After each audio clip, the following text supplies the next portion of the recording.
Hello. Yeah, what's up, everyone? And that might be, a jump scare for, people who have been, following since, the original Shadowbringers. But yes, I do be sounding a little different. And no, I'm not gonna change. Time. It is indeed time for Post-Shadowbringers. For this thing I've been holding off for who knows how long now. It has been a while. I don't have any restrictions, nothing's going on in the way, and my life is pretty good. I completed a bunch of side content, and I will go through some of that. But I will also be reading some of it on stream as well. So I have a couple of things, but yeah, just laundry list for now. Let me just start by saying that I uploaded a VOD. I did a stream where I was listening to Quedeca's new record. And I only listened to it with maybe a few handful of people watching. Maybe the whole VOD, I had maybe at least 5 people. But after I allowed the VOD to stay up, there's now just over 100 views. There's over 200 views on the Quedeca quote reaction that I did. And it wasn't even intended to be a Quedeca reaction stream. It was one of the things that I wanted to do. It was why it was even titled that. But when I learned that Quedeca doesn't copyright, I was like, okay, I'll just leave things up. So a bunch of people have been messaging me because of my Quedeca thing. It's not blown up or in, I don't know, in YouTube standards. It's not blown up or anything. But at least relative to my standards, I thought no one was watching a random VOD of pink thing on the screen. Doing a little jig, dancing, and talking almost a little intelligibly on their headset. So I was really surprised by the reception of that. The needle drop but better. I fucking wish. That man has an insane way with words. I fucking wish I was as good as the needle drop. The only thing I got over the needle drop is that I am way more teethed up. I'm more teethed up than him. I'm just kidding. That's just a random challenge. The only thing I don't have is I don't got those numbers. I don't know about that. Best teeth in the game. We shadow ranking? We are, Natty. Welcome in. Yo, Natty. Yeah, we're gonna shadow bring for real. But before we do that, I am going to read. Let me say it now, so I don't forget. We're gonna read 2 types of lore. It's called Tales from the Shadows, and then wait, maybe that's not what it is. Hold on, let me actually open these up real quick, and then I can tell you which one it is. A World Forsaken is one we're gonna read, and then the other one is called Through His Eyes. So we're gonna go through those on stream. Story time, yeah. It'll be a little bit of ASMR. I don't know. Oh my god. Alright, here we go. But yes, I just wanted to say that for potentially anybody who's showing up for music time. I don't actually have a schedule when it comes to listening to music on stream. I just kind of do it whenever I feel like it. And that's probably how I'm going to continue doing it. There's no schedule. There's no like structure I'm expected to climb or follow. There's no plan. I just do it.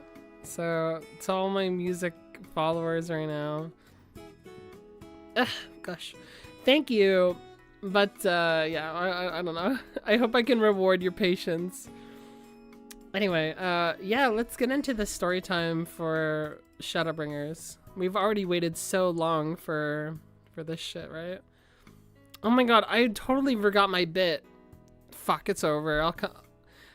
I'll find a way to do my bit later. I was gonna do a little funny thing. It probably wasn't even gonna be that funny. Fuck it, whatever. I have a lot of, like, you guys have no idea, like, what goes on behind the stream before I start. I have, like, 1,000 ideas that I would just want to throw out at any moment. And I would say probably 80% of them are really unfunny. And then I just forget. And then I just forget to do them. Anyway, fuck it. We'll just do the stupid, random, boring-ass fucking, we'll read. Alright, where's my window so I can show Tails? Here we go. Boom. Alright. I'm gonna move this over for everyone. There you go. Format just changed. Now this way I can also read you guys when I'm not doing that. Alright, so I think, oh wait. I think I need to read this one first. Now, the thing is that I could actually not read this. I actually have a little reader. Do you want me to do that? It would be really obnoxious. Hold on, let me, okay, chat. Is this extension that I'm about to use absolutely awful or not? Objective: to record and analyze events surrounding the 8th Umbral Calamity, based on information extrapolated from statements and reports made by Sidgar Lund. Following a series of decisive victories, the former imperial colonies of Doma and Alamigo overthrew their provincial rulers and secured independence from Garlemald. I should do it? Okay, This prompted okay. other occupied territories to rise up against I'll their emote oppressors as much and as I join can. forces with the Eorzean and Eastern alliances. Oh, did it stop? Come on, hold on. A world forsaken. Wait. Objective: following a series of decisive victories, the former Imperial, Yeah, the right here. Garleans responded by marching the bulk of their troops to Gimlight on the Alamigan border, where the Allied armies gathered to repel them. Though Alamigan peace border. negotiations were attempted, the differences between the opposing sides proved to be irreconcilable, with open warfare the only viable recourse. Against expectation, the well-equipped and highly organized Imperial legions failed to capitalize on their early advantage, allowing the alliance to stage a counterattack. Wow. One possible cause for such an ineffectual display on the part of the Garlean troops is the high proportion of conscripted soldiers, who in the words of Master Sid lack the conviction required to maximize their combat capabilities. Unfortunately, I am not programmed to assess such unquantifiable variables, and this theory must therefore be dismissed as mere conjecture. I can, however, state with some degree of certainty that the arrival of the ones known as the Scions of the Seventh Dawn was a critical factor in the Garleans' defeat. After the Empire's withdrawal, Sidgar Lund and his Ironworks colleagues, including the elusive Neros Sava, traveled to the Burn on the Utherdian subcontinent to bolster the field generators at Sierio's Wall in preparation for the Garleans' next offensive. They set about their work unaware of the events unfolding elsewhere that would change the course of history until they received the first report, which, according to Master Sid, was unusually brief. The Garleans have deployed a this is powerful new awesome, weapon yeah. on the Eorzean front. We tried to contact our comrades at Ralgris Reach, but received no reply. Despite lacking several essential details, the message was entirely accurate. The reason the sender had been unable to communicate with said comrades was simple: they had been annihilated by Black Rose, a poisonous gas developed by the Garleans. This ingenious weapon halts the flow of ether within organic beings, causing near immediate cessation of respiratory functions. Being highly potent and capable of rapid like dispersal fucked up. across a Holy wide shit. area, the majority of settlements in nearby Alamigo were almost entirely Alamigo? depopulated in the I aftermath. fucking love Alamigo. Contemporary reports state that the damage extended far beyond Alliance-held regions such as the Black Shroud and then Alan to several Imperial territories, resulting in significant loss of life. As my present configuration is only equipped with basic audio-visual receptors, I must draw my conclusions from limited and I am compelled to admit unreliable sources of information. How is he gonna say At the time this of Black name? Rose's deployment, I was otherwise engaged deep within Ogomora and was unable to make I detailed actually said it. observations of the weapon's effects. The yellow-plumed creature that was accompanying me appeared to sense something at the approximate moment that the gas was released, gazing into empty space with an expression that mortals I think I get it now, Rose. I think I get it. And to record and analyze events surrounding the 8th Umbral Calamity, based on information acquired from Sid Garlund. Master Garlund has made numerous attempts to initiate conversation with me despite my current vessel being no more than a simplistic automaton conceived as a plaything, lacking any oratory mechanisms with which to respond. This is fucking awesome, holy These shit. utterances, though made in a state of obvious intoxication, provided me with invaluable data. While the individual recordings contain a wide range of observations, many are superfluous to my investigation, so I have compiled only those I deem relevant. Black Rose wrought immeasurable destruction to organic life forms, resulting in widespread environmental upheaval. The ambient ether ceased to flow along its normal channels and stagnated, rendering the land barren and uninhabitable. Inevitably, the wild imbalance of natural energies affected neighboring regions and, in some cases, led to sudden and unpredictable alterations in flora and fauna. Overnight, the crops on which man relied for sustenance became toxic, further increasing the death toll. In the aftermath of these unprecedented disasters, the communities formed by sentient beings fell into disarray, and all forms of societal organization, from small settlements to entire nations, were abandoned as individuals struggled desperately to avoid annihilation. It did not take long for the cascading environmental repercussions to be felt in Garlean territory. Due to the aftereffects of Black Rose, the ceruleum that once supported daily life in the Empire and powered its Magitech armies failed to combust. The machines duly fell silent, bereft of the energy required to set them in motion. The creatures that escaped the initial devastation were thrust into a battle for survival. Among them, those belonging to supposedly civilized races were particularly quick to turn on their brethren in a bid to seize control of land and resources. Oh my god. While they attempted to justify these wanton acts of violence with a range of superficially logical explanations, it is my assessment that greed and desperation were the primary motivating factors behind their actions. Master Sid and his colleagues frequently referred to the situation as a quagmire, though in a figurative rather than a literal sense. Much like an actual quagmire, it threatened to pull mankind into an inescapable predicament. Correct interpretation of the audio data recorded at the time is dependent on accurate comprehension of this metaphorical expression.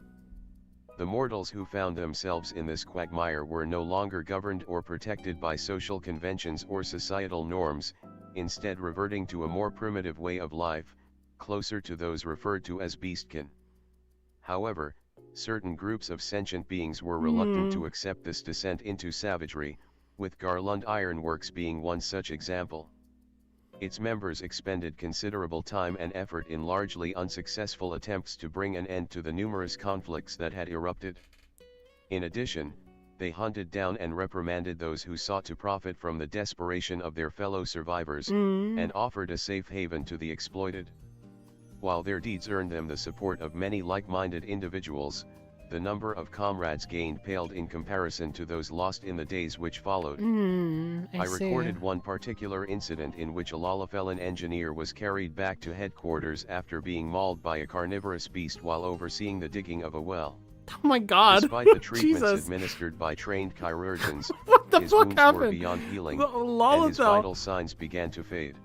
Talk about a monster. That was so almost out of fucking pocket. He lay dying, One Ironworks member in particular, a Rogadan male considered to be the stricken Lalafel's closest friend, refused to leave his bedside. Oh my god. Gripping the patient's limp hand and whispering words of encouragement appeared to revive him for a few brief moments. Drawing on his final reserves of stamina, the diminutive engineer demanded that his counterpart live on and produce offspring to continue his legacy. Live on, it's To this, live on. The larger man responded with a trembling voice, "It's high time you started a family yourself," though that was, regrettably, not a realistic prospect. Okay. Smiling, the Lalafell replied, "Sorry, but no one will ever compare to her." Oh, that's These so were sad. his final words. The Lalafell's death prompted an emotional response from my feathered associate, who pressed his tear-stained cheek against the lifeless body. I love this Some use of time wording. later, once Master Sid and his colleagues had finally exhausted their supply of tears, they gathered for a lengthy discussion, their expressions growing ever more despondent as the talks continued. They eventually arrived at the conclusion that they lacked the means to restore their shattered world, with their only viable option being to entrust future generations with the knowledge that they had accumulated, in the hope that their successors may one day find a solution. This was met with some resistance, however, as many expressed disapproval at the idea of forsaking those in the present day in order to save a world they would never live to see. Unable to deny this, Master Sid simply nodded and said, "Even so, our sacrifice will not be for naught." Wow. With that, Garland Ironworks found what I believe to be its true purpose. Oh. Objective, to Yep. continue recording and analyzing events surrounding the 8th Umbral Calamity. The researchers of Garland Ironworks continue to investigate the process by which Black Rose, possessed of a destructive power far exceeding its creator's expectations, triggered the 8th Umbral Calamity. They believed that understanding the nature of this catastrophe could reveal a means by which it might be averted entirely. Their aim was to change the past to create an alternate reality in which the calamity never occurred, a feat rendered conceivable by their knowledge of the advanced technologies of fallen civilizations. Wow, okay. However, many of those who would bear the burden of continued existence in a world ravaged by Black Rose failed to see this as a viable stratagem. Such responses were consistent with my projections, as it is generally the primary objective of all life forms to secure their own survival in the here and now. Many of Master Sid's followers Wait a fucking second, hold on, I just realized that this almost sounds like those fucking videos where, like, people just steal someone's story and then they put a fucking robot over it and, like, upload the whole thing being like, this is what happened, this is how it did. This is what it is, and this is what it is. It's like a scene from a fucking movie, and I'm just doing it unironically. It's not. Oh fuck! Shit! I need to, like, spruce this up. Hold on. refused to cooperate or expressed a desire to leave the ironworks altogether. Certain former employees went as far as to appropriate equipment and supplies by force before heading into the wilderness to fend for themselves. Although the vast majority opposed Master Sid's radical proposition, a select few remained to lend their assistance. Research into the 8th Umbral Calamity continued, aided by experts in the fields of magic and ethereal science. During this period, one loyal scholar noted that while preventing the disaster may not solve all of the problems that had afflicted the world of the past, the one dubbed the Warrior of Light would still be alive. Audio Jungle. The various members of the team each had their own personal connection with the deceased, and the notion of creating an alternative past in which their hero survived the calamity met with unanimous approval. It is impossible to discern the manner in which this theory affected the motivation of the Ironworks staff and their associates, or whether some other external factor triggered a sudden increase in their mental faculties, but the fact that they eventually succeeded in unraveling the mysteries surrounding the 8th Umbral Calamity is a matter of record. Okay. In addition, by presenting their plan as an attempt to save the Warrior of Light rather than a bid to rewrite history, they were able to gain the support from survivors of many different species and subgroups. Representatives from various settlements came to donate resources and foodstuffs to Garland Ironworks, despite possessing barely enough to sustain themselves. Many of them were also acquainted with the Warrior of Light, some even claiming to have been beneficiaries of the late hero's acts of philanthropy. What A is semi-aquatic- philanthropy? That is such like a... You lived... You had to go to college to learn what that word is, sorry. Philanthropy? God, what is that? The desire to promote the welfare of others, expressed especially by generous donation. Philanthropy. That's a normal ass word? It feels like a no, it doesn't. It's philanthropy is like, yes, philanthropy. I put this in my essay. It's like that. Philanthropy is not a normal ass word. It's like a normal ass thing.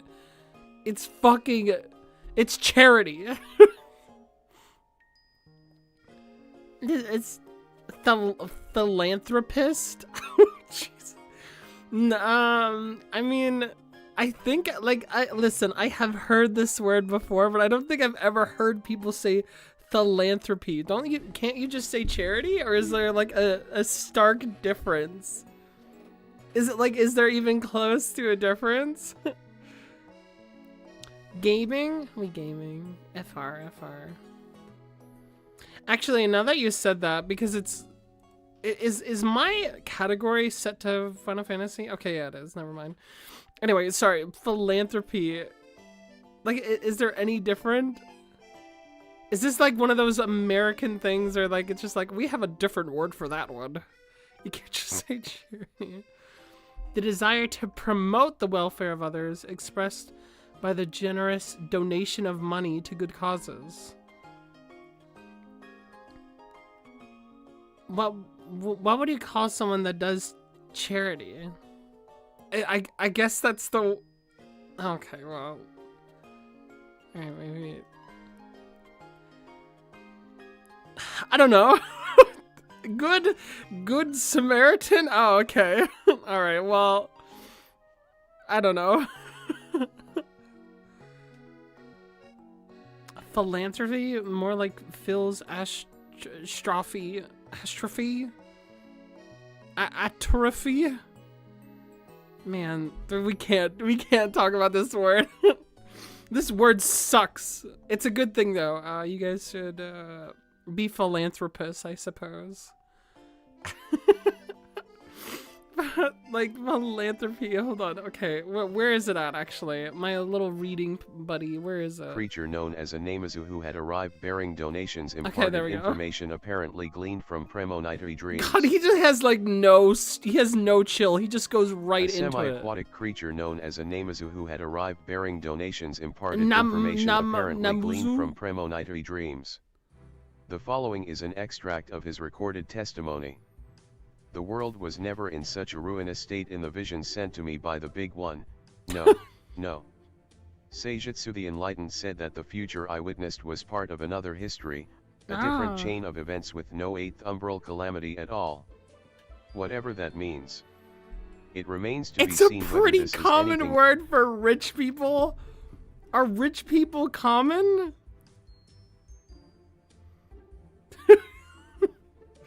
I don't know. Okay, well, I'm glad that rich people are... yeah? I mean, well, you know what I mean? Yeah, I was gonna say, like, I don't know if that's really how it works. Have you never heard a Tony Stark called...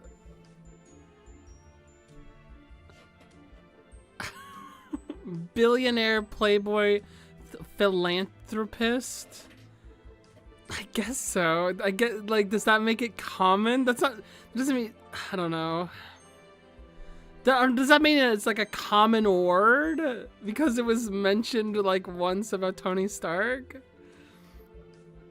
We're getting too hung up on this when Peak is to consume Chop Chop. No, this is important. This is important. I am just saying there's a fucking nerd. There's nerds in this. Ask anyone, I'm so dad ass. Where's the poll? Every video about Mr. Beast calls him that, to be honest.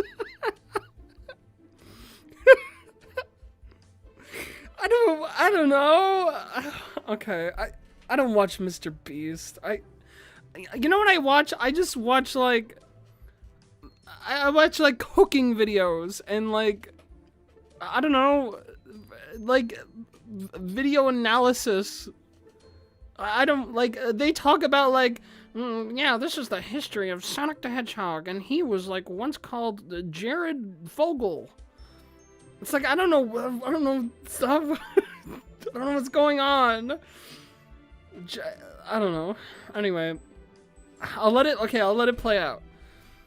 This is transformative though, okay? So no motherfucker in chat can attack me.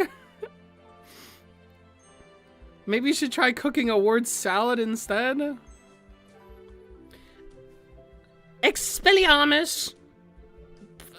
There you go. Just go read Harry Potter. No, actually don't do that. That's a bad move. Don't actually do that. That was a joke. I'm just thinking words, okay? Miss Hugs Online. No?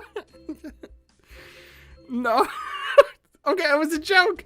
I actually don't want you to read it. If you could do a good old burning me. I don't know. Whatever. Anyways. Okay, so actually, no. Can we, like, talk about the story even a little bit? I don't know. Maybe that's what people came for. They said that a Lalafell's death prompted an emotional response from my feathered associate. Are they talking about a Lalafell? Who, like, which one are they? Do you know who Lalafell that is? There's only 2 options, right? Did they... A Lalafell engineer was carried back to headquarters. Despite the achievements trained, his wounds... Okay, it's a his. Is it Wedge? Did Wedge die?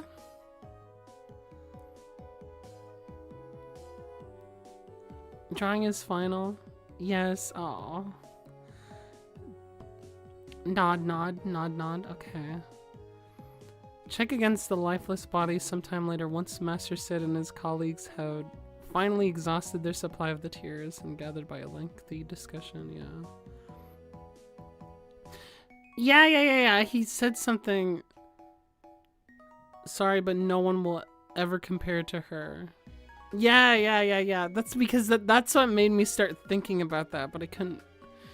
Is he like trying to say that like the Tataru died, or I'm not sure.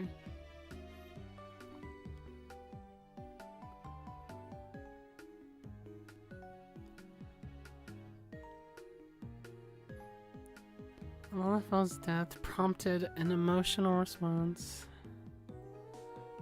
Wow, Automod rude. Wait, what did Automod do? I'm not sure, I didn't see anything. No, it said he's dying and he won't be able to be with her. Okay, got it. I'm gonna tell you right now, I was so unbelievably distracted by the voice talking. Like, I put it on, but like, because I was thinking about it being a robot talking, it really fucked me up. Okay, but I'm actually processing. I'm actually processing it now, though. Okay.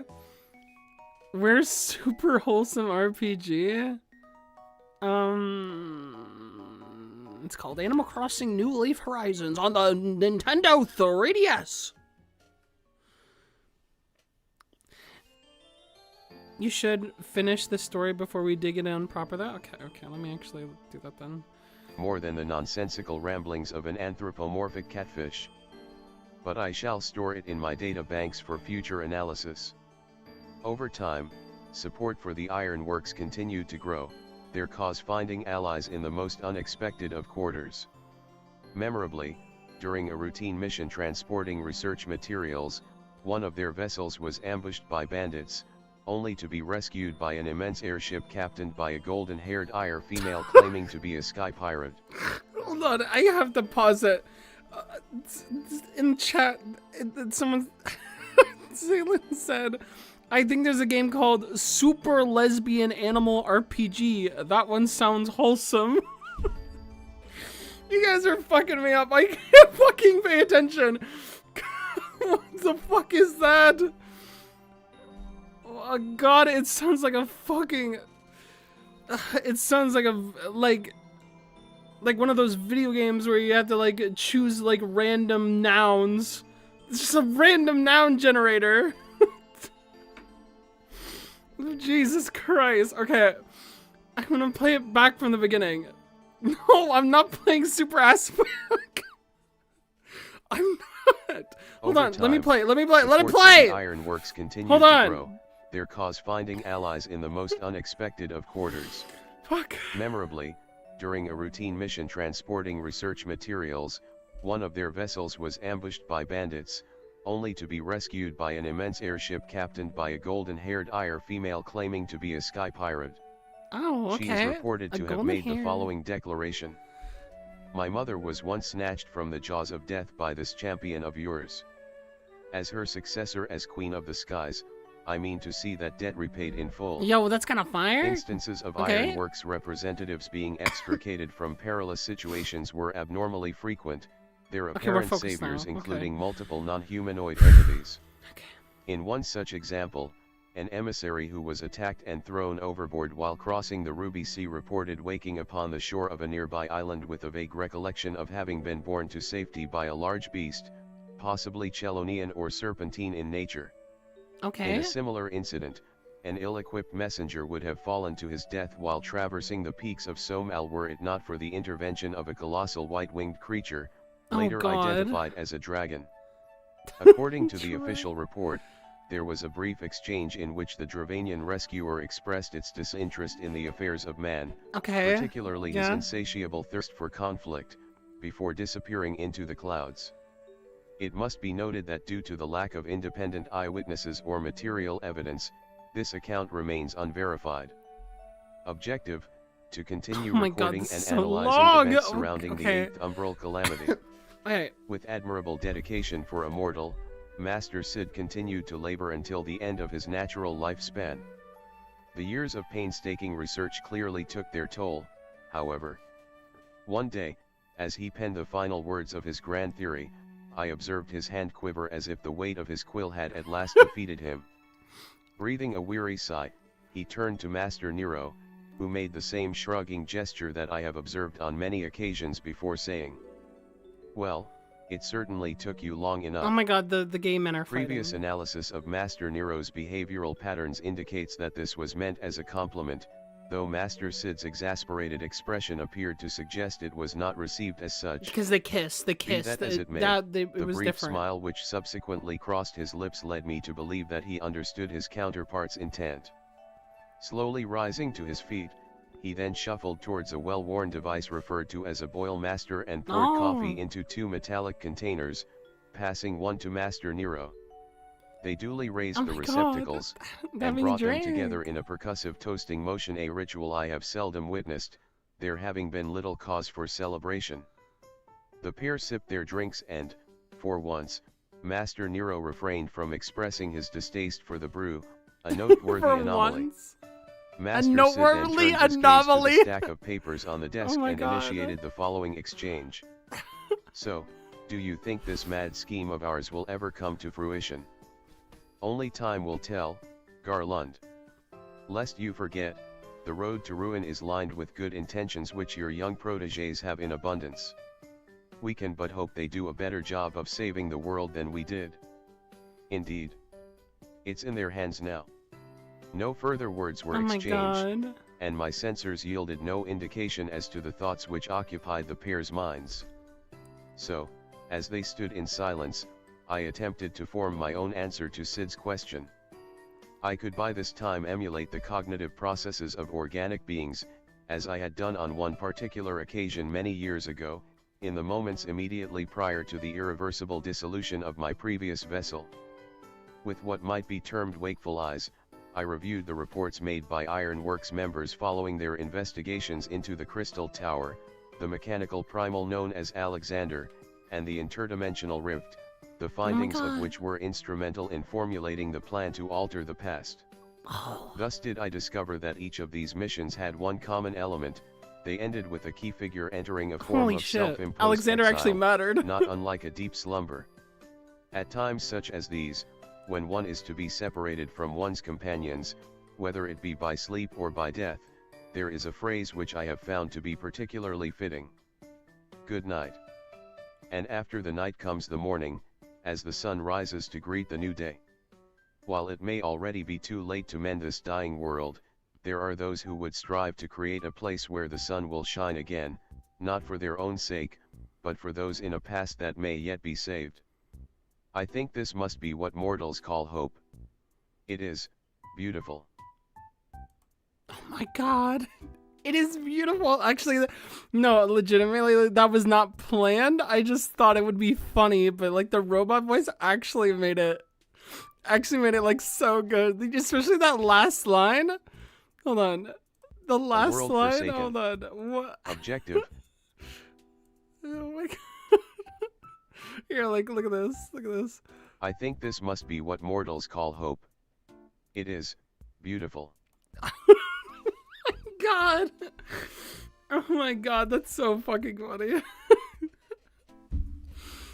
Oh man, I know that was disrupted. That's so good. I know it was disrupted by a bunch of shenanigans, but that was a great story. That was a great passing on to fulfill hope in our very final fantasy. You know what I'm saying? They had their little final fantasy there.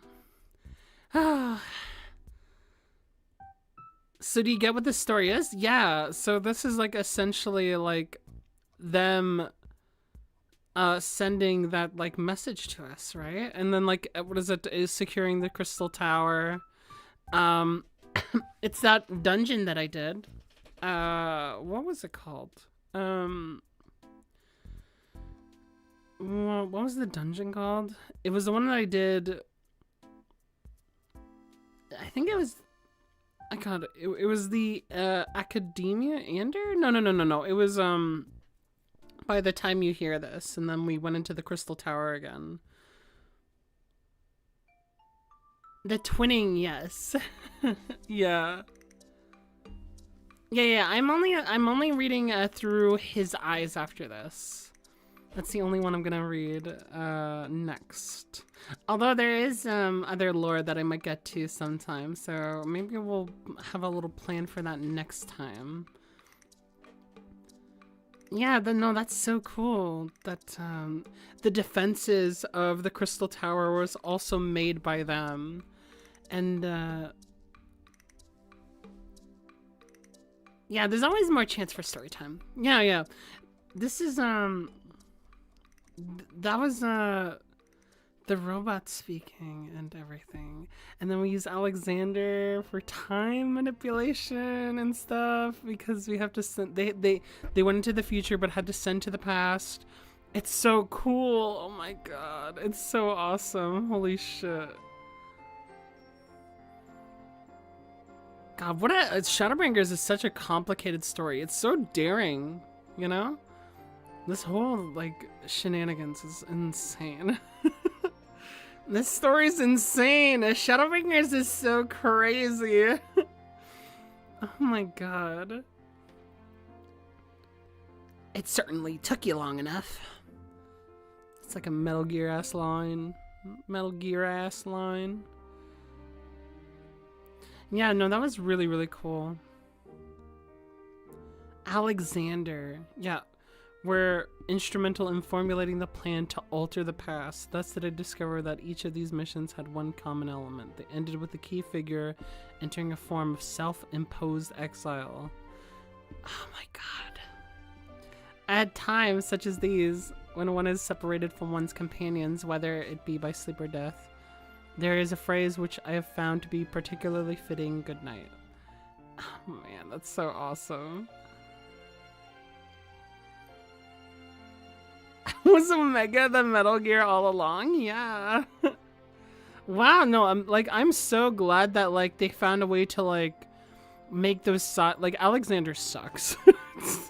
That whole thing is so lame, but just mechanically, instrumentally, how it plays here is actually really cool. And then they even played the song for it, like when you do the twinning. which I thought was awesome. The locust, whatever theme of the.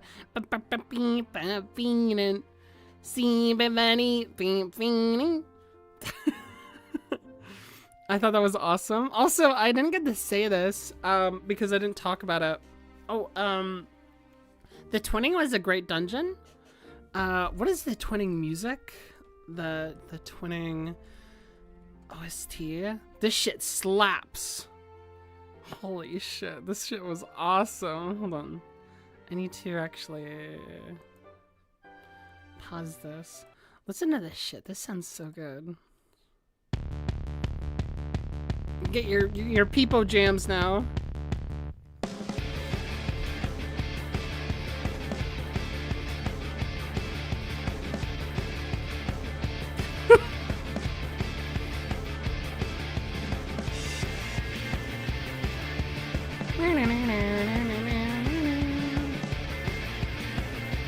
Oh, it's so awesome. Oh my god.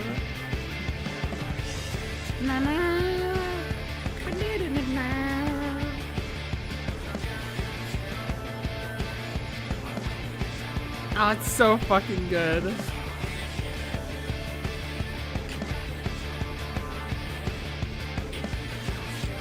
And these are their defense forces. And you can see all this stuff camped out because they basically had to retreat into the Crystal Tower as the last line of defense. It's so sick. Oh my god.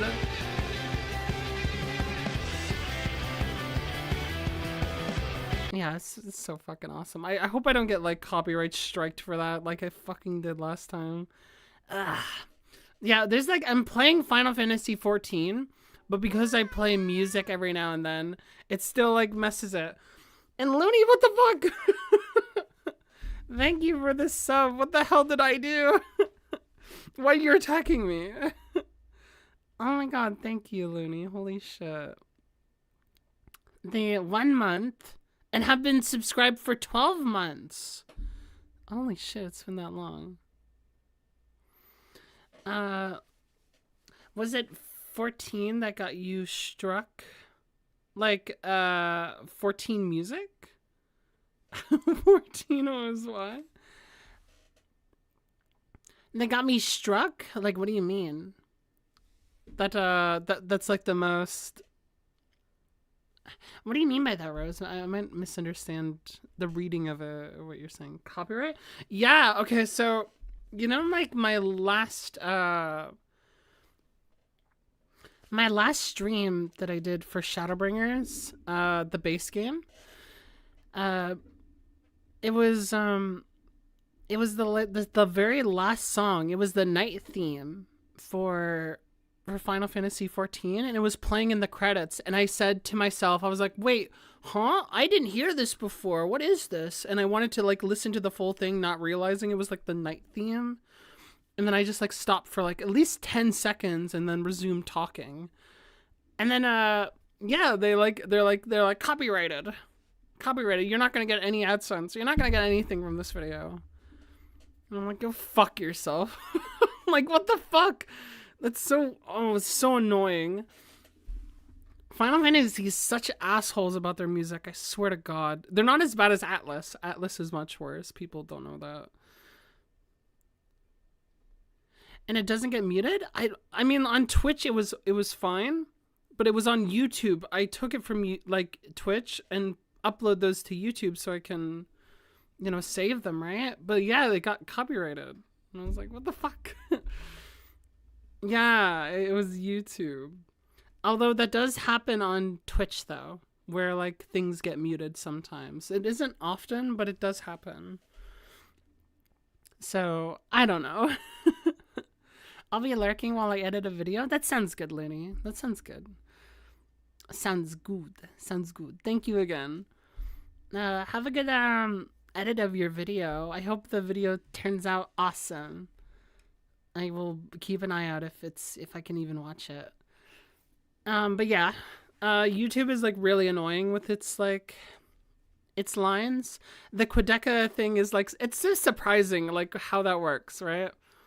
Because I've like played like Bjork and like a few other artists in the very beginning of that stream, but then like the bot doesn't catch that. It didn't give a shit. but it catches me playing for a second the night theme like 5 hours into the VOD and says, you played this for like 10 seconds longer, copyrighted. Who the fuck is gonna go to the 5-hour mark of my video and like put it on repeat and go, yes, I got oh yeah, there's the music though, right? like what the fuck, what did I do? You? Alright, you're banned. Thanks for outing yourself, fucker. This is how we weed them out. Get their ass. What you mean by that? I mean jail, kid. Go to fucking jail. Yeah, I don't know what the fuck that was all about, for real, though. I don't know. But the twinning was awesome. Really loved that.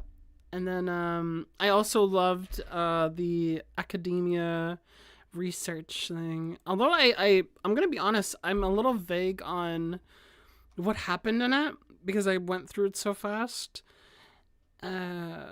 So I feel like I have done people a disservice. But I think maybe reading it will help jog the memory again. Let me know when you're hopping into the next story. The last one was an appetizer. The next one is main course. Okay, got it. We're going to hop into it now. So, there's the transitional period. All right, where is that? I think I got rid of it for the word philanthropy in my search. Here it is.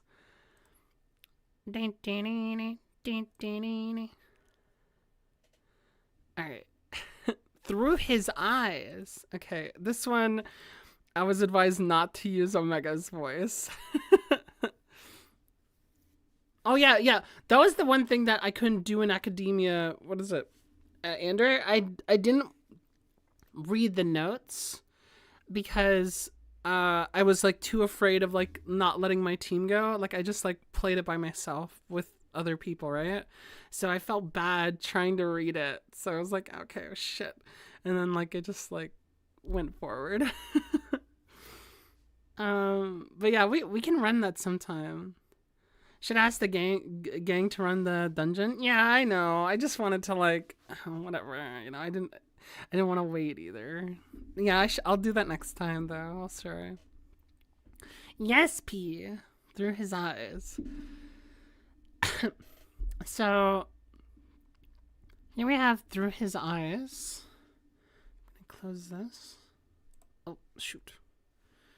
There we go. And let's read this. In a time long forgotten, men and gods were one and the same, and upon that star was their home.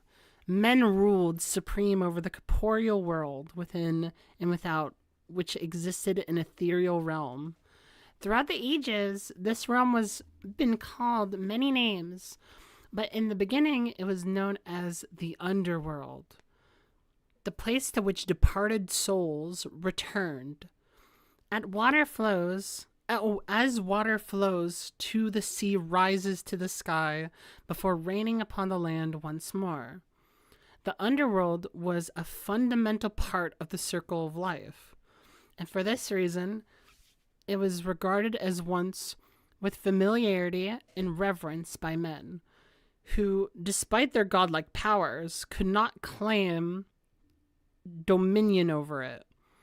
Wise though they were, they could catch one fleeting glimpse of the realm, channel but a sliver of its power, and do not to control its ceaseless flow.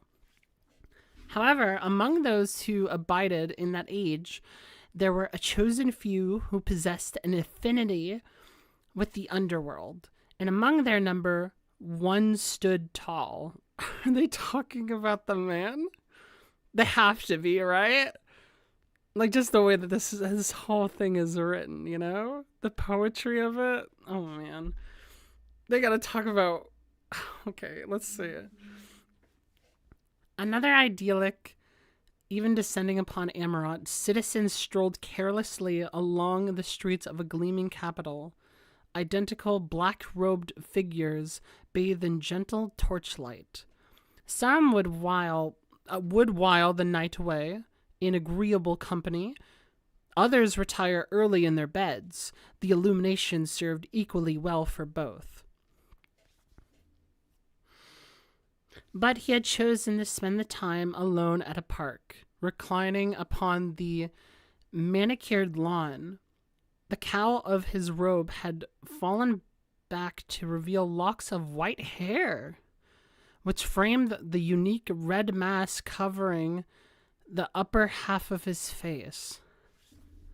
The sole item among his apparel was his and his alone. To see him lazing there, most would have assumed that he was simply gazing up at the stars, or perhaps the glittering towers that seemed to reach for them. The sights that were reflected in his eyes, however, were a far cry from any seen by most men. What he beheld was the ether that comprised all things, radiating life from the depths of the land to the heights of the firmament. Its light shone bright. Here and there, lives that had served their purpose drifted upon the current before suddenly plunging down unto the underworld. Who are they talking about? This is like the most description that we have. White flowing hair? I can't think of who that would be. And the wording is so like poetic, right? And I feel like I'm really like sharing a moment with this character, even though it's like obviously like from an overseer perspective. Maybe it's just the setting, right? But I really love the way that this is like written, like just word for word. You know, I know that's maybe not as appreciated. Some people think about content, but like this is like really well said. This is a short story about him. I need to go to the toilet for a bit. all right, good luck. Yeah, what's up? Welcome in.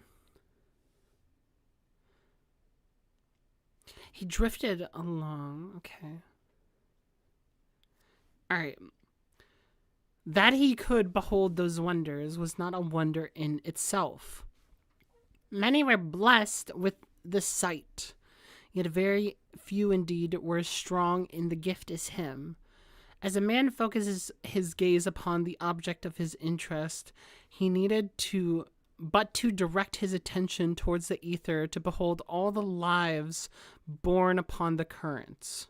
So acute was his vision. He could make out not only the soul, the heart of life, but also discern subtle differences in the hue of each. That's Emmett. It has to be fucking Emmett. Wait, why? Is it just Emmett? Can all the Askians do that, or is that just him? Telling individual lives apart, and by virtue of his transcendent skill, he had often been likened to a denizen of the underworld. It's gotta be Hades, right? Like, it's Hades. Like, that's the thing. For a while, he continued gazing up at the sky, watching the dance of ether alone with his thoughts, until the soft rustling of grass announced the approach of another. Noticing this, he shut his eyes tight as if he will away the din, but the steps only drew nearer, growing louder and louder, but finally becoming a voice overheard.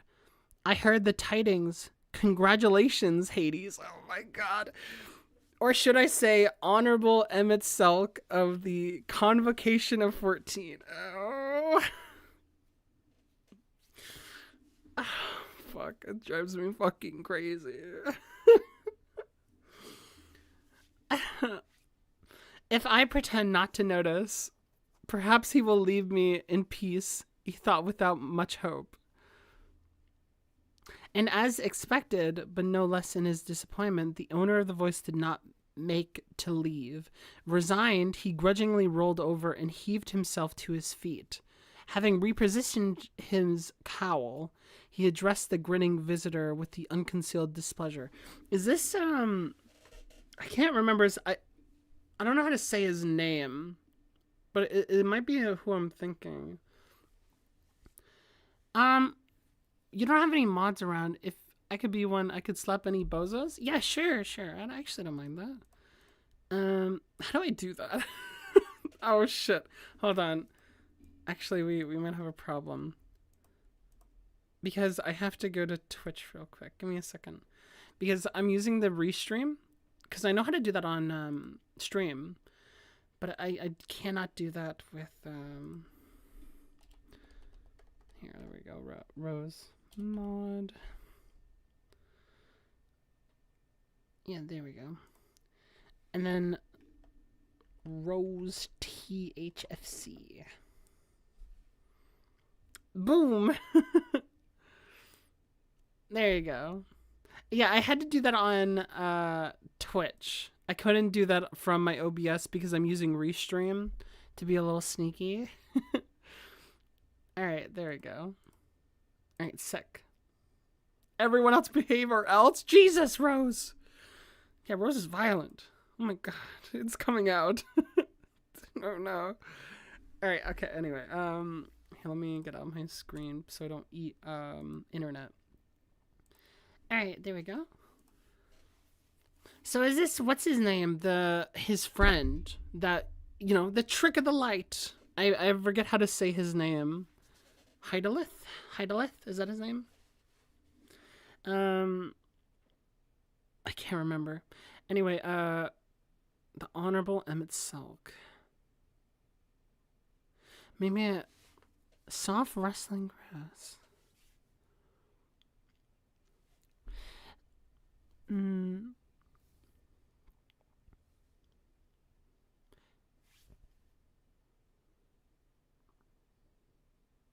If I pretend not to notice, perhaps he will leave me in peace. I guess that's what he thought. He thought without much hope. If I pretend not to notice... oh, wait, hold on. That didn't fix. Hythlodaeus. Okay, that's what it is, right? Hythlodaeus. Got it. What's a behave? Is like a beehive or... I completely missed the context. I have to travel back in time if I want to figure that out. I'm sorry.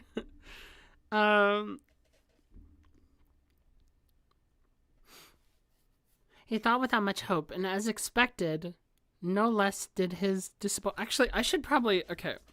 If I'm going to, like, start reading in, I'll do this. Okay?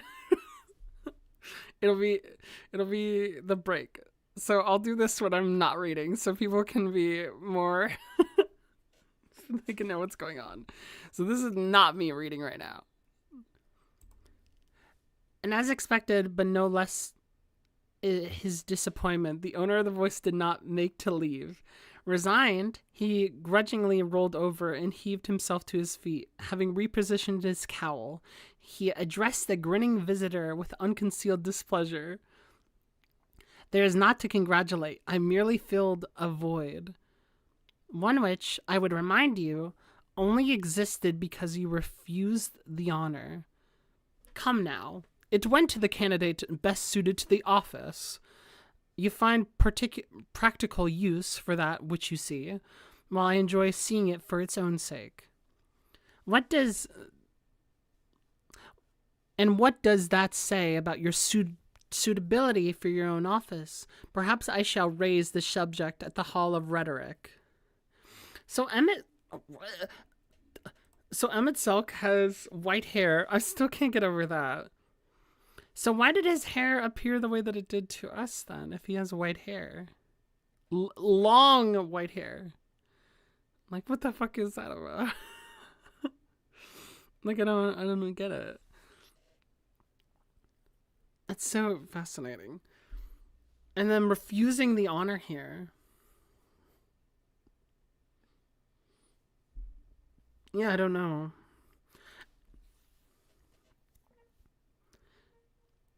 Alright, about your own office, perhaps I shall raise the subject at the Hall of Rhetoric. As he said these words, he glared daggers through his mask, but the threat idle, as they both knew, served only to elicit a snort or amusement from the chief of the bureau, of the architect, his close friend Hythlodaeus. Yeah. Yeah, okay, awesome. Attired in a black robe and a white mask, the man looked entirely unremarkable. Yet, like Hades, he was oh no. Eminent. Maybe Omega can help me out. Hold on. Omega, can you help me out here? What does that say? Eminently. Eminently. Thank you, Omega. Omega's so fucking cool. Thank you, Omega. He's what a fucking badass. God. All right. Oh God. Okay. He was eminently gifted the ability to behold the underworld. As a matter of fact, were it purely a question of vision, he was the keener of the two. Precious little escaped his eyes, which would discern essence and appearance as plainly as night and day. This made him amply qualified for the highest office of the Bureau of the Architect, the institution which oversaw the creation of concepts, and incurably smug. Irked by Hythlodaeus' unshakable good cheer, he snapped, "Was there something else?" and immediately regretted it. And when he saw the man's grin broaden, "As a matter of fact, yes. Have you informed a certain someone of your appointment?" "Hardly necessary. The memorandum will see to it if the gossips in the street haven't already. News pertaining to the 14 is wont to spread quickly. Ready to ask my opinion, I would tell you such a momentous message warrants a personal delivery. Shall I ascertain our friend's whereabouts? It will take but a moment." "I did not ask for your opinion, nor less your help. I understand you have pressing tasks and would not keep you from them." Anemone, shut the fuck up. I can't. This is bullying. You guys don't understand. I look at words and you see poutine and I see pudding. That's my brain. I can't. It just sucks. I need Omega to fucking save me. It's a short story time. I'm trying. All right. Hold on. Okay. Recalibrate. Hold on. Wait.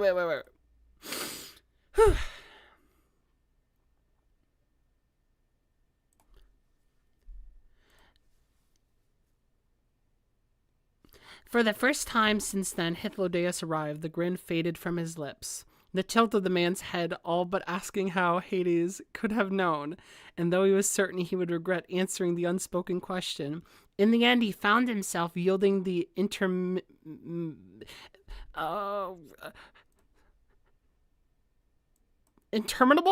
Okay, I got it. I did it. Hold on. Silence! With a sigh, he continued. "A short while ago, you received a visitor from the words of La Habrea." I know who that is! The invariably means you have been tasked with an inspection of considerable import, and by rights should not have time to spend in idleness. That you should seek out has at such juncture suggests you have a consultation, or the mind boggles a request. For a moment, Hythlodaeus said nothing, as if mulling over the words. Then his shoulders began to shake with laughter.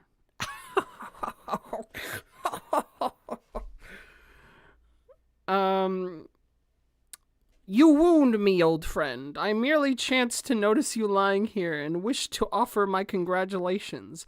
As he continued, his voice took on an impish tone.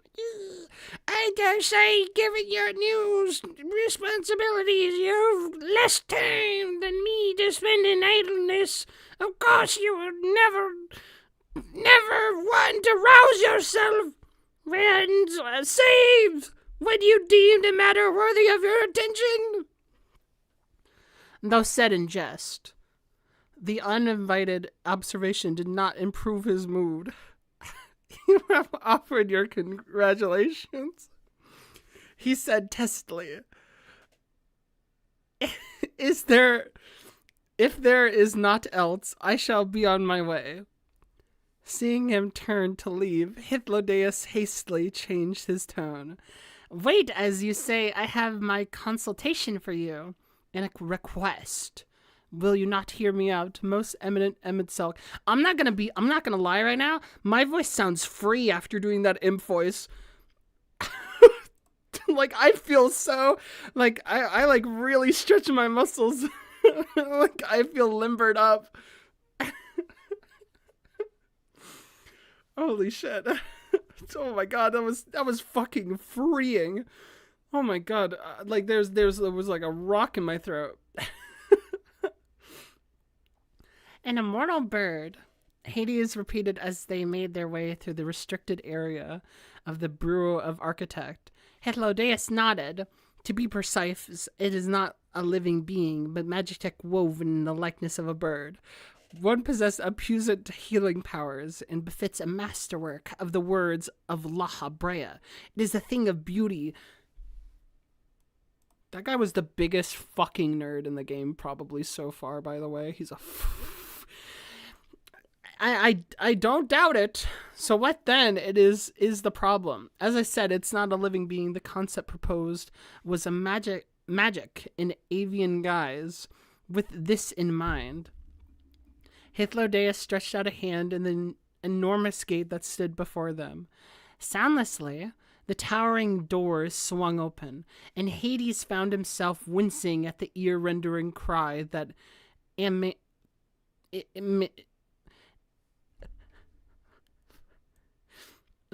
Omega, please. Itsumu emanated from within. Furrowing his brow, he stepped across the threshold to be greeted with the sight of a magnificent bird, its plumes fairly afire, circling high in the vaulted hall, having marked in the creature's undeniable beauty. It took him but another moment to identify the problem, an unmistakable light shining in its heart. His breath caught in his throat. A soul? How? Through their mastery of creation, magic's men could weave another into existence. Anything they could imagine, they could bring forth. Anything. That is, except a soul. As Hades well knew, souls spontaneously manifested within creatures that were born in accordance with the laws of nature. It was a gift from the star itself, long held to the impossible to recreate. No artificial being, no matter how subtly sculpted in the image of nature, could come to possess a soul. Such creations occupied a separate classification known as arcane entities. There was an accident. Hythlodaeus began. During the concept's examination, a drifting soul emerged with it, a soul burdened with regret. Judging by the being's behavior, it rages again against the pull of the underworld. As he listed, Hades kept his gaze fixed on the creature, which flew about in a frenzy. No sooner would it dash itself against the wall in an explosion of broken feathers than it would heal itself and repeat the grisly feat. This self-destruction dance unfolded again and again, with this creature occasionally giving vent to its overflowing magical reserves of fury, as it seemed to him as fiery breath. Witnessing the excruciating display, his thoughts poured forth unburdened from his lips. Consumed by the fear of death, it thrashes blindly about. It will know only pain and suffering and inflict the same upon others. A pitiful existence. Such moving empathy. It's as if you wrote the feathers yourself. He waved a dismissive hand. Yes, but what do you intend to do with it, masterwork or no? We cannot well leave it as it is. Oh, man. A pitiful existence. Yes, exactly. Once more, he found himself glaring daggers at his friend, whose grin had become broader than ever. But rather than give him a satisfaction of a complaint, he decided that he would make a dead of it. Without another word, he focused his mind, and as he did, his silhouette wavered and danced. Then all of a sudden, a shadow lengthening. Oh my god. The shadow? Oh my god, holy shit. Is that like a berserk thing? His form began to swell through the thrum of gathering ether. He heard Hythlodaeus remark, "Never ceases to impress me." Oh my god. Oh my god. He knew well what his friend beheld, the unbridled power of the underworld pouring forth into his being. In such moments, he felt as if he was one with its flow. Though mages were plentiful, not even among the rest of the 14 could one find another capable of wielding such power.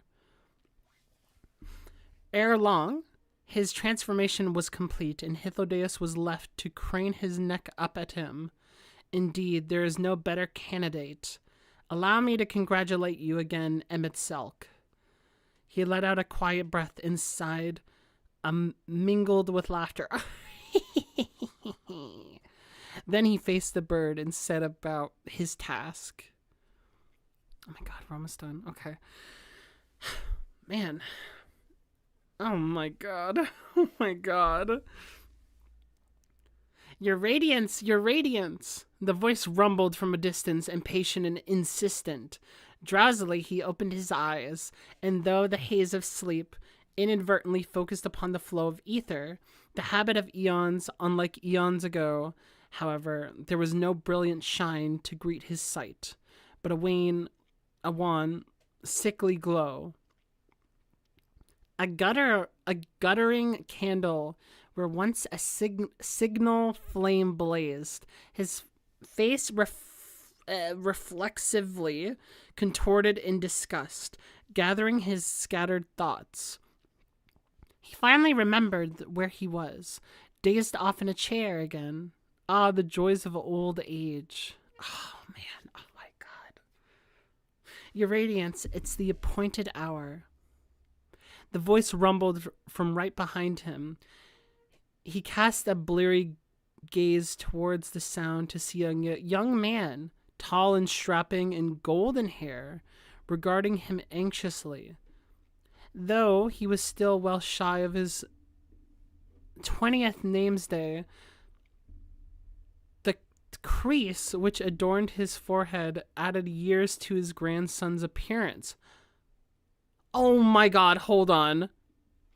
This body's grandson, he corrected himself. Then he remembered. The boy, Varys. Oh, what the... had been eager to report his recent suppression of unrest in some forsaken province or other. Holy shit. Scarcely a matter of warranting a formal audience, let alone rousing me for. Perhaps the boy had finally scraped together the courage, the crowd about his accomplishments. Perhaps he was put up to it by ambitious courtiers. Regardless, it was not but a feeble plotting of malformed creatures.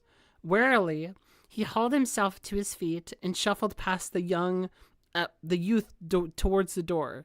He had barely taken half a dozen steps. However, when Varys found his tongue, "What is it about me that displeases you so?" He stopped at the unexpected address. Casting a glance over his shoulder, he saw the boy wearing an expression of pure anguish. Oh my god. And in that moment, he looked every bit as young as he was. To let this question spill forth, his frustration towards the grandsire must be great indeed. After a moment's pause, he replied under his breath, "Your body." What? The boy's face was a picture of confusion, but he offered him not a word more. turning away and slowly taking his leave of the room. What the fuck? What a what a line. Your body? Oh, you don't know if you should. Oh my god. Well. Yeah, no, exactly, really. Here, hold on. Exactly. It's so funny remembering Solus trolling Varys in post Stormblood. Yeah. Holy fuck. I'm literally Gendo posing right now. Yeah, this is definitely a Gendo pose, without a question. I'm on the edge right now. Okay. What? I love... What? As he made his way to the audience chamber, a self-deprecating smile rose to his lips. Though Garleans are known for their large frames, the body he wore was by no means exceptional in that regard, nor was that of the woman who he took for his wife. Yet their firstborn was a prodigiously tall and robust specimen, unprecedented even among his kind. As the boy grew, his physique was held in awe and admiration by all, though to him it was a source of great vexation. In the end, they were all malformed creatures, feeble, frail, and foolish, thrashing blindly about their fleeting, fragmented lives, repeating the same mistakes over and over again. Never could they replace his brethren. Yet in spite of himself, when he cradled the newborn in his arms and stroked that downy hair, he could not help but hope for what he could not be certain, but he hoped nonetheless. He yearned. He was yearning. He was looking at us moon, you know what I mean? Like in the middle of the night and thinking. It made a little difference in the end, for his son had succumbed to some absurd illness and returned to the underworld long before his time. Not without leaving behind a legacy, however, a living, breathing, and ever-present reminder of that momentary lapse. At length, his frail body brought him to his destination. He paused before the door, took a deep breath, and shut his eyes shut, as if to will away the din. Oh my god. Oh, this man drives me fucking crazy. He drives me crazy. Oh my god. All from his perspective. Oh, you get the POV of him. Oh my god. Feeble, frail, and foolish. He could not help but hope. Oh my god. Oh my god. And this that sentiment is also what was almost felt when we had the Warrior of Light, right? Oh my god. And he drives me crazy. He drives me crazy. What an all-time character. A pitiful existence? Yeah. What is that? Pitiful. Oh my god, fuck you. I know the words in there. Pitiful. There we go. Consumed by the fear of death, it thrashes blindly about. It will know only pain and suffering, inflict the same upon others, a pitiful existence. Oh my god. Oh my god. I want to read this again if you don't mind. But I'm going to read it silently, okay? So, in the meantime, hold on. Here, listen. Fuck. Where is it? God damn it. Fuck. Here, listen. Oh my god, this joke's taking too long now. I'm gonna panic. Hold on. Damn it. Is this it? No, whatever. Fuck it. Oh, wait. Maybe this is it. No, never mind. I was gonna get Omega to read JoJo's Part 1 in entirety, okay? But you can just listen to the music instead, okay? Do I even have music? Okay, I do.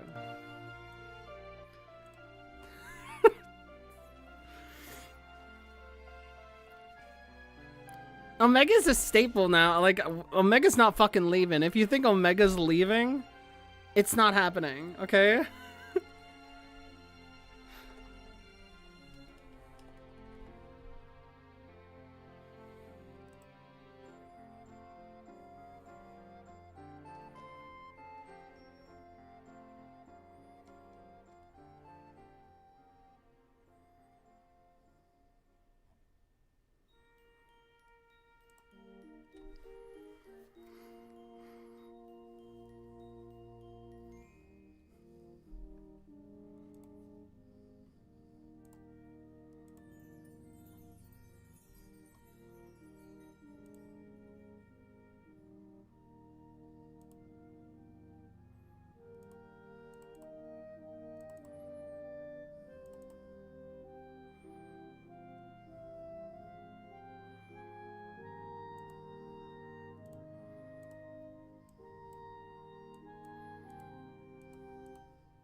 Oh, man.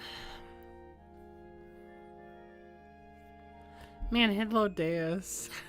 Hidlo Deus is such a good character. Omega is the best trans rep in the game. True. That's real and true, I think. Hold on, give me just a second, guys. I'm sorry I can't read this paragraph. Fuck! I'm sorry I can't read this. Fuck! Fuck you, Omega! Alright, I was still trying for JoJo's Part 1. Alright, I'll be right back. I just need to go to the washroom.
Okay, welcome back. Me.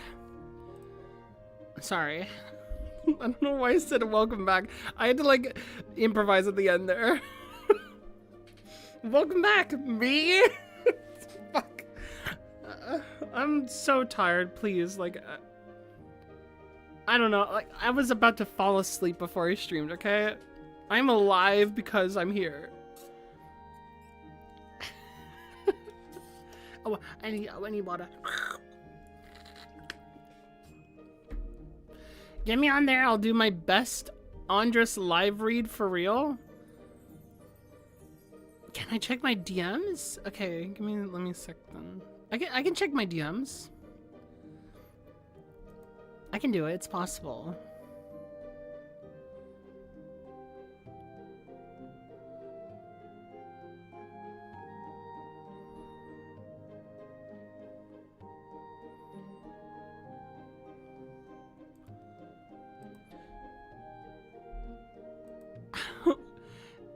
No, that's good. That's good, actually. No, that's good. That you can do that. You can 100% do that if you want, Rose. All right. Okay.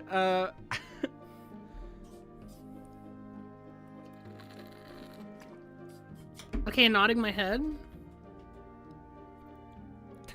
Banning it? Is someone banning P? No. No. Finally! Oh my god, really? Hold on.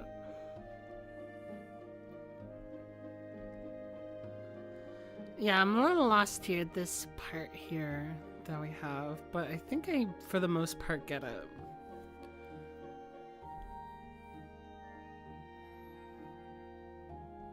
What is the plan? It's a plan. Alright, we'll definitely consider that for next time, I think. Because we'll do some more reading. I think it might be a staple. Would people be down if I read another, like, maybe 2 stories or in the next stream? At the, like, the beginning of the next stream? Would that be good with people? Because we could do that.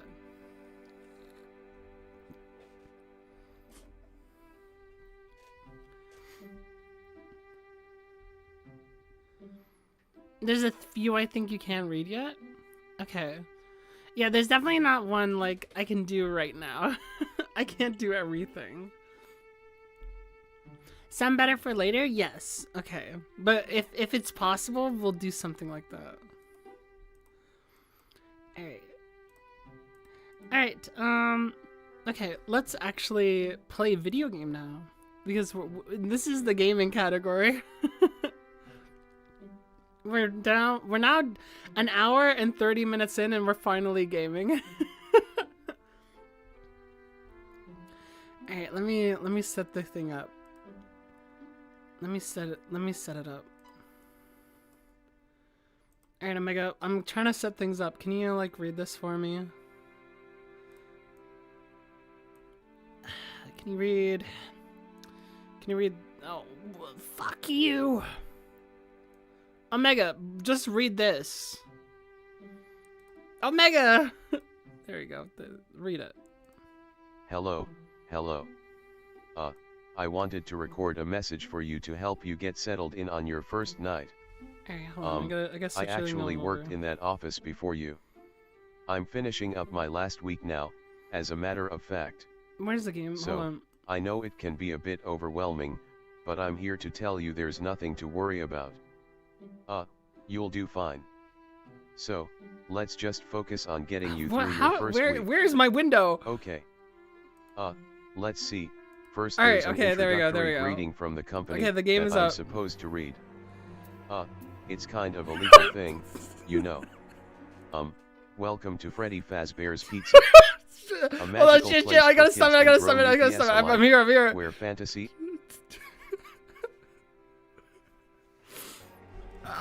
Okay, here we go. Okay. Alright, Tataru, look! Tataru's alive. We just read a harrowing story about Tataru.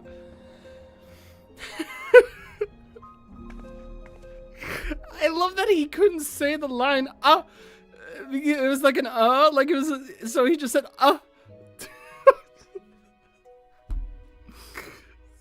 Someone fucking grabbed him by the waist. Okay, anyway. Tataru! It's been so long, holy shit. We have a level 50. Shaken Resolve. Alright, and I gotta turn the music off as well. There we go. I wasn't even totally ready. By the waist? Like, yeah, just like by surprise.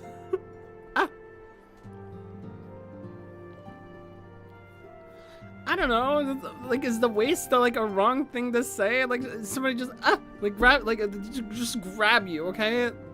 Like, the waist is, like, feels sensitive, okay? Anyway, Shake and Resolve. Tataru seems eager to make up for lost time. I so badly want to do, like, the German thing where it's like, welcome to episode 1. Fuck. This is so exciting! We're playing 14! Woo! I have so many thoughts in my head, but I'm actually like, okay, legitimately though, no meme. I'm actually really excited to be back. I'm actually so excited to be back. It's been so fucking long. How long has it been since like we did it? Was it 3 weeks? Fuck. I don't know how, like almost a month. Anyway, let's go. Shake and Resolve. Arya, gods, good to see you. I hope being here means you've had your fill and rest. More than my fill. What is Tataru gonna say? Like, Tataru's gonna be starstruck. Well, you've certainly earned it. Not much has happened since your last visit. I had planned for you to meet that helper I told you about, but he refuses to answer his link pearl. I do hope he's all right. We've been exchanging messages with the Eorzean Alliance throughout though. They say the fighting has finally stopped at the Gimli Dark and that the Empire's shown no more of movement. Which means we might actually have a moment to ourselves for a change. Seeing as you're back, maybe you could tell me more about your time in the First. Okay, yeah, let's let Tataru know. Great. Oh, if you don't mind, I'd like to ask Hamminen to join us. She'll want to know what happened to Minfilia, and I think it's best she hears it from you. We'll meet you on the terrace at the House of Splendors. It's more like splendid. Yeah. Where's Oh, we literally just have to go out. Exit to Revenant's Toll. We leave. Mordona. God, this feels so weird. I actually have a fast chocobo that can fly. It's so strange. It's such a weird feeling again. I'm just so used to like hopping like along with like the big bird in the First. Oh yeah, it's up. I think I can just fly up actually. Hold on. Can I just fly up? Yeah. I can just fly up. Hello. Might has been so long. Tataru did mention that I would be joining you, did she not? Thank you. Words cannot express how I have longed to know more of the First. The world of Minfilia had sacrificed so much to save. But come, rest your feet. Tataru should be arriving shortly. This is really cool. I honestly thought we would never see this character again, so to see this after the first incidents is actually kind of cool. Yeah, let's see.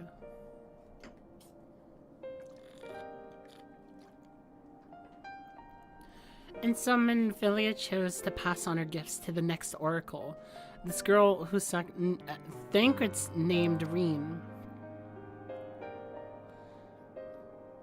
To have such a burden thrust upon her as a child, only to embrace it when given the choice. She's gonna be proud, right? She looks proud.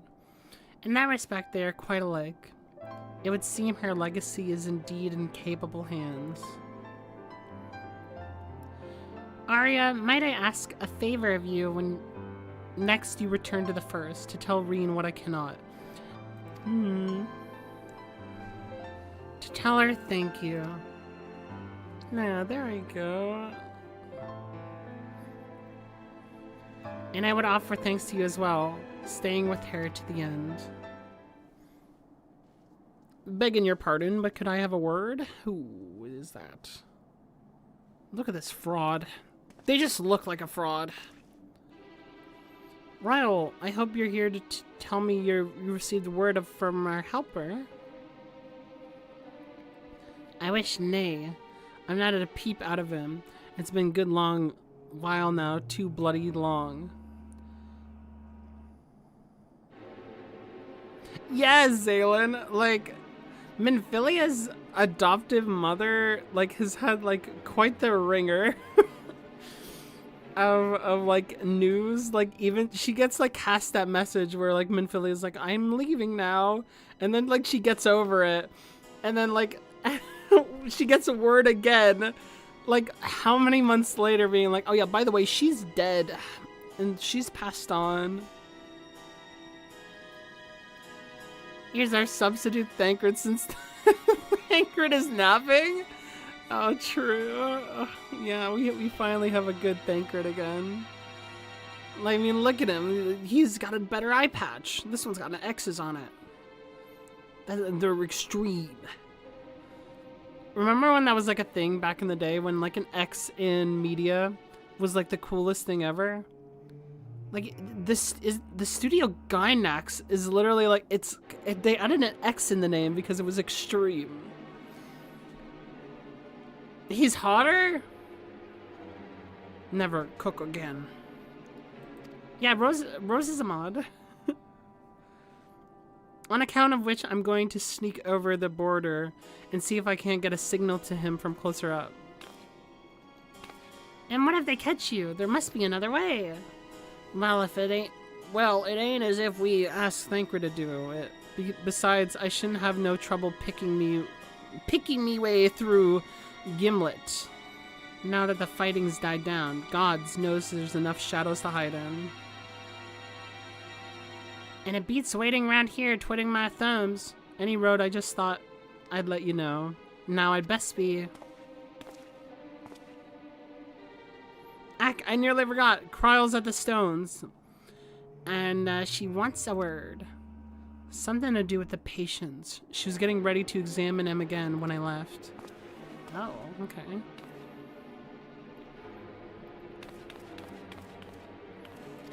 Ryle rules. I liked him even back in ARR. I don't remember him. I remember that he is blonde. There's so many characters, really. I don't know. He does look cool though, I guess. Wait, oh yeah. I did let Rose cook. Rose is now a full-blown cook. You may make... no, never mind. Regrettably? P, what the fuck? I thought you were on. Holy shit. People, I make Rose mod and everybody fucking hates her. What does she do? See, this is why I replayed the game twice. Yeah, I don't remember this stuff. Yeah, there is a lot to, like, take in, for sure. It seems she's still examining them. Oh, I do hope it's nothing bad.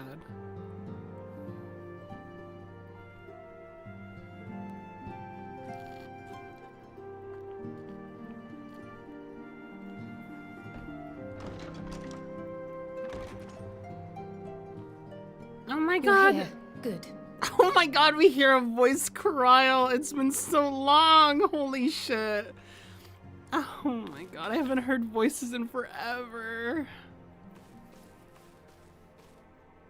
So, how are they?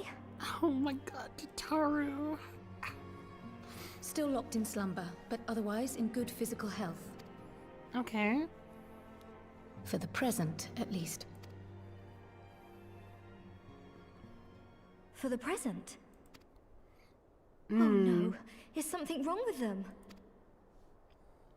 Well, I mean, I'm their afraid ether's there may gone, be. right? Like, oh god.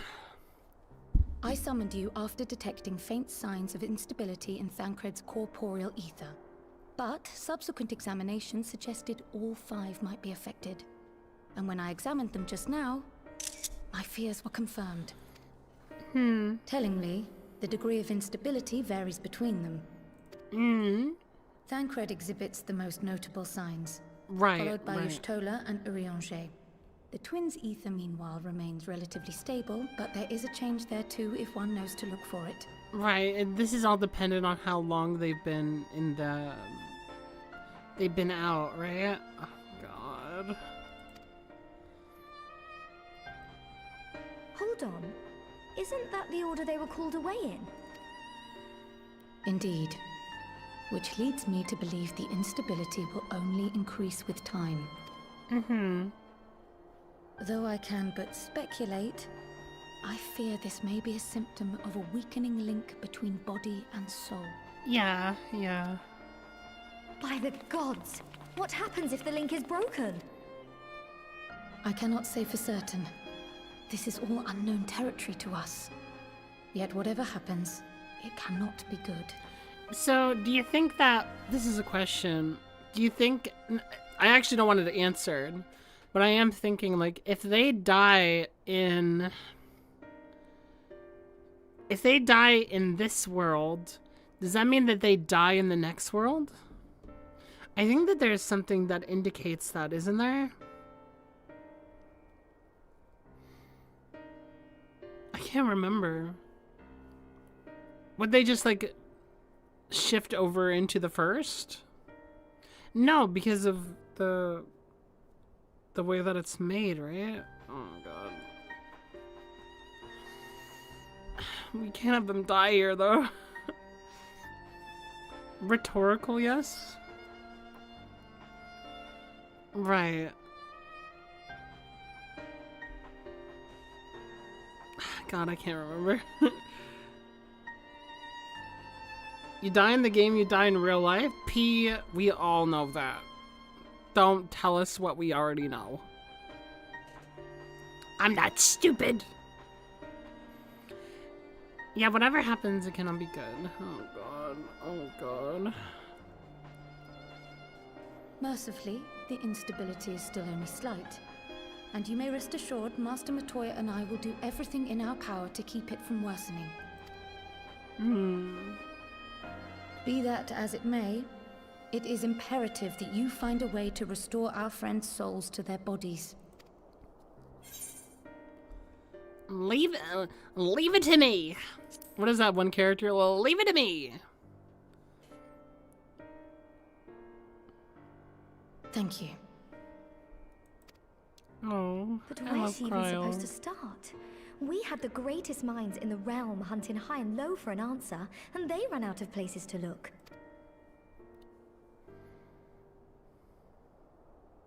You stated in your report that the Exarch had originally intended to reverse the summoning process by means of his own death, correct?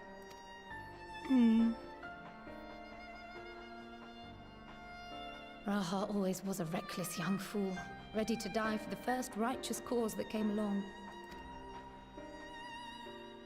His plan might well have worked, but I for one am glad he never had the opportunity to see it through. Even if it does mean our friends must remain stranded a while longer. There is another way, I am sure of it. And the key lies with him, with the Exarch. Pray return to the First and apprise him and the others of the situation. We, meanwhile, will do what we can from here. And, if the fates are kind, we will have good news to share upon your return. It's so weird to hear Kryle call him the Exarch. Yeah, it is weird.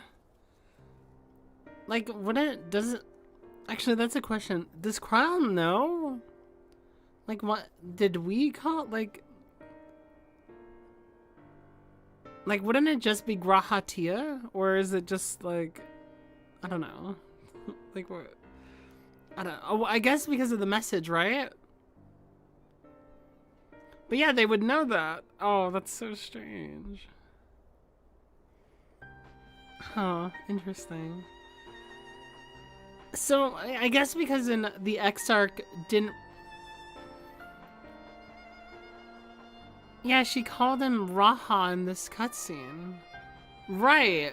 So then then she said the Exarch. Right, okay, yeah, Raha... Oh my god, this is... I don't know what's going on here, but this game is bad now. This game is trash! They're both, They're both in the students of the Boldens...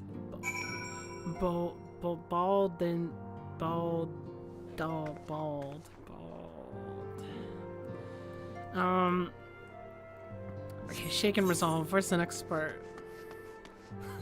The balding. In the balding, yeah. I guess get the flip out of here. But yeah, they spent time together and like they knew each other personally. And like, why would they call them the Exarch if we have called them Grahatia? That shit don't make no fucking sense.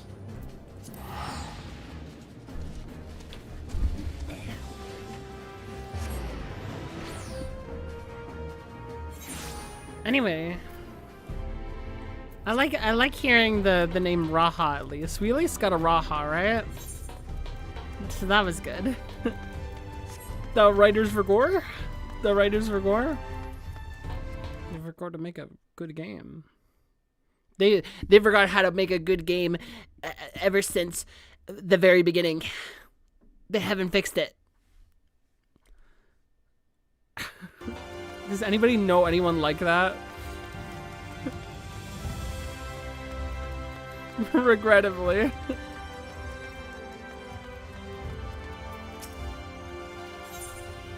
And we're gonna go talk to the... Natty's like that? That's so natty. Why does it still say the Crystal Exarch? He doesn't even have his hood on. Bro. This is bullshit.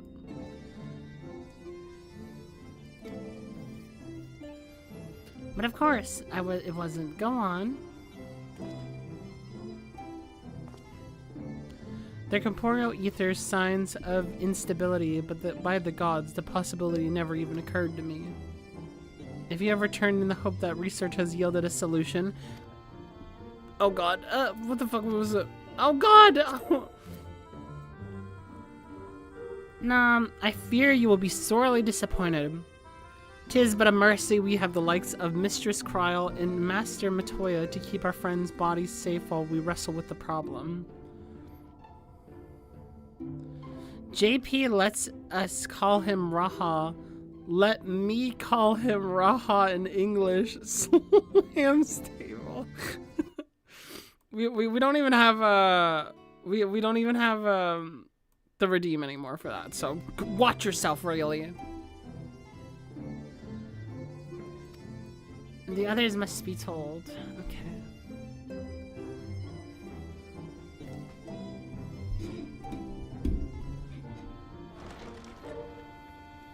Oh my god, we're gonna hear him voice, please. I would love that. Please, please don't let me voice. Oh.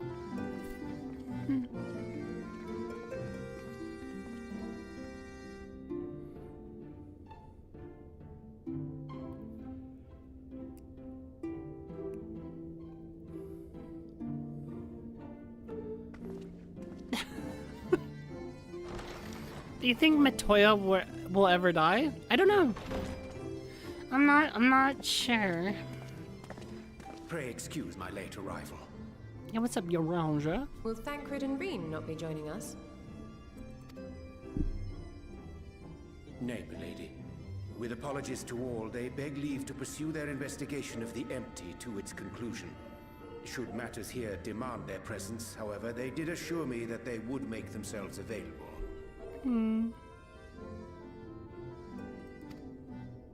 Yes, of course. Then let us proceed.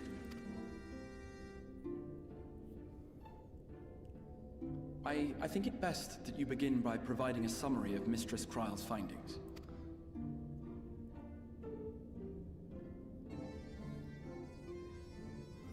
I love the way that he delivered that line, by the way. He said, I think it, like, I love the way he does that. I suppose it was only to be expected that some change would occur. Because usually when you read a line, it's like, like people usually read it in like a brooding tone. So it's like they almost don't know what to say, so they go, you know, like that's like the amateur way of doing it. But like Grahatia's voice actor was like, you know, he just stuttered just a little bit. It's like more obvious that of course his register would be up there. It's so good. I suppose it was only expected that some change would occur. Yet our souls seem unaffected, to my eye at least. Plot twist, she actually saw Grahatia in the Crystal Tower in the Black Rose timeline. She's immortal. We love to see it. How long they will remain so is another question. Kryle is right. It is imperative we find a way to return to the source.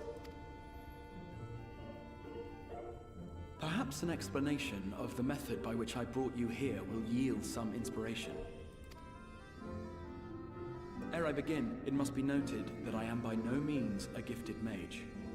In order to employ powerful magics, I must rely upon the Crystal Tower and its boundless reservoirs of energy. The magic that summoned you was no exception.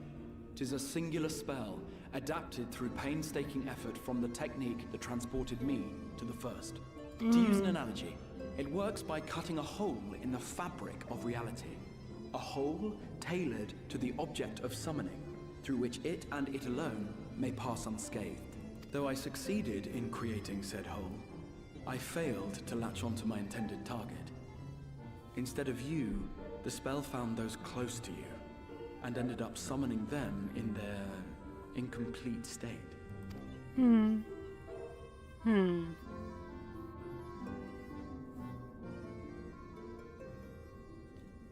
I would not soon throw my life away. Not after the lengths you and yours went to save it. Oh, that's such a good And line. so long as I breathe, I will spare no effort to see you safely home. Graha, oh my god. But should all else fail, and your lives be at stake, there remains one sure method.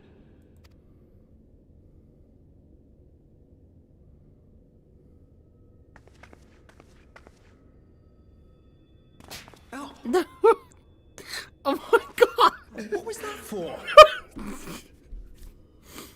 How can you even entertain such thoughts? Oh my god, You owe your life to the Warrior of Light, and you don't get to die unless she says so. That flick could have killed Merowim. Holy shit, did you see that? Oh my god.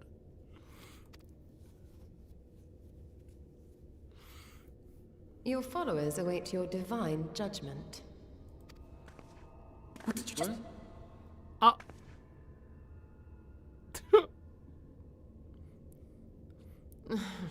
If the two of you have finished, perhaps we could return to our discussion?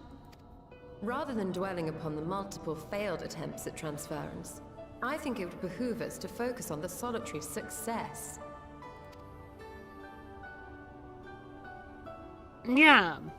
Let's I go. would draw your attention to the fact that our friend can travel between worlds possessed not only of her body and soul, but her personal effects besides.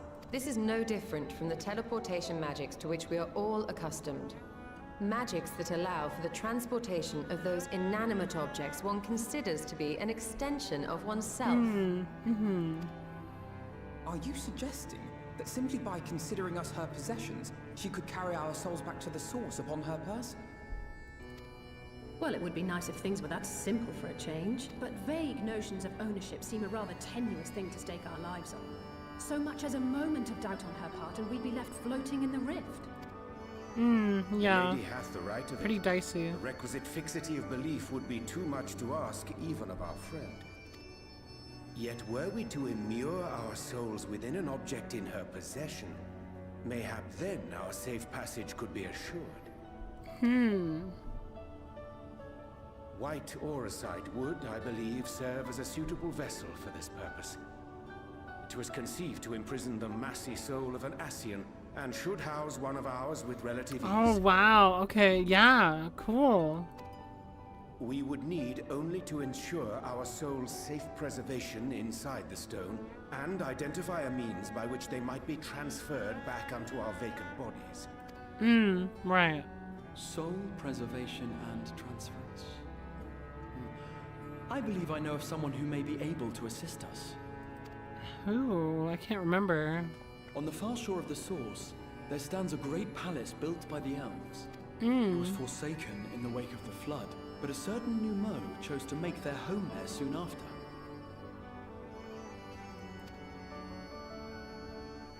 Though they have long lived as a recluse, they once occupied a place of honor in Verbert's royal court, and it is said that none in all of Norvrand is more knowledgeable than they on matters of the soul.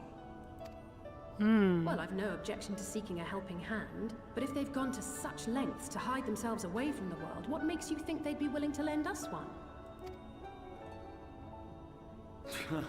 A worthy question.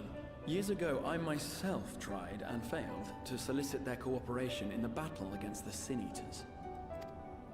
No sooner had I begun to make my plea than they unleashed a swarm of their familiars upon me. Unlike me, however, you have curried favor with the Fae folk. By that merit alone, I am hopeful that they would grant you an audience.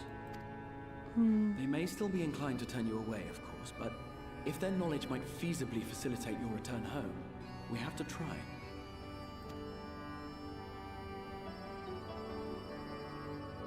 We've already seen from Eden that the wolf's brain isn't super reliable. Yeah. Yeah, I didn't say this on stream. I also finished Eden. I don't know if that was said. I did indeed meet a guy. What the fuck is her name? Gaia? I met a Gaia. I did that whole thing, so we don't even have to worry about that. A grand adventure.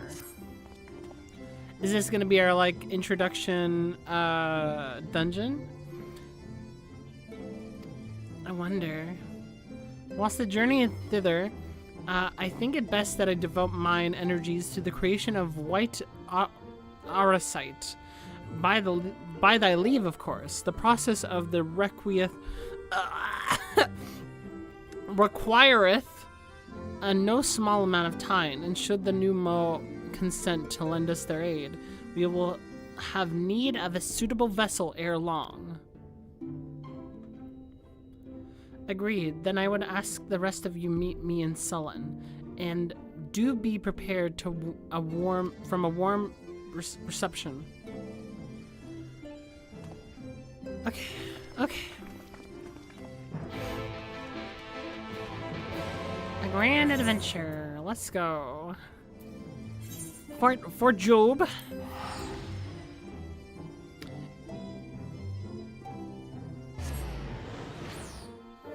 You can do the final Eden raids once you've finished 5.3. Yeah, that's what it told me. The MSQ popped up, so I already know that. It was pretty good though. It's still like kind of inconclusive.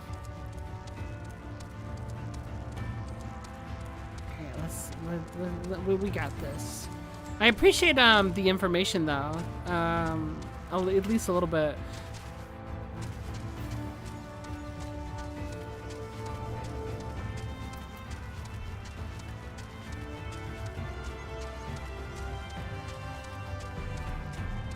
Oh my god. Look at this fucking place. It's all cloudy and stuff. It's not bright anymore. This purpley place. This place in particular looks very strange without the light. Doesn't it? The purple really had like a shine mixed with the yellow. Like they really made sure that like that yellow light made this like first introduction like really beautiful. Even if it was like super haunting. You don't have to hear those spooky noises though, which is nice.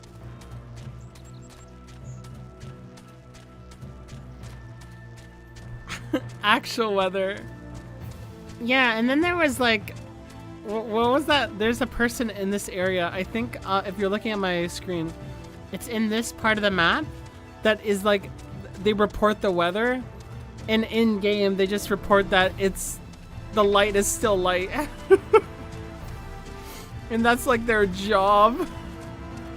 Like for the entire duration, they're just like, yep, it's a light day today. Yep, today's another day of light. Well, we're experiencing some light today. It's so fucking weird. And like, I don't think that there's like any indication that the light changes in the sky either. So like, why would they have that job?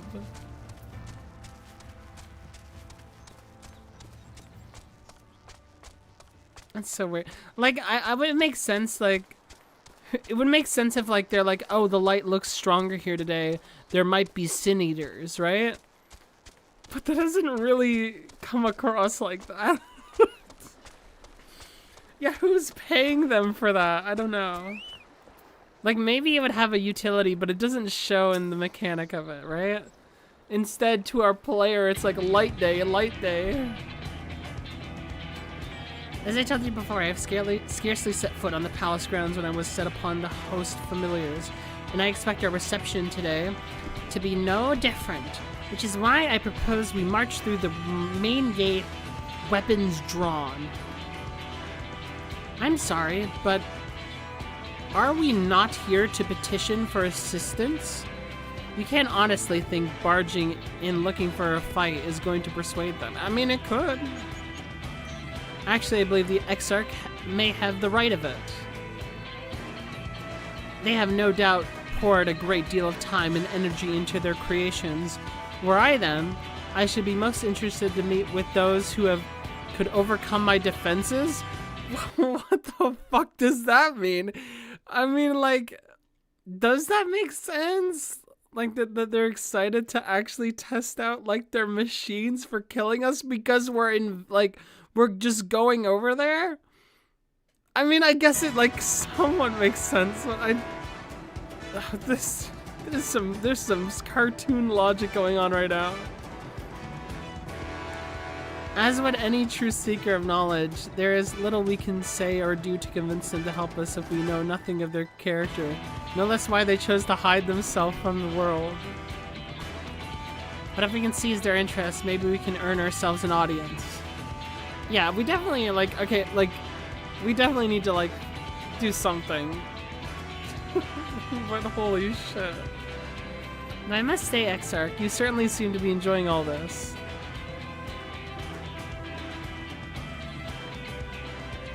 Look, they had some reason for the dungeon here. I mean, it kind of makes sense, you know, sorta.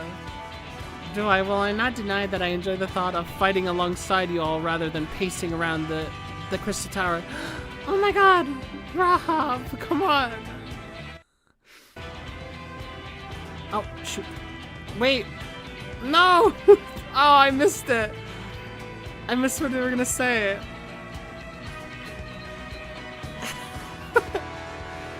She averted a calamity and the light seemed destined to consume her has extinguished. It is only natural that we would be pleased to see her. Yes, well, you have plenty of time to celebrate her good health after we've finished here.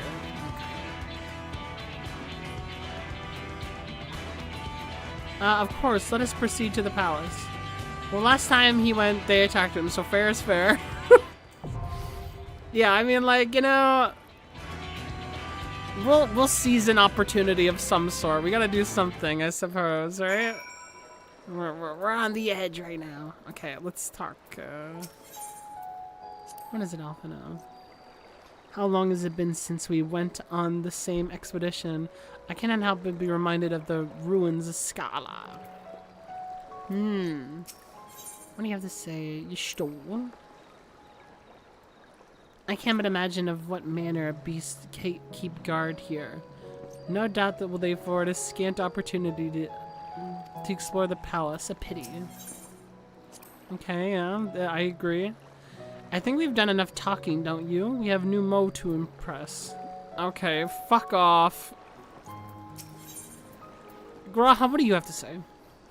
'Tis good to be here with you for a change. Whatever you have me do, you need but say the word. Oh my god, he's so excited. I'm gonna have Graha. No question about that. Do I want Y'shtola? No. Not really. I want you. My strength is yours. Oh my god, I just have to have everybody. Is that right? Victory will be ours. No. Okay. Alright, we're good. We're good. We're good. Alright, register for duty. Ready to go. Alvano just made a joke about how he thinks Alice has a crush on the wall. Really? Okay, I agree, you know. Lakeland Night Utsumo. Yeah, the themes are always so good, P. I love the music in this. Oh! Look at this. Oh! What the fuck is that? Holy shit, it's me. Oh my god, it's so creepy. The... Oh, wow, how quaint. This theme. Oh, so regal, you know? Should you value your lives, quit this place, okay?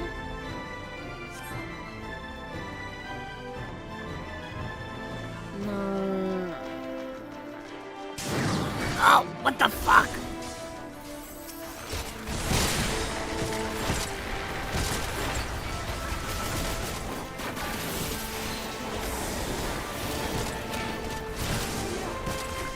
Alan and Graha, my beloved. He's the one. Without a word, he's the one. I'm glad I have this opportunity at all.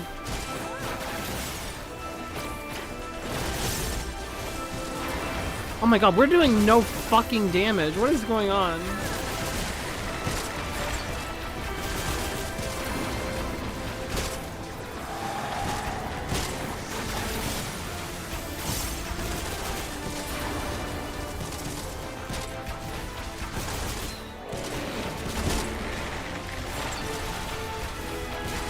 Gotta head to Eve? Okay, yeah, thanks for hanging out, Zaylin. It was fun. Have a great Eve. I always appreciate you coming around. Oh god.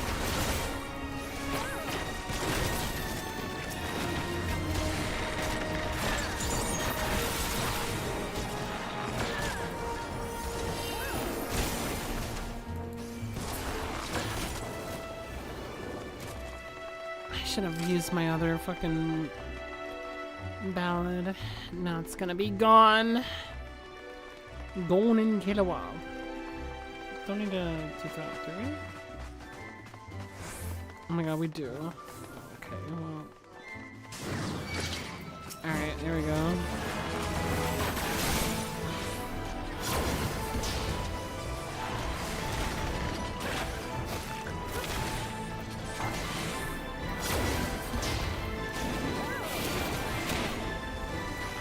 They're always bad. They're trying to incentivize people using the duty finder.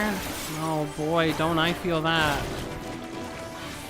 Glad they can waste my time even longer.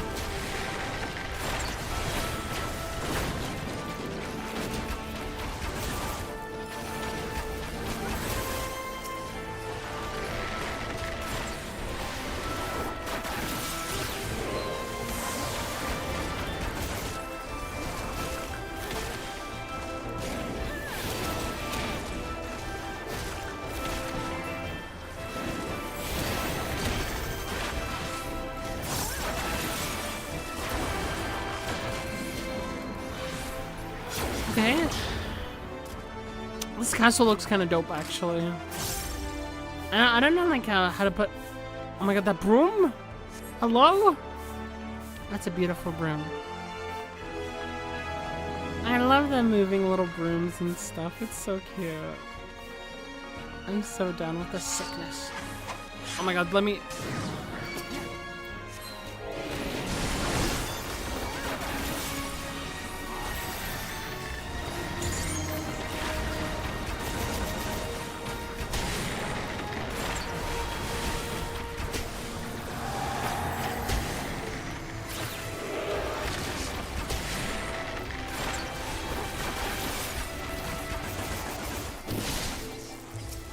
Come on.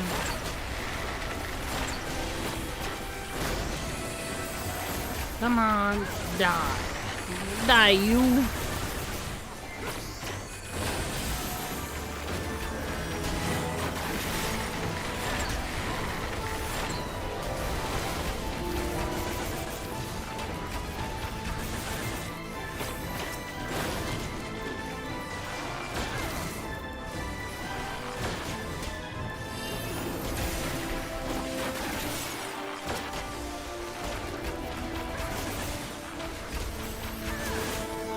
Okay.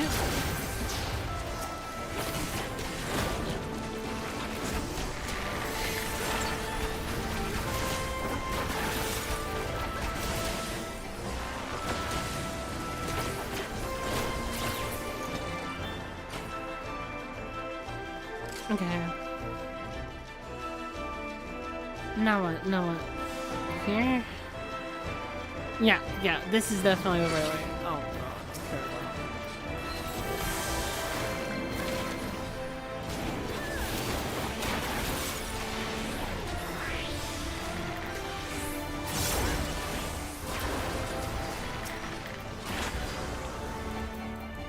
Oh my god, attack?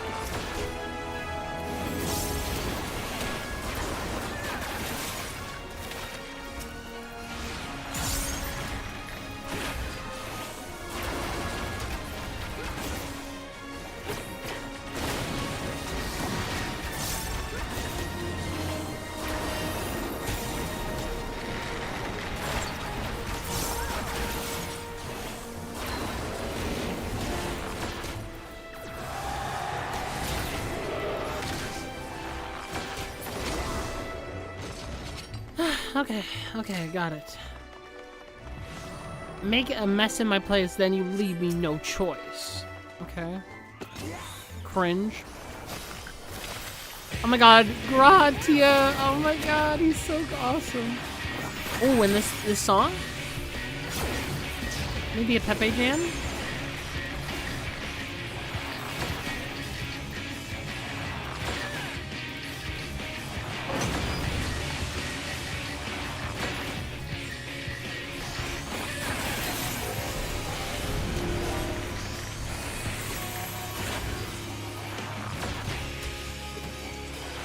What the fuck? Why did they all like get on him? What the fuck was that? Why did you walk into that?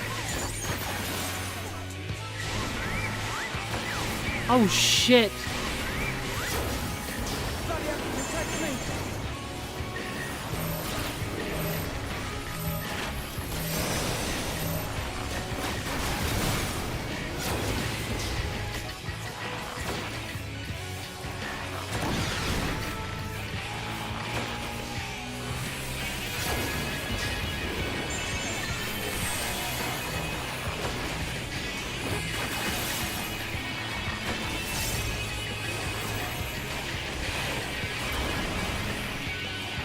Come on. Immortal Anathema. Hey, come on. We're gaming? Oh god, I almost fucking ran into that for no reason.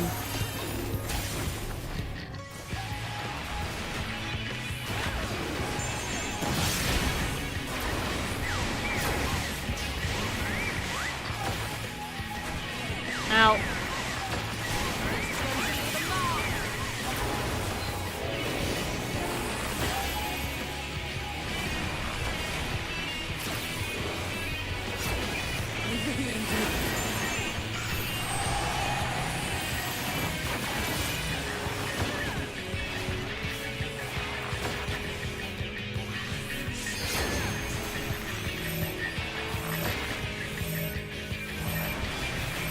Yo! Oh my god!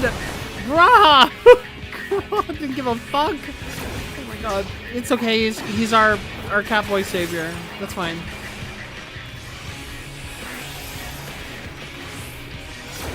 Oh, that was such a dumb move on me. Why did I do that?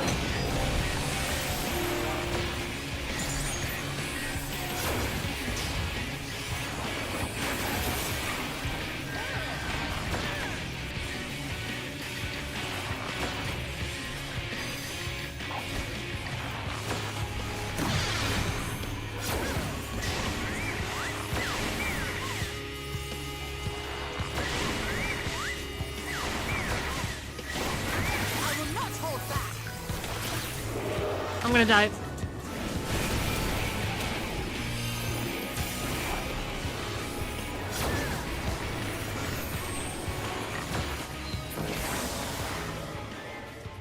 Alright, here we go. Casting? Come on. Ooh, oh my god, look at this. Oh, this is really pretty. And kind of ugly. I mean, no, it looks, you know, it looks okay, I guess. You know, it's not bad. Oh, what the fuck is attacking me? Hello? Ew! Oh my god! These little fuckers. What the fuck? Come on, guys, don't fucking. Don't work about that.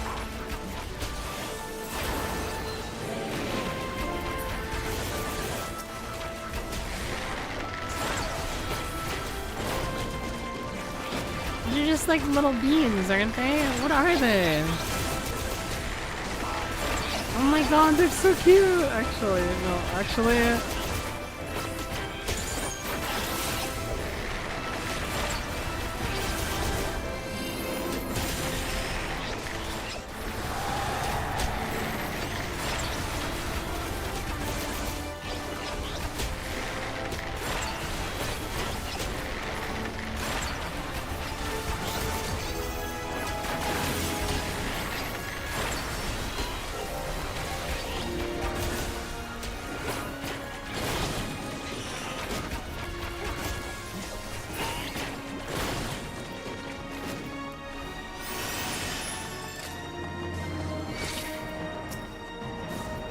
Oh god.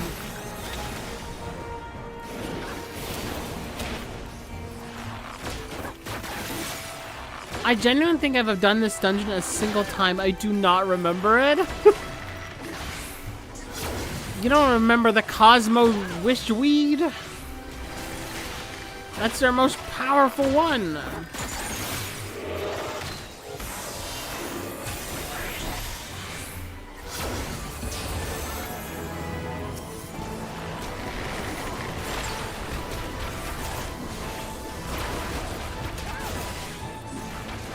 People who use this dungeon for G-poses and videos all the time back in Shadowbringers era, the lighting is just really good for it, I suppose. Meanwhile, Rose is like, what the fuck are you talking about?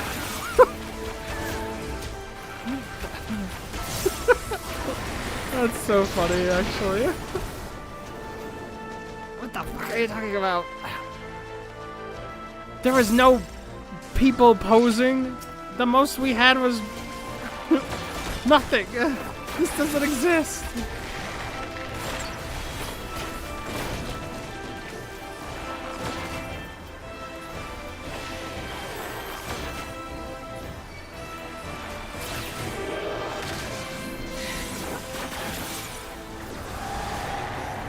Come on, Cosmos, come on. Rose isn't like people. You see, she's different. Well, Rose is quite different, you know, in a good way.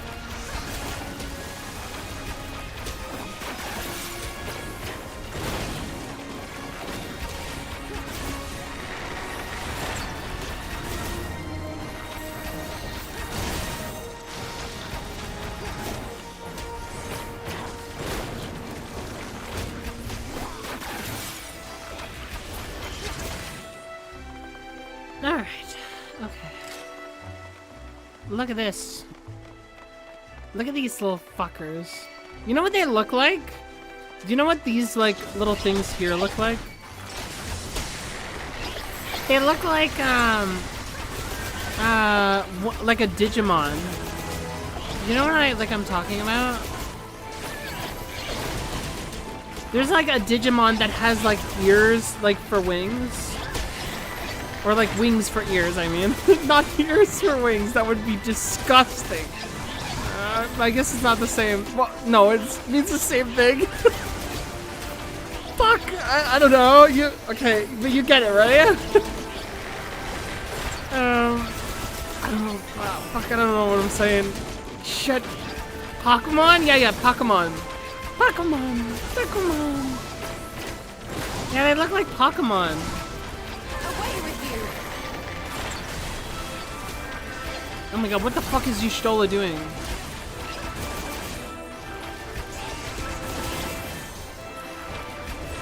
Yeah, Pokemon. It's gotta be Pokemon, right?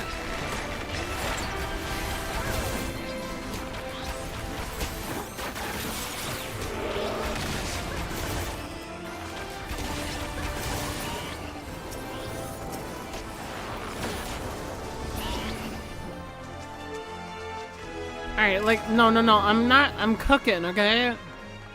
I think it's like... fucking Pokemon... Oh my god, hold on. Oh my god, is it closed? No. Is it Pokemon? It might be Pokemon.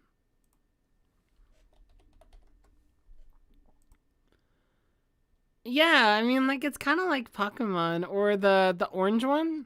The orange little, there's a orange thing. What is it? Oh yeah, it's Patamon. Patamon? Like Patamon. So yeah, Patamon. Yeah, not Pokemon. Pokemon and like Patamon. It's orange and cream colored. Yeah. Pakunoda, woof woof. Shut the fuck up, Natty! Shut the fuck up!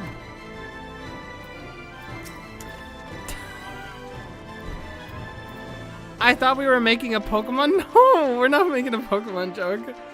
The Pokemon is a joke.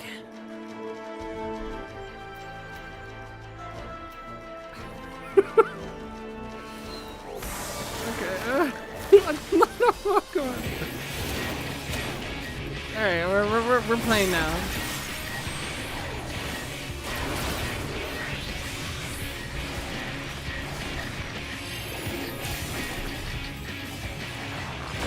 Natty calling Pakunoda a flying pig? I mean, what else can you interpret it as?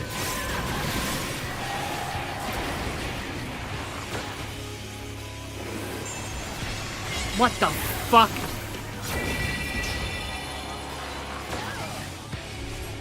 What the fuck is this?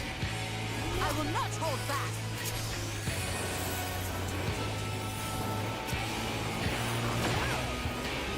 Oh my god, I was so distracted by that. I had no idea what the fuck that was.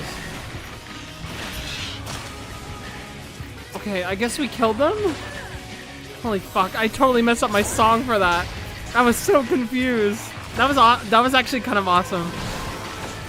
That was like a better version of an Alexander fight. Fuck Alexander! Woo. I'd rather never go back in time to fucking do that fight. Holy shit. Piece of shit fight. Oh god. I'm gonna die.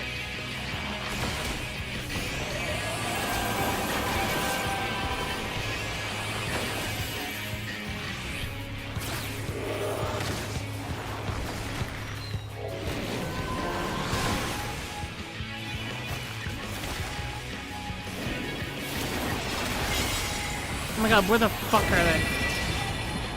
No! Oh my god. I got it. I got it.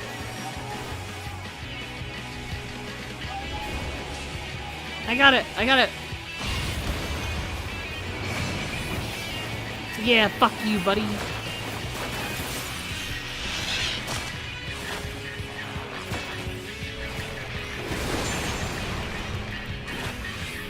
Oh, I'm so dead.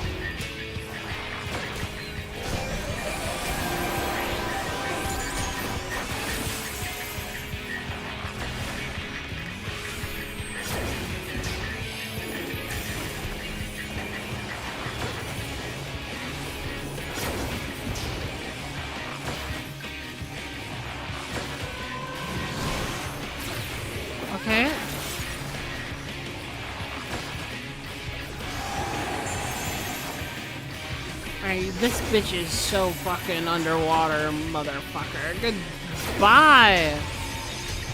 Oh god! I almost went underwater. I will not hold back. Oh my god. Oh my god. Alright, what is this? That doesn't help me at all. I'm not a black mage.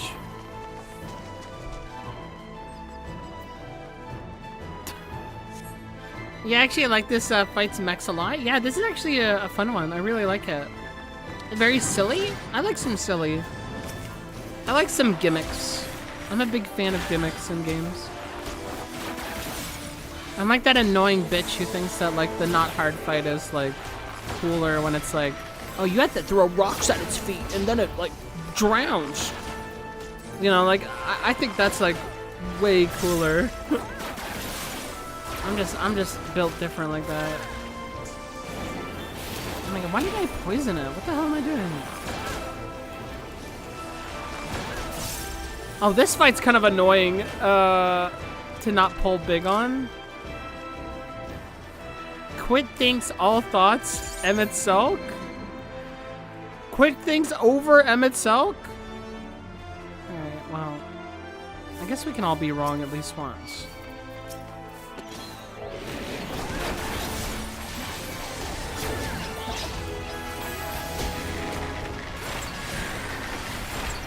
I guess like some of us can make decisions that everybody will dislike and it makes us feel better about them. So thanks a lot, Peeve. I feel really good about that.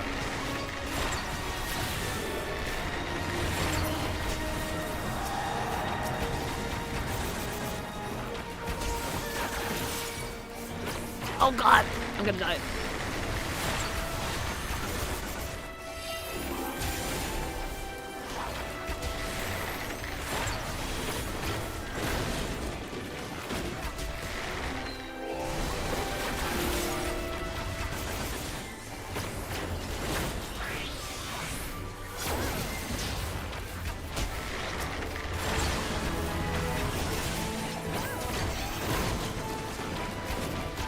If you bring both Alice and Alfie, here Alfie staring at Boss Corpse, I wonder if we can make tea from it, Alice. Why are you like this? What the fuck? Oh my god, Alfie is fucking unhinged. He thought that? Oh wait, what the hell is this? Oh, what is going on here? Long may he reign. Oh my god, I love Dungeon Meshi. This is so great. Oh wait, hold on. When I replay 14, I'm gonna make a video essay on Alexander, and I will prove why it's singular most best piece of content 14 has to offer. It's why you don't understand Alexander. Oh god, people don't understand. Oh god, they're not attacked. Oh my god, hello? Oh my god, they're so tall. What the fuck? Wait, why is he so massive? What is going on here? Oh god.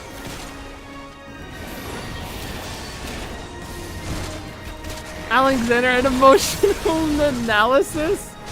Alright, okay, actually, for people who don't know, we watched a video, and I would say it was like a solid, like, maybe 4 out of 10, 5 out of 10 video about, like, Adler, a character in the game Signalis.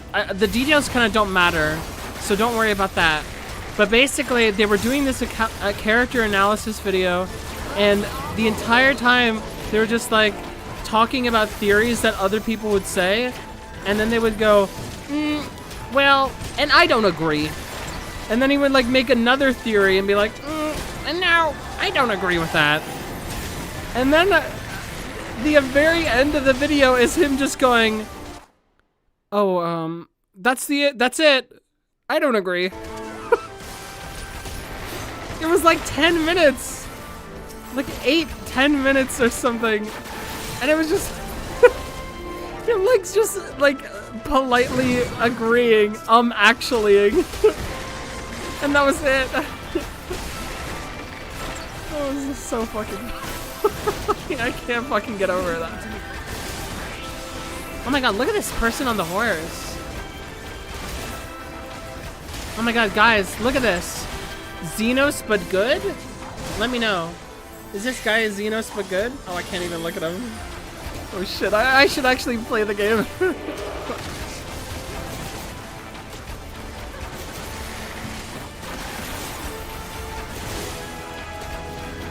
Oh no.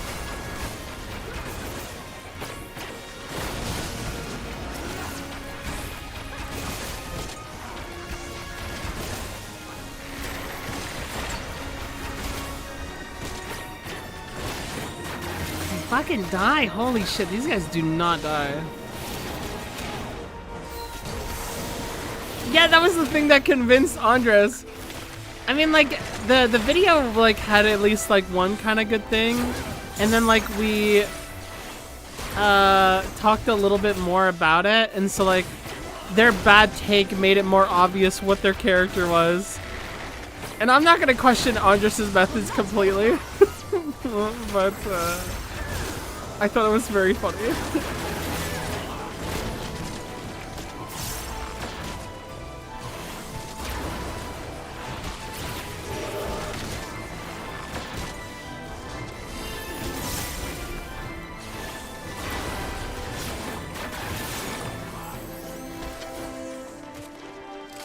I mean, in a way, I think it convinced him that there wasn't much for him to squeeze out of Andler. Like, yeah, like, because the video at least was, like, explaining other points of, like, conversation about their character. And so then, like, Andres is like, wait, I'm recollecting all the events. I don't think there's anything much to his character. So in a way... Oh, wait, hold on. Look at this right now. Alright, guys. For real, though, Final Fantasy music's pretty good. But imagine, just for a moment, if you will, that in this ballroom... that they played this music instead. Oh my god, it's slow!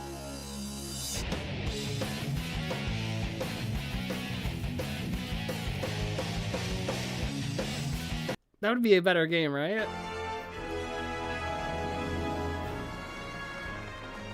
Alright, well, where are we at?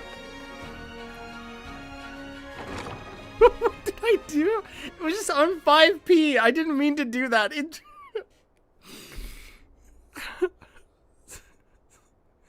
Yep, okay, hold on. I gotta focus.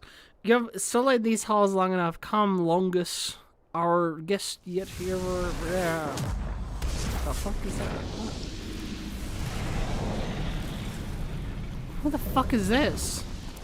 Holy shit. Lugus.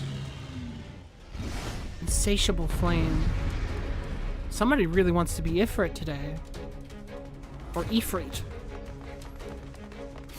Rose, it sounded like... it sounded like that... Like, whoever was making that noise, that you just, like, you, like, electrified their instrument. I don't know what the fuck happened there. It just sounded weird. Hold on. Alright, we got this. P, that's you? That, right. Yeah, you look hot, P. Good job.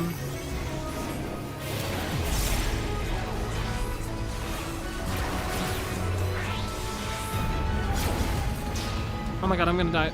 Genuinely. Oh god! Okay, I gotta be spatially aware about that. Hold on.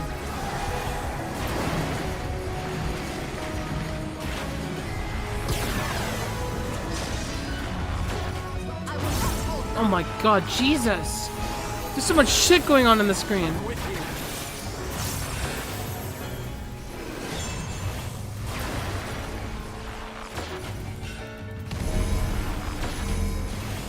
Oh fuck, I fucked it up.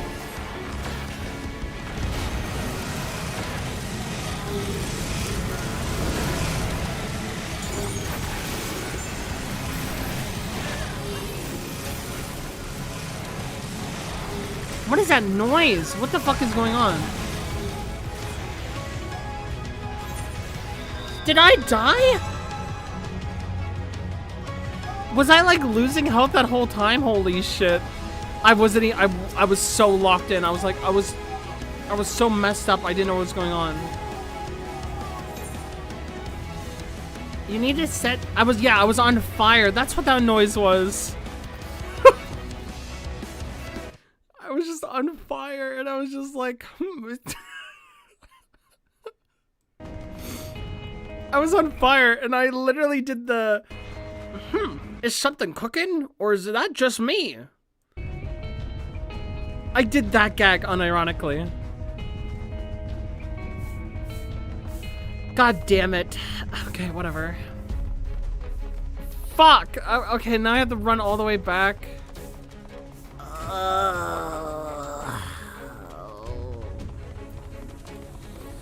Huh, your food isn't that good. I've eaten way better. Chef Boredes. I leave. Chamber of Mortal Legacy. I should look at like some of these paintings here. Do they have a painting of their own place in their house? They took a painting of their place and put it in their house. What the fuck? I guess. I suppose so. It's the advertisement, it's the flyer. You were like this is fine? Yeah. Yeah. Hey, you know what we're missing in this house of ours? You know what would, I think, really spruce it up? There's just something missing here. Why don't we just put a painting of our own house in our house? Oh, well, honey, wow, that's such a good idea. You're so freaking smart. Thank you, my beautiful wife. Now go get me eggs. They're fucking, they're parody. What the fuck? Why would they do that?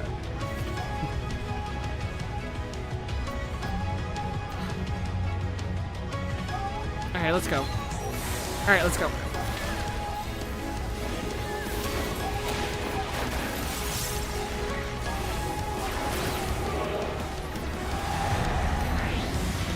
Oh my god, I'm gonna fucking die.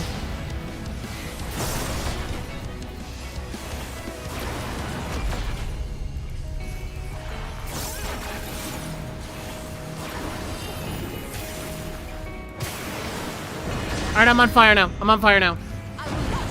How do I not stay on fire? Wait, am I actually still on fire?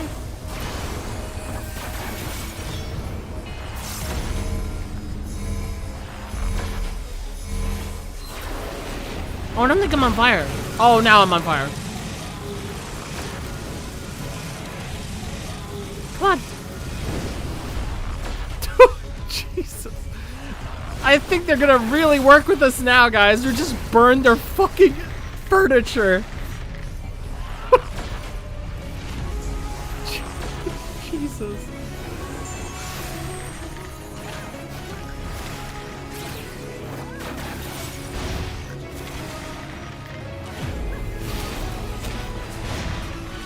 What the fuck is he doing? What the fuck?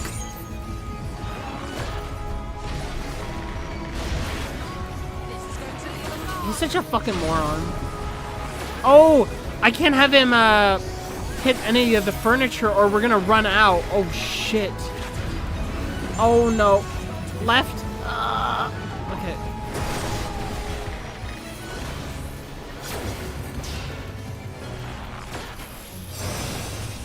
I'm gonna run towards. Oh, never mind. Oh, more stuff, more stuff.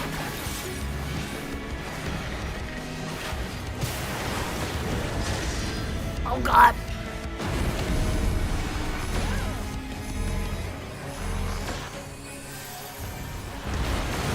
I'm good, I'm good, I'm good.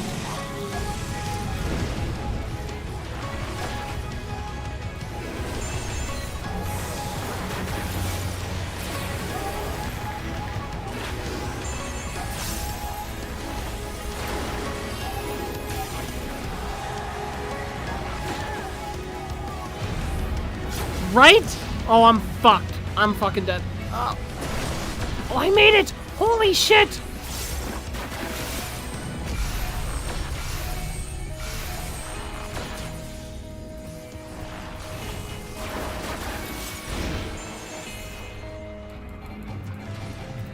Wait, it's too far.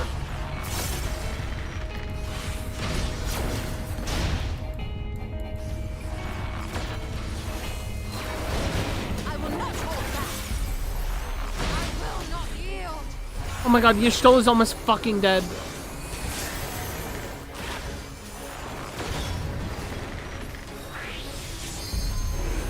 Oh god.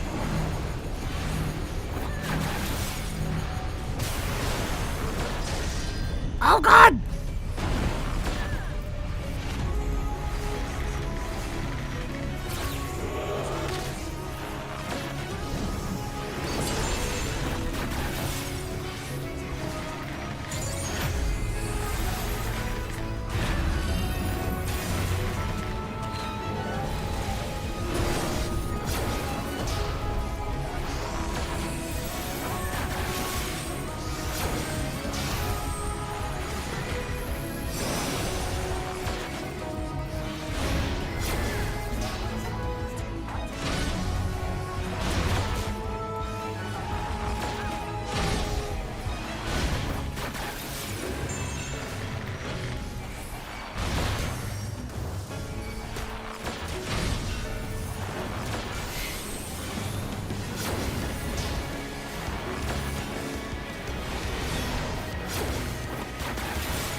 Okay, good. If you did like another blue flame thing, we would have been like so done. I don't know if like the game spared us. I thought it was gonna do it one more time, but I guess not. I don't know. We did it.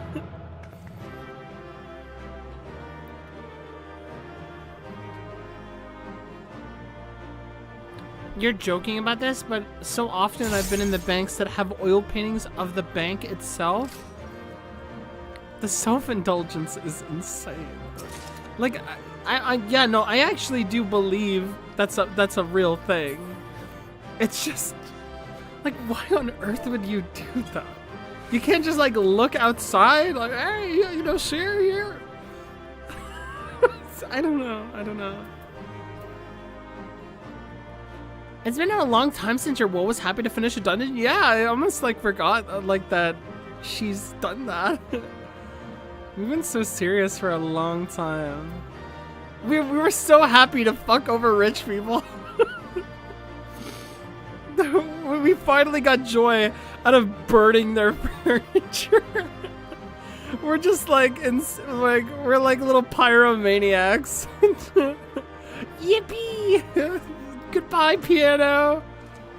Like it wasn't even just like it wasn't like cloth or like towels. It was just like full on. It was just like full on like paintings and stuff, and like the piano. Oh my god!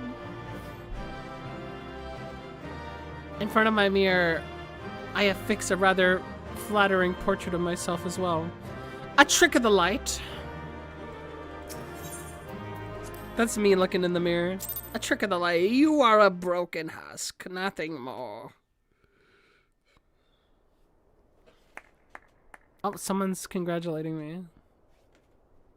Did they clap? That was my fiercest familiar. Oh, impressive.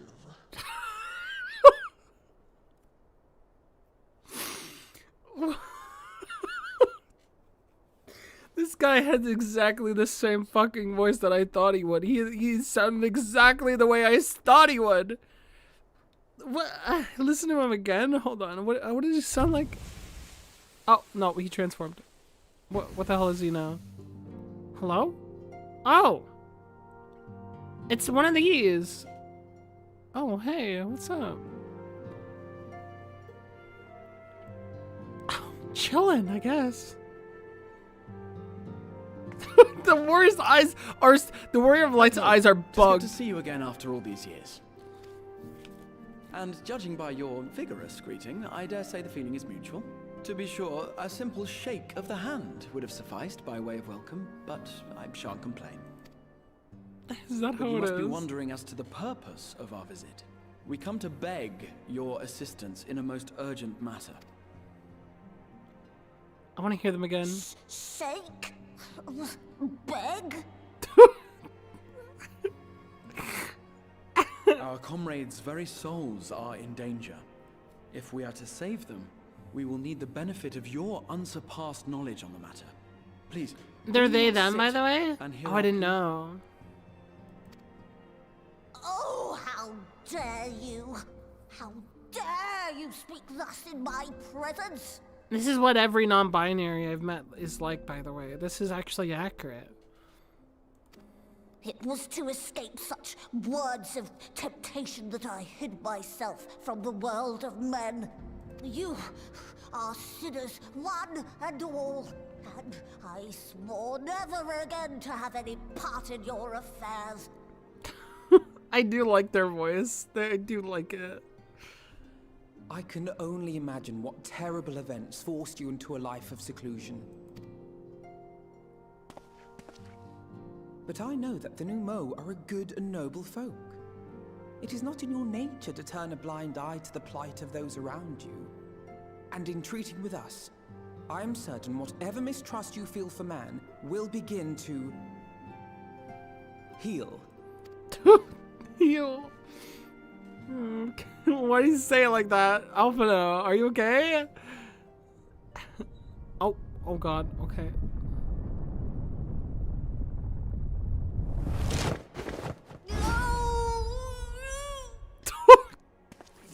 Okay, If you will not be satisfied, why, suppose I could listen. After all, there's no harm in just... No, I mustn't. Not again.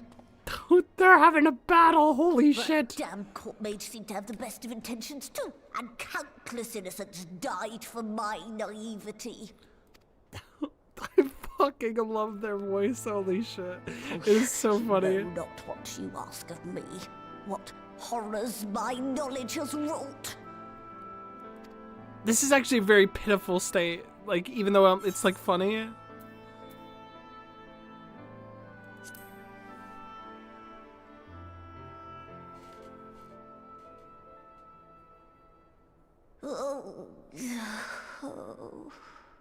Of all the visitors I could possibly have, they're even more stubborn than I am.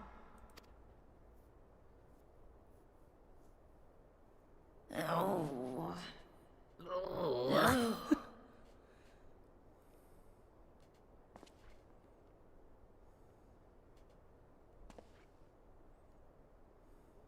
Oh. Very well. I love their voice, holy shit. I will hear your petition, but that is all. And I expect fitting payment for my troubles. Commensurate with your contribution to our cause. No more and no less, I promise you. With that settled, might I impose upon you to join us at the Crystarium? I'm afraid the nature of my friend's predicament calls for absolute secrecy. Okay.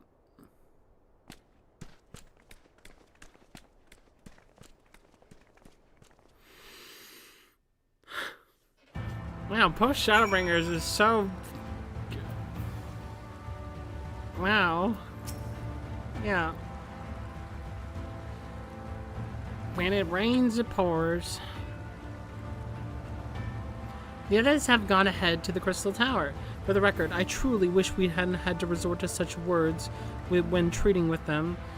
I have ever sought to convince, not compel. Yet I cannot deny that part of me is glad Urion J shared his knowledge of the new Mo with us. Had he not, Bick Lug wouldn't be here. Speaking of whom, we should hurry. To keep our guests waiting would only add insult to injury. True, Alphino. You may now enter Grand Cosmos with a party or... To use the feature, open the trust interface located under duty in the main menu. What? Okay, whatever. A welcome guest. Alright, let me check something really quick before we go any further, actually. I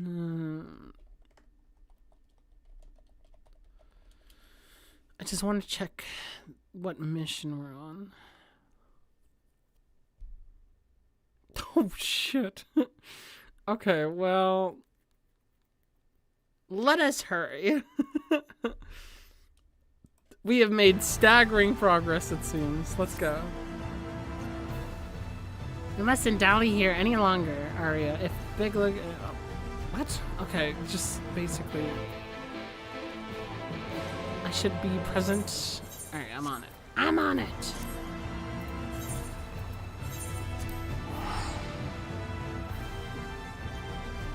I mean, that was a fun dungeon. I don't think I disliked that one. It was... I think the premise is very silly. And like, you know, after everything that Shadowbringers did, like let's say that you were continuing MSQ and you didn't like maybe take a break, right? Like I did. And like, yeah, I think like that was a fun little jaunt for the most part. I think it's very wild. But, you know, whatever. Whatever, you know what I'm saying?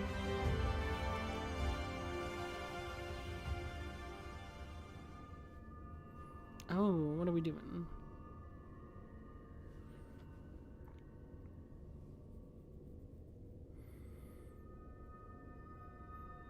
Pneumo our face so the whimsy is fitting. Yeah, it fits with it. Fitting doesn't... just because it's fitting doesn't... I mean, I think it's great, sadly.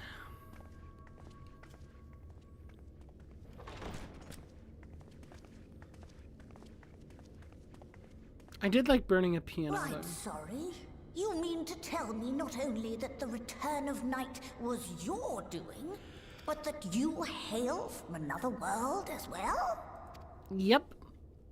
Yep. Everything we told you, of the source, the shards, the 7 umbral calamities, all of it is true. I realize how fantastical it sounds, and I would not blame you for doubting our testimony. Mm-hmm. But given your expertise, you must surely have noted the peculiar nature of their souls. Any other time, and I would have dismissed your stories as balderdash and flummery. Balderdash, holy shit. Closer inspection, 'tis plain their souls are far denser than is normal, and that they do not possess true bodies. Save you. Your body is your own, and your soul is the densest of them all. Yep. That's me.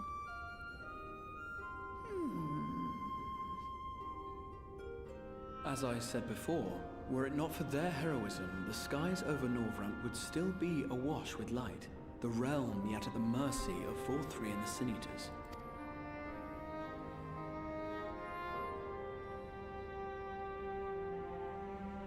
After all they have done for our home, seeing them safely back to their own seems the very least we can do.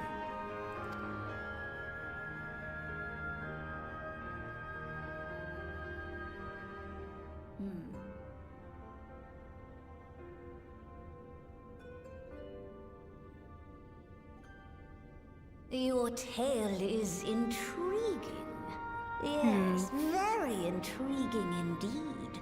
Simply to hear it is fitting payment in itself. As for your friends, I can but agree. Their valorous deeds on behalf of Norvrant are deserving of recognition, of their own fitting payment. You will help us then?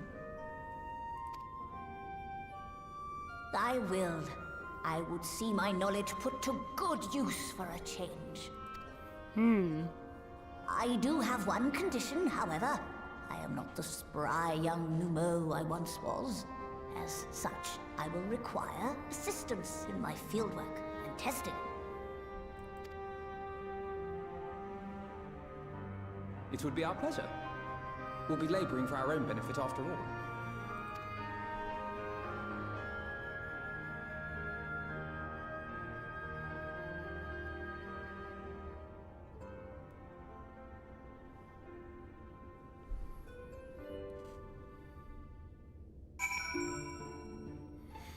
Okay, okay. Let's see. Oh, shoot. I have to keep talking to these people. I almost forgot. Has a fine eye, though we have yet to begin. I rather think the Exarch was right to call on him. His name is Grahatia Fucker. I say, you're so short. Holy shit, sorry. No, I was so close. I sometimes forget we're not truly here in the first. It'll be good to be whole again. Yeah, I wonder if, like, they'll remember what that feeling is. Did you happen to notice the magic brooms strawn about the grand cosmos? Uncanny. Wait, what do you mean? Hold on. Oh, the brooms! Yeah. Yeah, you remember about that. Unfortunately for us, is a mind of to see you and your fellow scions justly compensated for your efforts. Okay. Alright. Where have you seen magic brooms? Oh, who knows? I wonder if Y'shtola is connected to a broom, a little broomy? I forget what it was named. What was the name of the broom that like helped us a little bit? It was with Master Matoya. I forget the name of it. Fuck.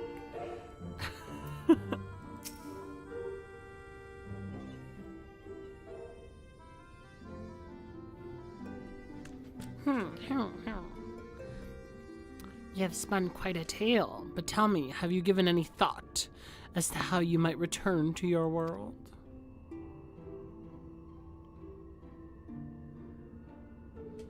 They do. They have. There is one that has a name.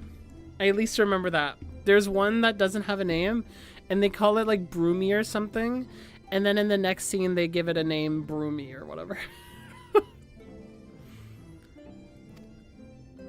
One which fails to account for the present state of your souls. They have become highly charged, likely as the consequence of having maintained tangible forms for so long. In such an energetic, unstable state, there is no telling what may happen to their souls within the Arisit site. They could very well become immutable to transference, never to be restored to their bodies. Then would it be possible to force our souls into a state of dormancy prior to the transference? In theory, yes, but the soul is not a candle to be snuffed out and relit on a whim. Well, that sounds ominous. What exactly would rendering our souls dormant entail? In order to maintain a corporeal form, your souls constantly draw ether from your bodies. This process must be halted and the resulting surfeit of ether removed. Your minds will ultimately be separated from the fox bodies of yours, rendering you incapable of interacting with the world around you.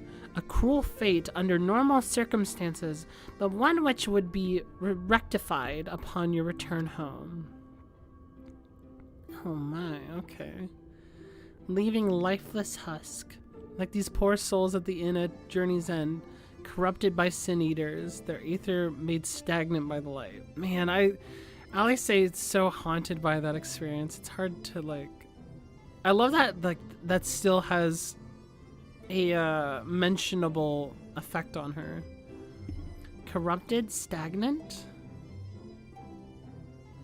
Might I see your these unfortunate individuals? Why? Do you think you might be able to help them?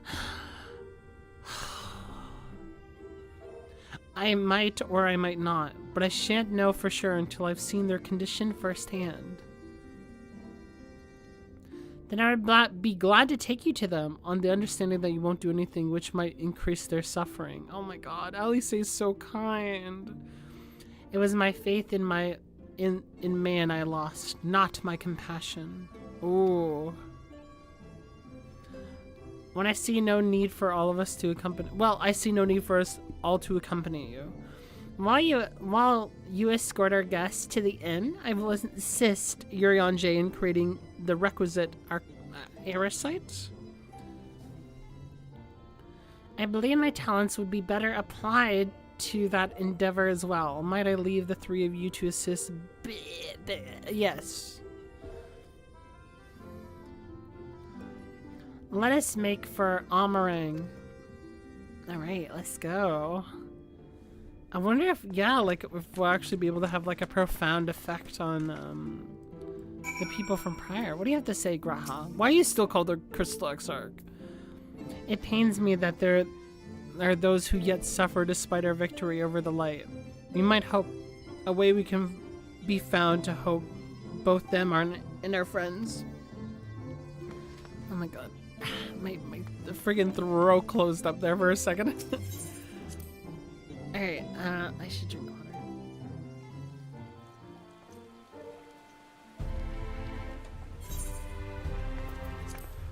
Alright, to the next road we go. Right down. Oh, right on it. That's awesome. I forgot that there was a one right in the camp. Oh my god. Alright. Hello?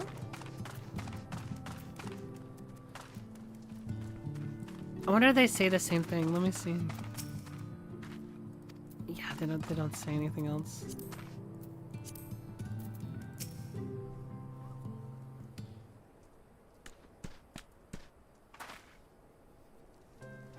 There he is.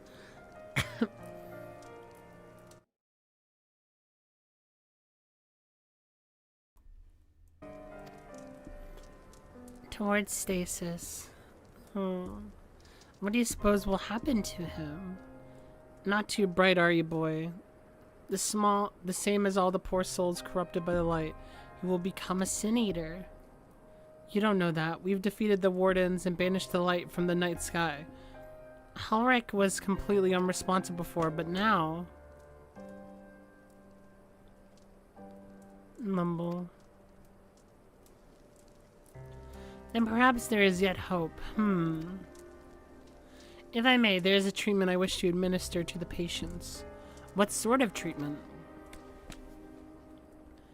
In the course of my studies of the soul, I once created a tonic which could temporarily stimulate the ether in one's body. After some refinement, it came to be used by the Knights of what is it? Vaubert? Yeah, Vaubert? Then for far darker purposes. Lest it fall into the wrong hands, I swore never again to make it. But for their sakes, I will break that oath. Verbert? I thought it was Vaubert. Damn. Verbert. Okay. It is not like the reverse stagnation, mind you. But it should offer some measure of relief.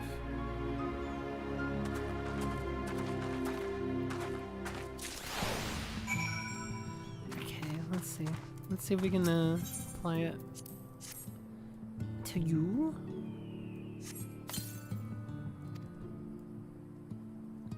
Toden stares blankly at you. It seems the tonic had no effect. No. It's deceptive. You have to wait. Oh my god, they're cute. Look at their outfit. Oh my god. What is this? Warmth? I feel in my chest. Here, I gotta... Oh god.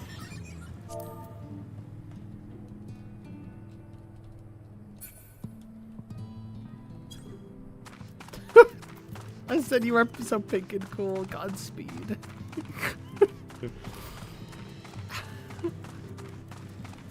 Alright. Let's do this. This one. Kabam! Oh, shoot. I messed that up.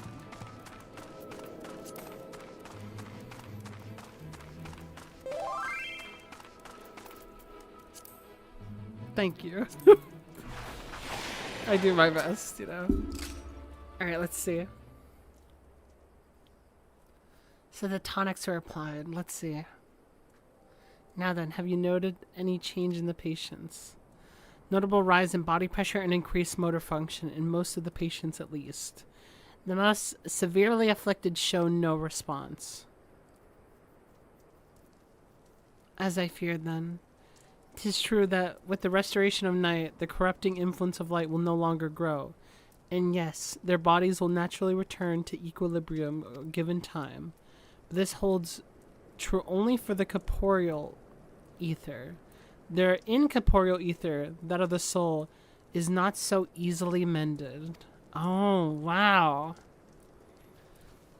Which is why those in the later stages of corruption, like Halric, appear unaffected by your tonic. Oh my god.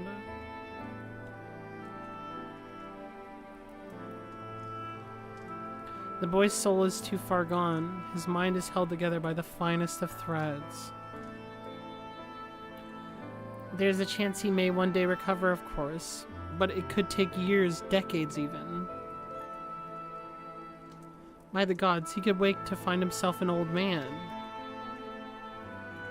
I find him a reward for his persistence, the opportunity to mourn the life he never had a chance to live. No, there's something we can do. Look, I realize this is not why we petitioned your aid, but do you think it's possible we can find a way to hasten their recovery? Maybe.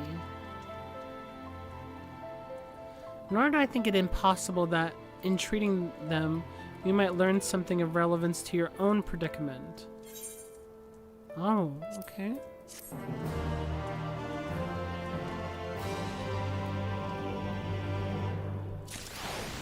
Next one. Oh, wait.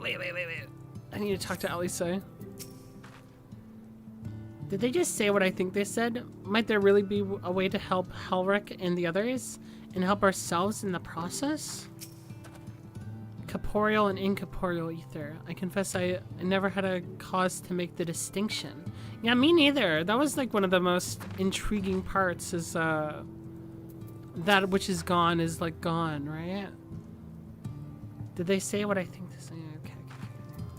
Let's keep going.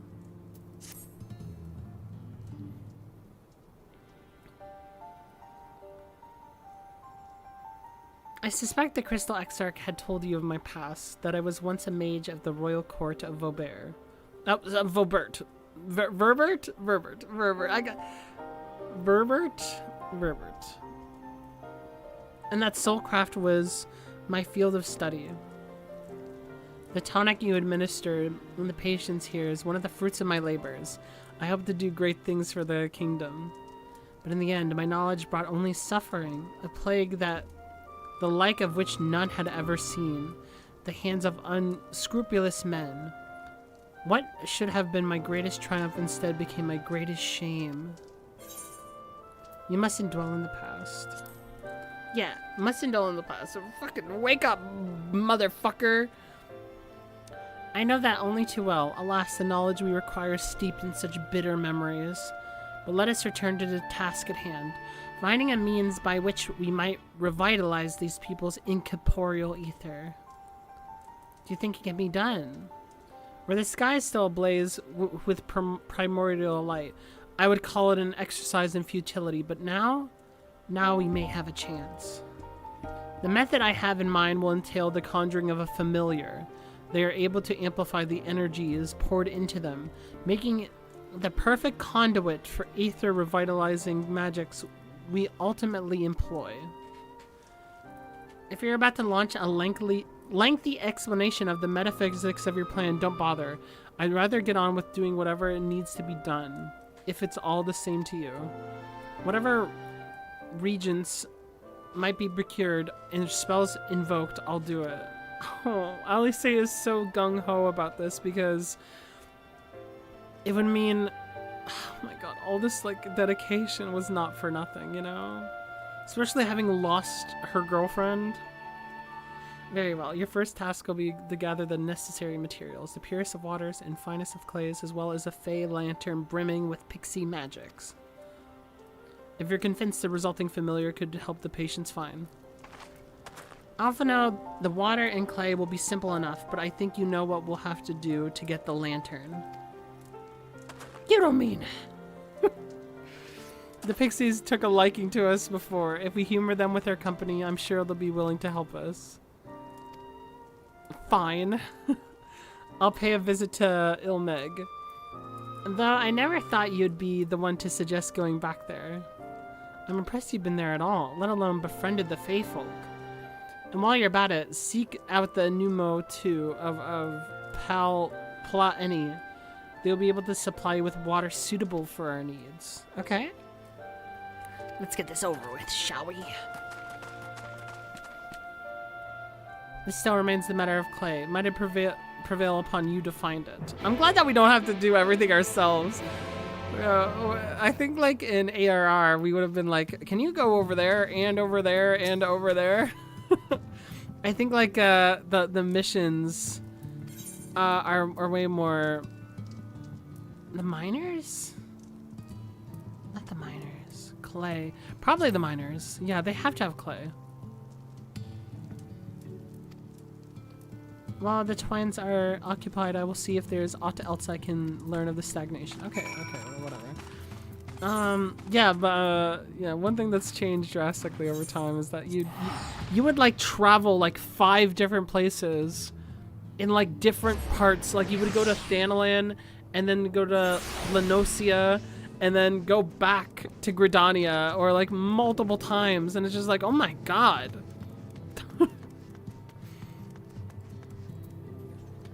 The Company of Heroes stuff was especially bad about it because they would have you running around getting stuff for their stupid feast, and your Shola was sitting there doing nothing, yeah? It's just like, what the fuck? Why do you have to do all that? Oh my god, it's Magnus, the goat. Arya, well, what a coincidence. A coincidence? What the fuck? Were you talking about me? I'll kill. You come at a good time. We've just, this moment, finished repairing the Talus and trolley you took. Oh, okay. The trolley was no trouble, but the Talus would have been another matter, had we not had a visit to Master Chai. He offered us a share of leftover building materials from Daedalus Stoneworks, as well as a few trade secrets to help us along. Clever man, that Chai News. He seemed pretty keen on the ideas I had putting this giant Talus to work. Like a giant trolley, but Magnus still refuses to see all the good we could do with it. Look at his fucking smile. His stupid idea. Stupid. That was actually deliberate tied to the Dark Knight quest? Alright, whatever.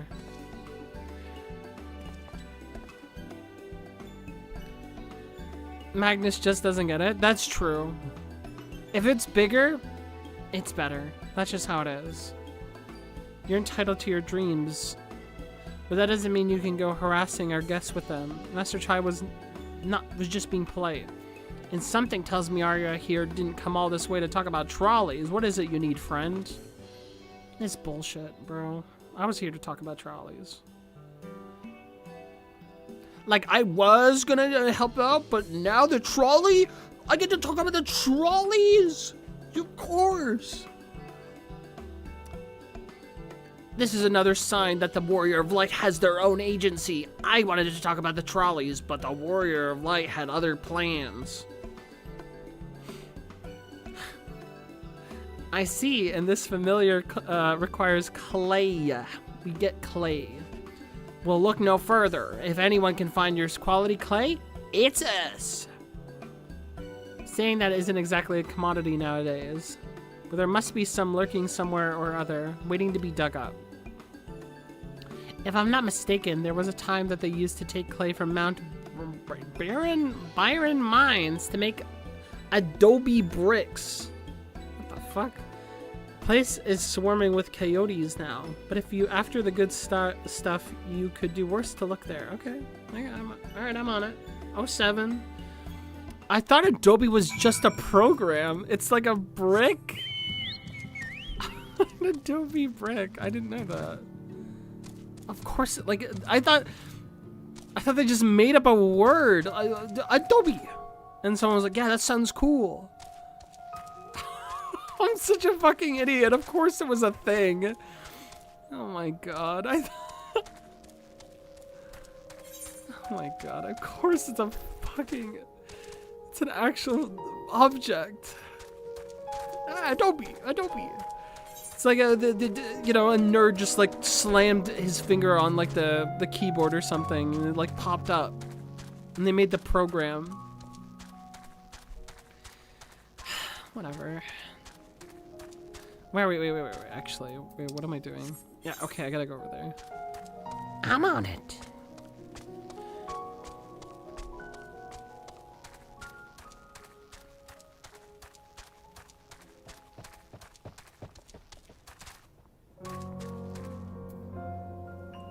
Little creature. These night themes actually just like lulled me to sleep. I like spaced out for a moment there. What the fuck is that? I hear noise. Oh, there's like an event going on, I think, right? I think I just missed it, maybe. Is somebody actually fighting? Should I help them? Oh my god, that is a player. Alright, whatever. They got this. I don't give a fuck. Wait, no, do I have to like fight what they're fighting? Do you think? Splody? Yeah, there's some splody going on. I just got fate bonus. I just got XP for that. Alright, I did my best. Oh, for fuck's sake. Little doggy.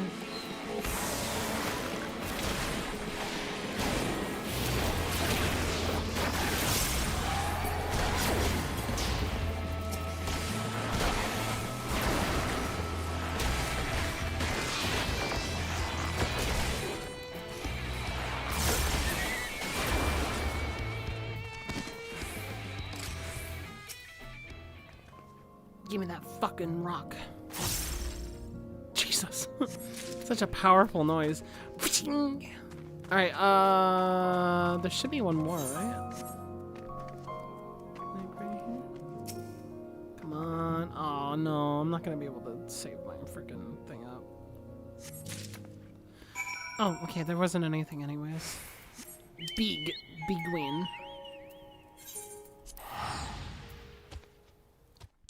Let me check something real quick. What is this one that we're doing? Okay.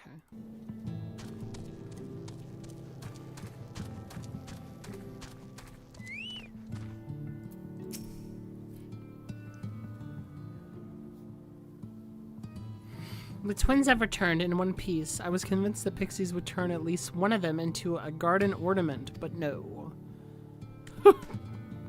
Oh my god, Alphino's tired.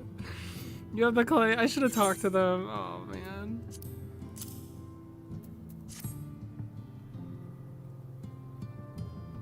Thank God we're gonna go into a cutscene when we do this, by the way, because I would be so distracted in helping these out with the little pink fall guys in the background. Wonderful, we need to combine the clay and the water, then heat the mixture with the Fey Lantern. After that, it will be a simple matter of settling upon a suitable form and performing the necessary incantation. I have a question. In the event that we need to do the spell, and you weren't around, would it be possible for another to perform the incantation? Assuming they possess the requisite, yes. Halric and the others have suffered so much, I swore to do everything in my power to save them. If there is a chance the spell could do that, I would be the one to invoke it. Maybe you should be the one to do so. A deep understanding of the subject's physical state combined with a strong desire to help can drastically increase the magic's effect, and you are plainly more familiar with these people than I. I dare say there are few in Novrant more dedicated to finding a cure. Is that not so, Arya? I would agree. Very few, if aught should go awry. I'll see what I can do. Oh my god! No way. It's Alice. Come on. We can't shoot a girl down? Get the fuck out of here! Ball guy, leave!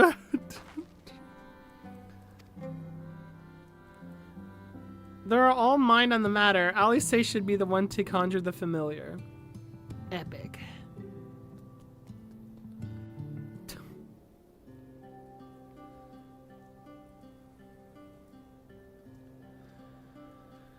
Alright, let's see. Let us begin. Oh, it's voice too. We'll see. I trust you've prepared the clay?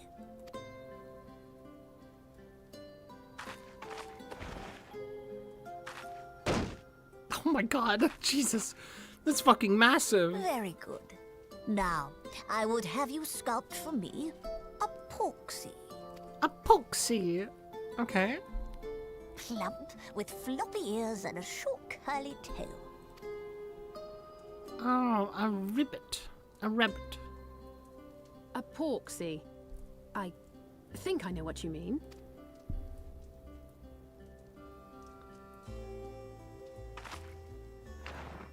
Oh my god, clay making. Yay. There we are. How's that? What? What?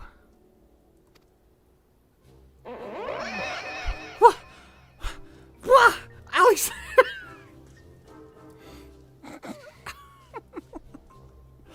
Well, it is certainly creative. There's no denying that. I love Alphado's voice. Holy shit!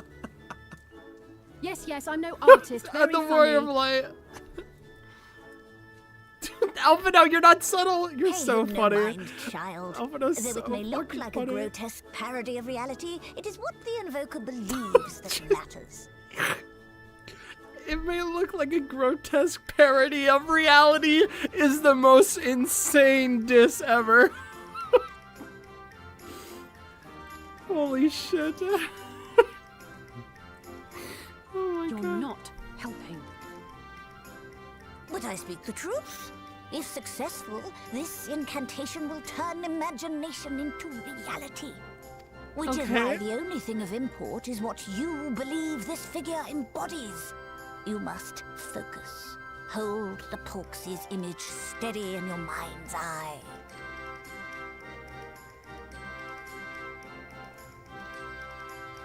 Alright. Now then, as I taught you, relax and allow your energies to flow.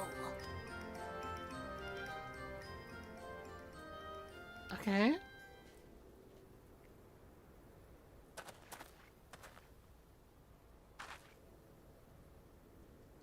With flesh of clay I bid thee rise, on wings of dreams to touch the skies. What once was idle fantasy, I call forth to reality.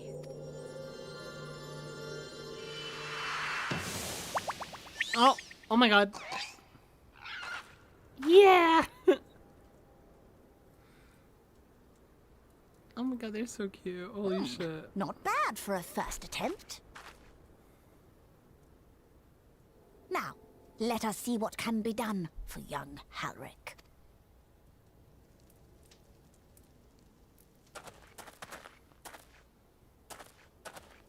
Patamon! Yeah, we got our Patamon pack.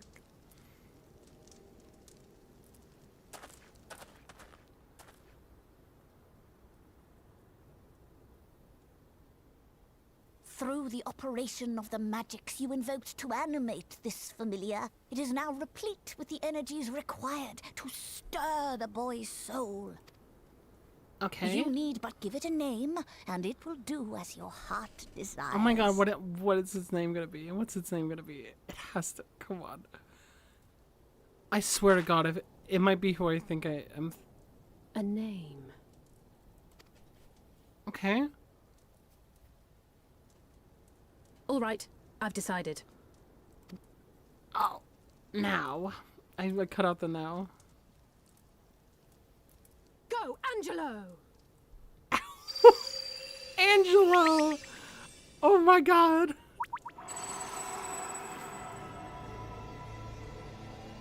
Yo, Angelo the goat.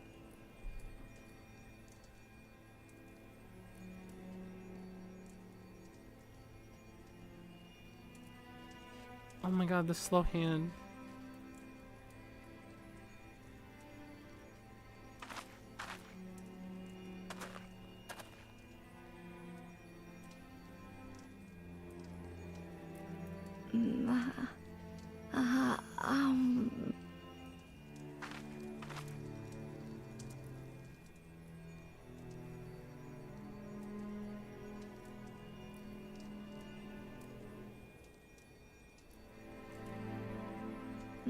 Mother, Oh, and the tears coming to eyes. Oh. Oh, god fucking damn it.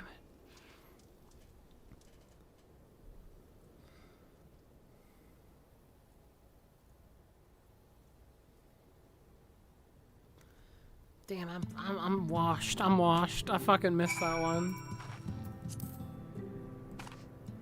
Patamon! Alvino, what do you have to say? By the 12. Though it was only a moment, he spoke. There may yet be hope for these people. Oh my god.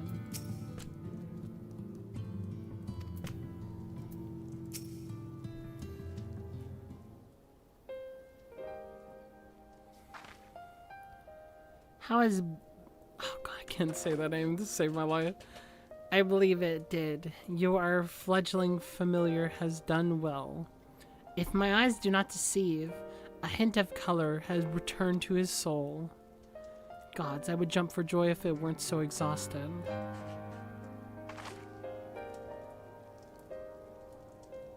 We're so close now, Halric.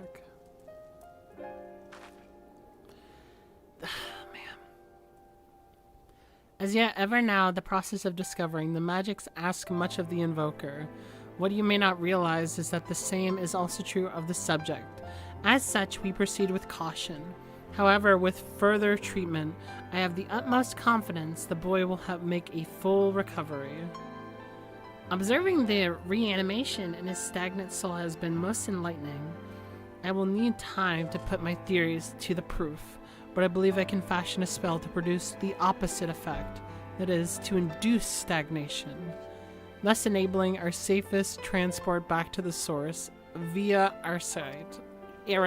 Sorry. A thought occurred to me about this treatment. Said when the soul is rendered dormant, the mind is separated from the body, that a person becomes incapable of interacting with the world around them. Does that not sound a lot like some of the tempered back in the source? Not really. It is the fate of the most tempered to become slaves to primals, save in a handful of cases. Or am I missing something? If I can master the technique, the art of revitalizing the soul, I know of at least one in the source who could desperately use some treatment. Gaboo! Oh, Gaboo? Is it Gaboo? Exactly. His condition is uncannily similar to Halric's, is it not? The only difference being that his soul has suffused with the earth-expected ether instead of light. It follows that if his soul is subject to a similar kind of stagnation, there may be a chance we can save him, right? I find it so wild. I'm gonna say this right now. Trish is a fraud. She forgot all about Gaboo, but she's like, oh yeah, Alice is my favorite. But you forgot about Gaboo? You forgot that Gaboo is like an integral part of Alice's character? Whatever. Forgive me, but who is Gaboo fellow of whom you speak? I see his condition does not sound familiar, yet there is... His condition does sound familiar, sorry. Yet there is much and more about the soul that remains unknown, even to me. I say that not to discourage you, you understand, but to remind you that it is delicate work we do here. Work requiring patience. Very true. Life is so patient, right? Of course, and as long as there's hope for patience here, I will devote whatever time it is I needed to see this through. But I refuse to spend that time in idleness. If it's all the same to you, I'd like to stay here with Angelo and continue with their treatment. Oh, Alice. The two of you should return to the Crystarium with Big Look and see if you can't make some headway with their newly posited theories. I will tell you the rest first, but I see you're not convinced. Ah, the fire of youth. Wow. Finally, I found you. Who the fuck is it? Oh, it's him. That's right. Kashir. What are you doing all the way out here? There's trouble backing you more. Lady Chai is beside herself, sighing, pacing the whole lot. Near enough begged me to go find you. Sighing and pacing, you say? It must be urgent.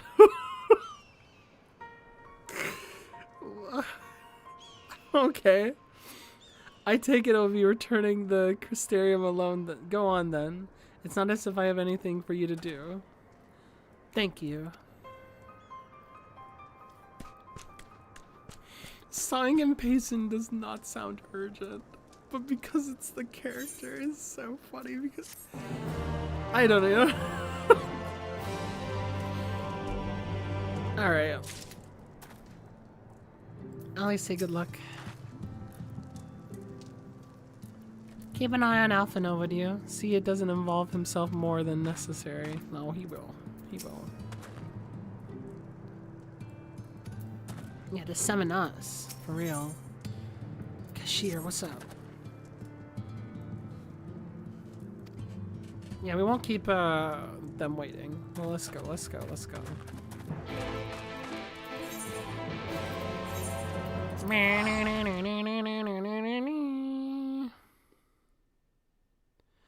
Okay, cool. We're doing it. We're doing it. FR. I don't know. What the fuck? Well, not he seems to be out of the ordinary, though I do see Lady Chai anywhere. Okay. Probably pacing around outside again. Okay. Oh, this night theme is actually really gas. What the fuck? I love the night themes. Oh my god, all the night themes are so good in this game. What the fuck? I did like that the way that like life is being treated is almost mysterious, but like the only thing that they could do was mend a soul. Is that they couldn't like just find a new one, put it in, right? Like it's so cool how much life is really precious in 14, right? It's just so cool. It fills me with passion. Alright, what's up?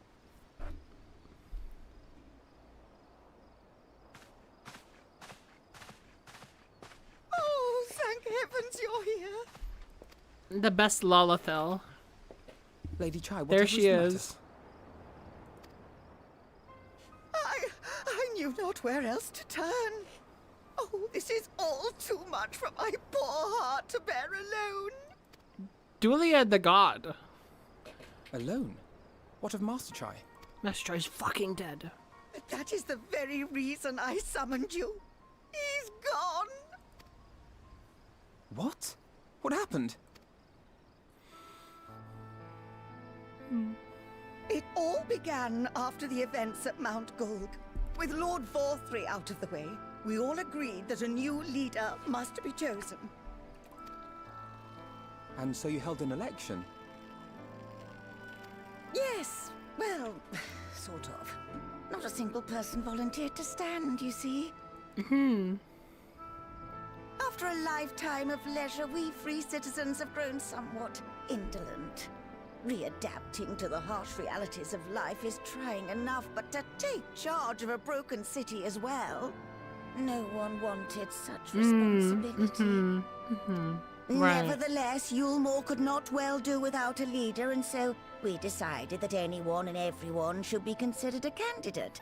And Right. after we cast our ballots and tallied the votes, the mayorship fell upon my dear husband. Wow. Okay. So like, yeah, basically nobody wanted to do it, and then they're just like, okay, well we have to. So democracy. Everyone just throw in your vote.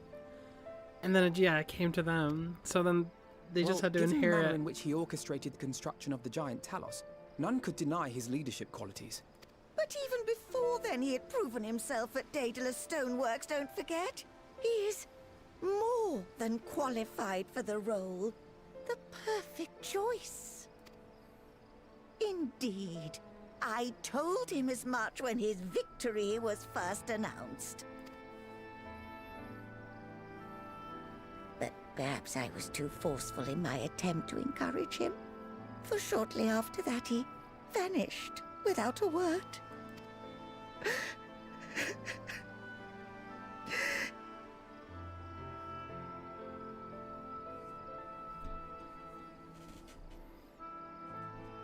You believe he was so daunted by the burden of leadership that he felt compelled to flee? Please, Lady Chai, dry your eyes. Your husband does not strike me as the sort of man who would abandon his duty, much less his beloved wife. There has to be some other reason for his absence. Yeah, I agree with Alphino. You truly think so? He was like scummy, but I don't think he was What about you? not diligent, at least. What do you think has become of my husband? Do I get a... Sorry, but I think he's fled. I don't know, but whatever it is, he won't have fled. There you go.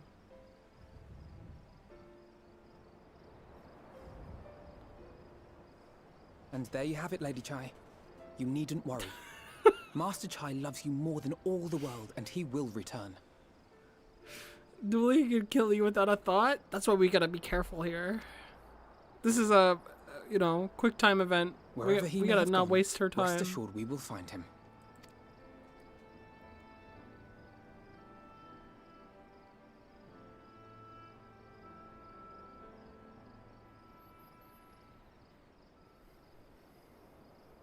Thank you, my dear boy. You have set my mind at ease.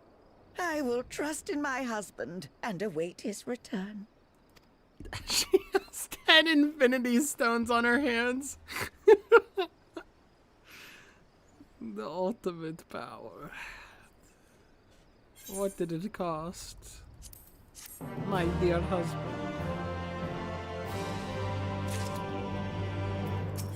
Alright, a noticeable absence.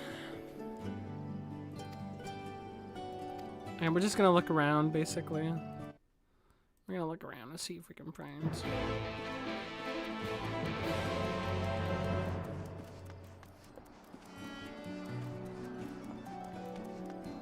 Around here? Not them. We gotta get inside. Oh, I could have went on the other way. Damn.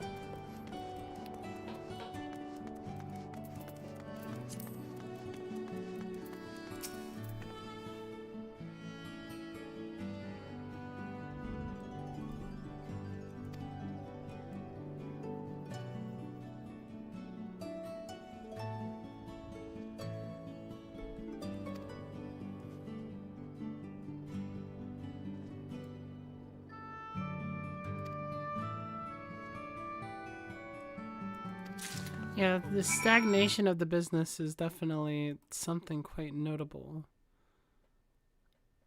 So we're gonna consider that.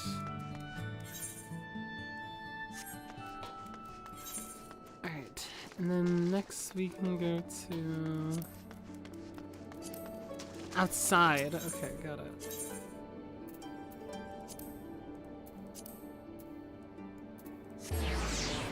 Glory Gate. What's going on over here?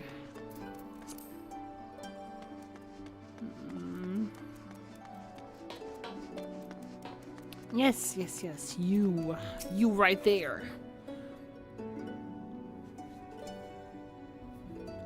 He seemed ready to collapse from exhaustion. What was he so tired about? We talked for a while about his concerns over the city's defenses, amongst other things. Oh!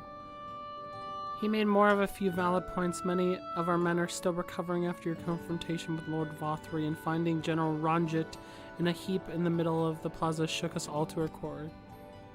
A man commended no small amount of loyalty, and some of our longest-serving soldiers seemed lost without him. Indeed, a number of them left.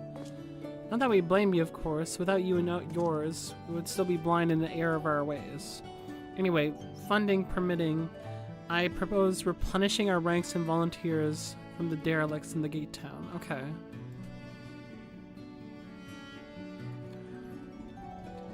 We now have a duty to protect Yulmore, you see, but the surrounding regions of Colusia as well. And I, for one, would welcome any man or woman willing to take up arms for the cause. Indeed. I told him as much. He seemed relieved to hear it. It was on that note that we parted ways. He headed outside, as I recall. Okay, interesting. Now we need to go back around.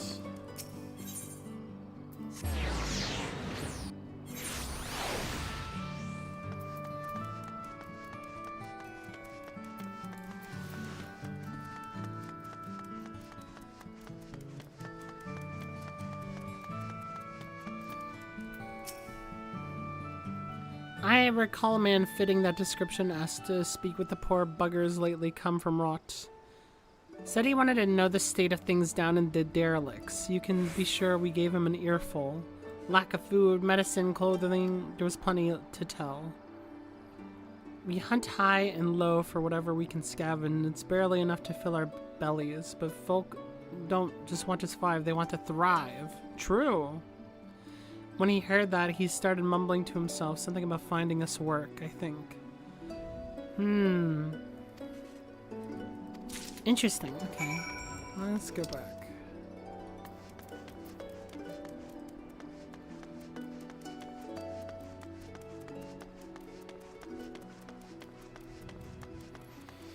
So is he like trying to like maybe sign them up as like warriors and defenses, and like he went to the gate town to like converse, but like he may have gotten jumped on his way there or something that doesn't matter. He definitely traveled out on his own.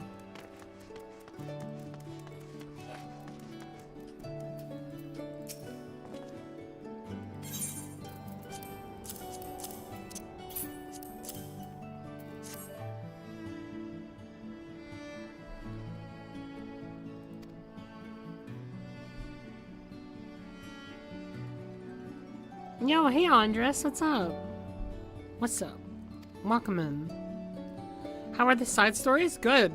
I thought they were really good. I think my favorite was definitely the one highlighting Emmett's perspective. But that's because it's more Emmett content and Emmett's like insane. That was it was awesome. It was really, really good. It took way longer because there was a lot of distractions in the VOD for that, but it was fun. It was fun learning about that. I am going to reread them again because there was a lot of stuff going on, but yeah, it was good. The Sid one was just kind of self-explanatory about some things. There's some sadness there, and it explains why the Crystal Tower was the way it was, and like the defenses of that, and like how they sent the message out, and Nero and like Sid coming together. That like I think like Tataru may have died. I mean, I think Wedge died. Wedge died or something in his last breath, and he was talking about Tataru. I think Tataru might have been okay, but either way, it was like quite tragic. And yeah, Emmett's was great. I was gonna mention a line I love from Emmett, but I'll leave it to you to reread. I think we might have mentioned it already, but yeah, I don't recall it off of the top of my head. So yeah, well, I'll like experience it in the reread. But there was at least like a few lines I remember at least hitting. Honestly, if I just like scroll real quick, maybe I can. Oh my god, the game is like hiding the screen. Hold on, let me move this. Oh my god, please. What is it? Through his eyes. Maybe I can actually pull it up. Hold on. There is the line. No, that's the wrong one. Wait, is that it?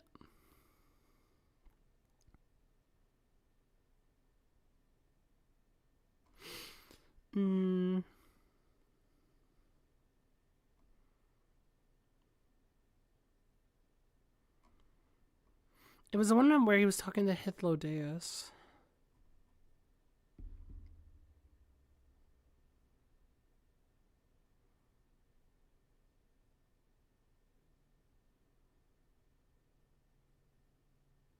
Yeah, what was it?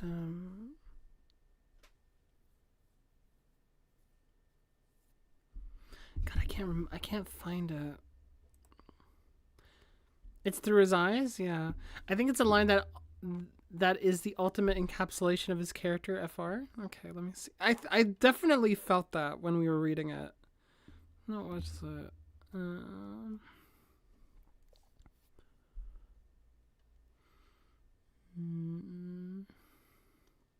I think like this line here is not. I don't think from directly from him, but it was.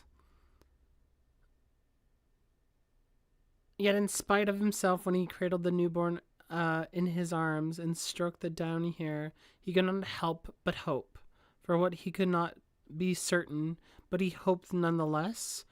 It made little difference, but in the end, for his son had succumbed to some absurd illness and returned to the underworld long before his time, not without leaving behind a legacy, however, a living, breathing, and ever-present reminder of that momentary lapse. At length, his frail body brought him to the destination. He paused before the door, took a deep breath, and shut his eyes, as if the will away to the din. There's another one as well that might also be good. I don't know if that's like the perfect one. What was that? It was like when he was talking to him. God, I can't fucking find it.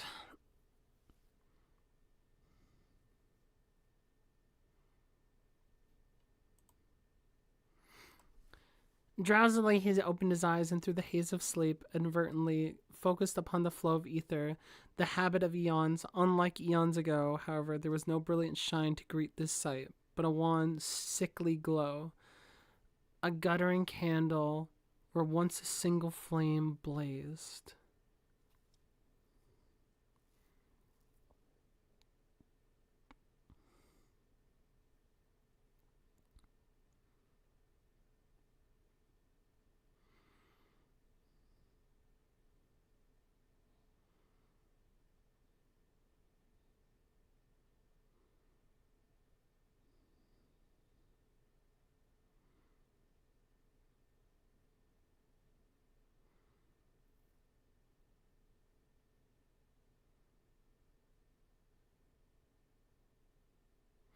Right, okay. I think it's that middle part, like the last tail end of that, that's the most important, right? At least sentimentally. Is that unlike eons ago, however, there was no brilliant shine to greet his sight, but a wan, sickly glow. And like he's Emmett's someone who can see the hue of souls and stuff, right? So that says a lot. The passage of time, how things have changed. It's not as how it once was. And a guttering candle where once a single flame blazed. A signal flame, a signal, not a single, a signal flame blazed. There's more subtextual for this one, why I think it's a big encapsulation for him, but yeah. Like unlike eons ago. It's like, yeah, like there was no shine. It's gone. The haze of sleep. I think it's very striking too. Like, I think it's very striking, but it is like, there is a part of me that has to like almost unpack what those strikes do, like those strokes, I guess you could say, of imagery. And through the haze of sleep, inadvertently focused upon the flow of ether. The habit of eons. Unlike eons ago, however. There's like something quite sad about that, isn't there? I mean, like, yeah, like he's like in a pitiable state over how things have changed. And a guttering candle where once a signal flame blaze. A signal flame is like the one that's kind of like a little harder for me to get.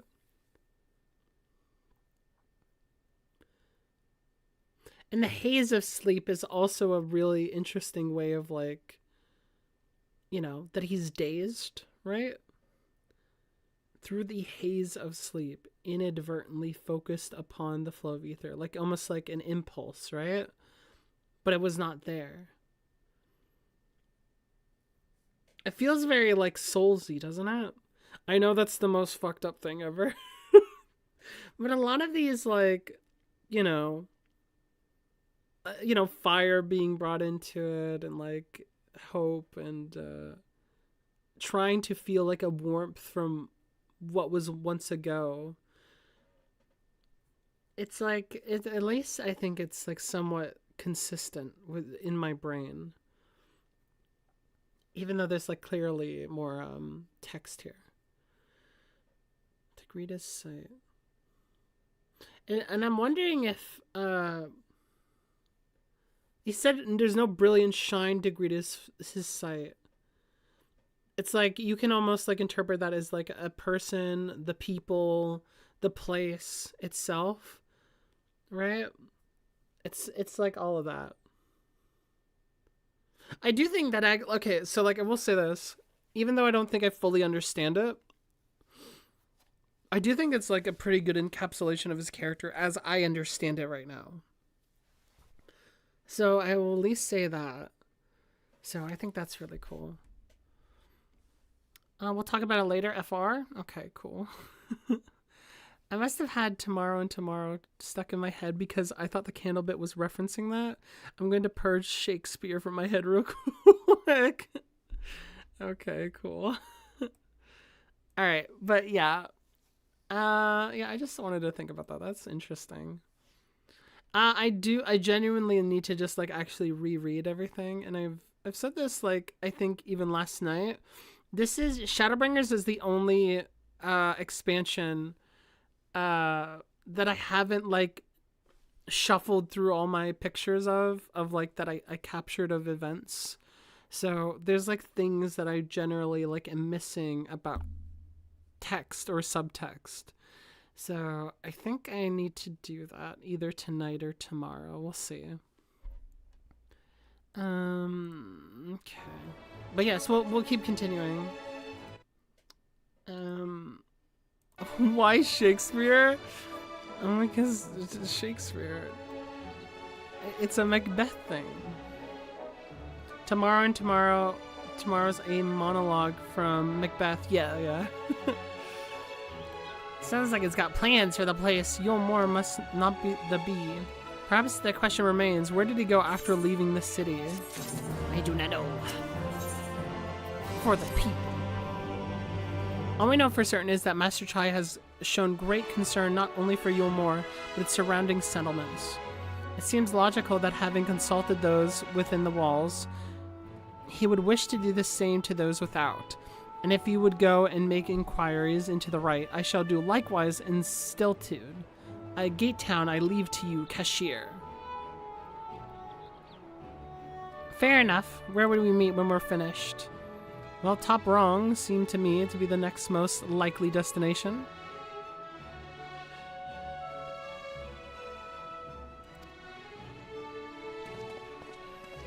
To be honest, I think the "he couldn't help but hope" is a bit more overt in the encapsulation line, but the concept of the glow and the soul of the Emmett's relationship with that, I think, is so much striking. Also, a visual element that the way it layers on his complexities. The glow, I think, like, I think the concept of the glow, when it's described as like the days that he had where like he's like groggily, like drowsy, trying to like almost feel for something, right? Like if you maybe boiled it down, it's like him like feeling in a room, right? Like where he's at, and he's like looking for the light in it, but it's not there, right? Like he's in a big dark room. And I think like the way that like is depicted, it's not just that like he needs to hope, but like it also kind of what is it? It kind of juxtaposes, or at least like implies that there is a darkness more there, right? Like there's no like desperate line about it. I think like that's a perfectly great line, of course, but like I do agree that like there's the way that like that previous line is waxed is like much more interesting, I think, overall. And there's a lot more to be said, probably. And yeah, I just like the way that it's said too. The way it's written is awesome. I hope that makes sense. I'm almost like trying to break it apart like a lyric from like a song, you know? Alright, let's for the people. That's some app literature class stuff. Pretty nice if I remember correctly. Macbeth? I don't know nothing about that. I don't know nothing about a Macbeth. All I know is that Cloud is one who's insisting that I read Hamlet. So I'm gonna like find out if I think Hamlet is like the greatest, most complex writing ever written. Because I do think Shakespeare has a great knack for complexity when he writes stuff. So we'll see.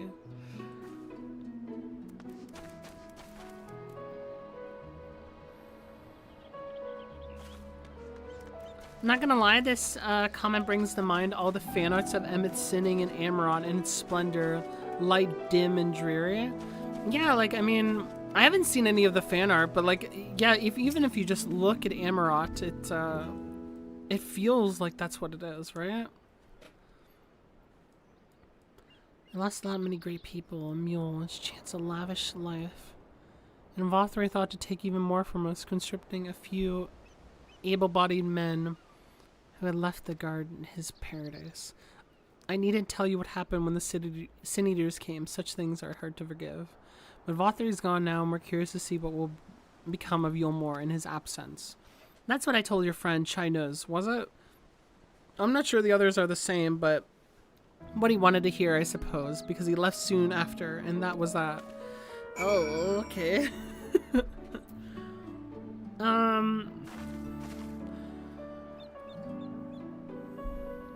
Hamlet mentioned? Yeah, sorry. I didn't mean to jump scare people with Shakespeare again. Urianger is not on the screen, I promise.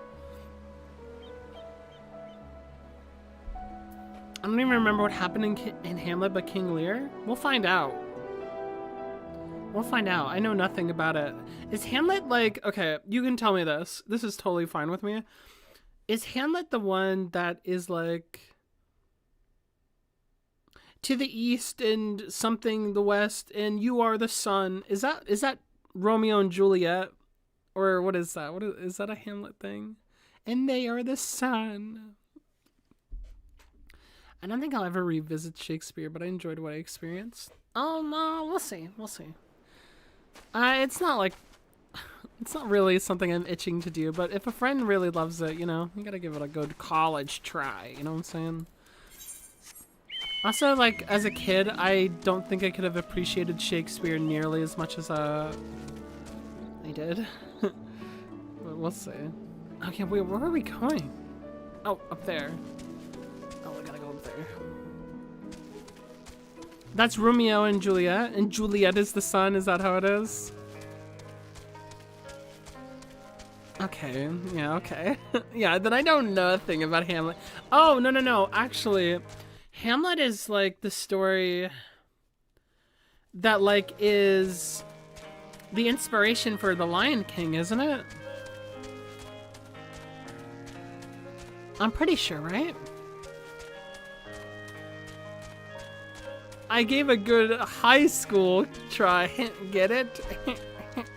We smile and laugh in silence.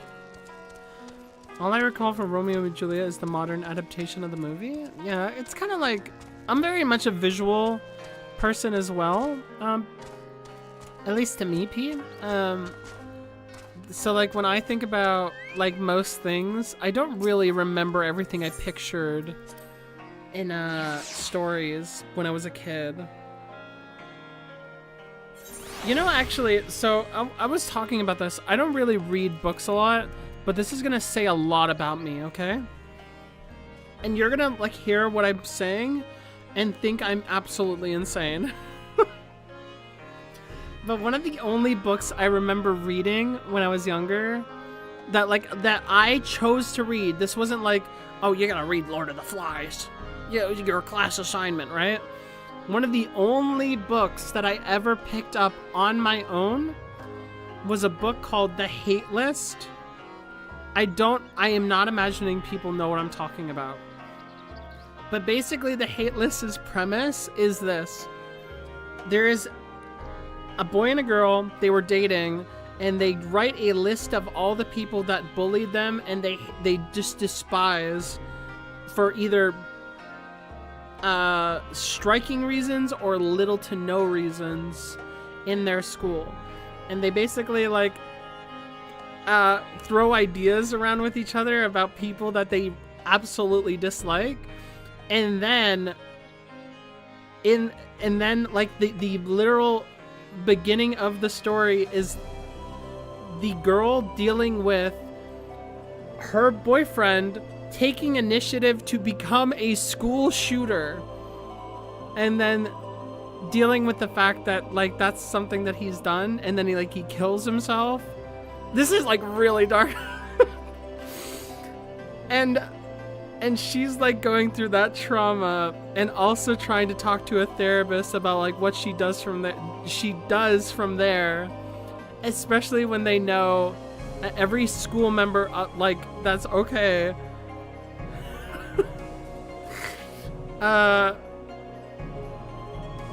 Like is like how does she like come to terms with that like fact, right? I'm gonna tell you right now. I don't know if that book is good. I don't know. It's been that long. But it did... It was definitely a defining book of my taste, probably. That was the one that I took interest in. And then, what was it?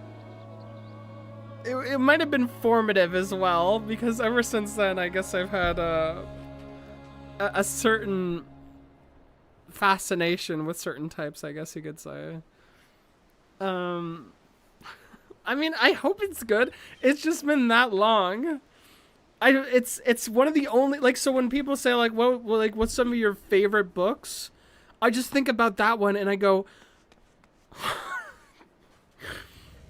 I'm not sure. It has to be at least interesting. I mean, like, listen, if I can say the premise and it sounds shocking, it's at least somewhat intriguing, right? It has to be. But I don't know. It's unfortunately really real, yeah, because it's not like fantastical or anything. It's literally like there's a good portion of the character just talking with a therapist about what it is that they do, right? I don't know if like that like pipelined me into where I am now, or like, you know, added on in conjunction or something, but you know, that's where we're at. I don't know. Maybe I'll have to do a read of it sometime. We'll see. Anyway, I'm gonna talk to Alphino, who is not that. So he paid a visit to both Wright and Gatetown as well, did he?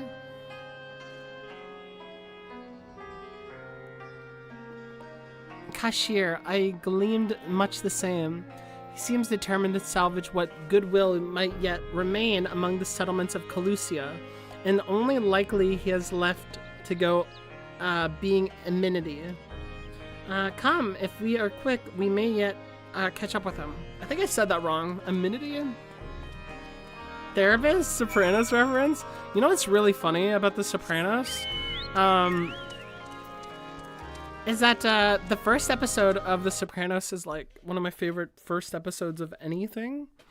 And yeah, they do the whole armchair psychology thing that is incredibly dated, by the way. If anybody is curious like how that sits in the psychology field now, armchair psychology is pretty bad.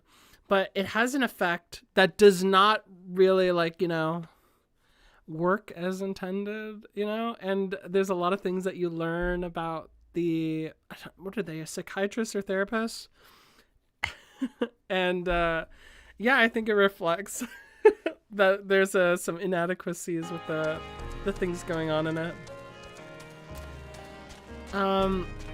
But yeah, if people think that like the therapy that happens in The Sopranos is very good, I'm gonna tell you right now, it is not. Read it on stream, I dare you? Nah, what the fuck? Because like mostly when talking about therapy, from what I recall, we wouldn't like lean so far into like, what is it, Freudiisms of like, oh, well, you saw a bird, so this must say everything about you. You know what I mean? Like, there's like really strong and insane declarations that character makes that I remember being like, you would never say that. You would never make this leap the way that you would. Like, when therapy is like, in that regards, it's like very like, they try to sound as conclusive as much as possible. There's almost like a narrative to the way that they speak. Because like, listen, people relate to things in nature all the time, but like they wouldn't, you still wouldn't do that. To have everything relate to your mom and father, it's like, like what the fuck? Yeah, exactly. Yeah, like that was the biggest problem with Freud. Is even though like some of his archetypes were like interesting, is that like he just kind of like he had it like almost half right. He would get like maybe 25% of it right. You know what I mean? Like that was as far as it goes. Oh wait, where the fuck? Well, I'm supposed to search for him, right? Oh, it's in this building. Duh. So yeah. A lot of armchair psychology is like very much well, tell me about that. Now, is this sexual in a way? I wonder, like, there was just a lot more practices that were like kind of stilted, I would say, at the time than they were like as open as they could have been. And I think that was just because of the progression of the craft. I don't know. But, the funny thing is that Freud's psychology has its teeth into storytelling for fucking years. If you learn about Freud, stories from like the 2000s to like the 90s and stuff, Freudisms fucking everywhere all the fucking time. And I like archetypes and stuff like that, but man, holy shit. What does this say about society? They're gay. Freud ran over my dog? Alright. With a Chevy? Was there Chevys in 1935? You said a dog in 1935? I don't know. We have been looking all over for you. Looking for me, whatever for. Lady Chai has been nigh inconsolable in your absence. She claims you disappeared without much a word and bade us to return to her side. What in blazes are you talking about? I left a letter in her chambers. Though I suppose she could have overlooked it. where she gets an idea into her head. I can only apologize. We were told that we'd be elected a mayor, and from what we've been gathered from the nearby villages, you've been inquiring about the people's grievances. It is safe to assume you mean to take office. Try now. No. Let's not jump to conclusions. I did seek to learn about the problems faced by the people of Calusia. That much is true, but I am by no means sure I am a man to solve them. Tackling many challenges would require resources, and until I secured them, it would not be right to assume the role of a mayor. I see, and you believe said resources can be found here. Indeed, the people's grievances are many, but in course of the inquiries, I have already met with several individuals willing to lend their aid in addressing them. However, there remains one individual crucial to my plan. A man whose counsel might yet make a mayor of me. What? With respect, such foresight in of itself proof of your suitability. The city needs you, Master Chai, and I am certain this man of whom you speak, whoever he may be, will reach the same conclusion. For what little is worth, we will vouch for you should he require convincing. Whatever you need, you can count on us. Do the fist thing. Oh, okay, whatever. The Warrior of Light always does like the fist to hand thing. Oh damn. I don't know what to say. You don't need to say anything. You've got your actions to speak for you. Oh, this is nice. Coming from him? For as long as I can remember, all I ever wanted was to make it into Yule Moor, but that dream's gone now. Burst like a bubble, or boil, more like. Anyway, outside of repaying Master Alphinaud, I haven't had a clue what to do with myself. Spent most of the days in a daze. But you've been running up and down trying to find a way to fix this mess for everyone. And I reckon you can do it. You got this lot up Mount Gold, didn't you? How hard could mayoring be? You're going to steal you more into a better future, I know it. And I want to help you, properly help. Do something that makes a difference. I don't know what it is yet, but I'll work out on the way. If you let me come with you, that is. Ah, why did you make that? You give me an entirely too much credit. That a lot of you. But I can't deny it gives me heart. Come then, let us press on together. Yippee! We did it. But mustn't get ahead of yourselves. Yulmore needs more than a man with good intentions, which is why I'm here. Find one with the experience needed to see the city thrive. Who is the man exactly? And are you certain he's here in Amity? Rendon is his name, and yes, he is. Or was. I was scarcely begun to explain myself when he decided his time was better spent elsewhere. He served as chief advisor in to Vothri's father when he was in office. If Ranjit was the mayor's right hand, one might say Rendon was the left. And between them, they kept Yulmore on the road to prosperity. The city needs more than a mere man of business, which is why I must find him. But even if you do, what makes you think he will listen?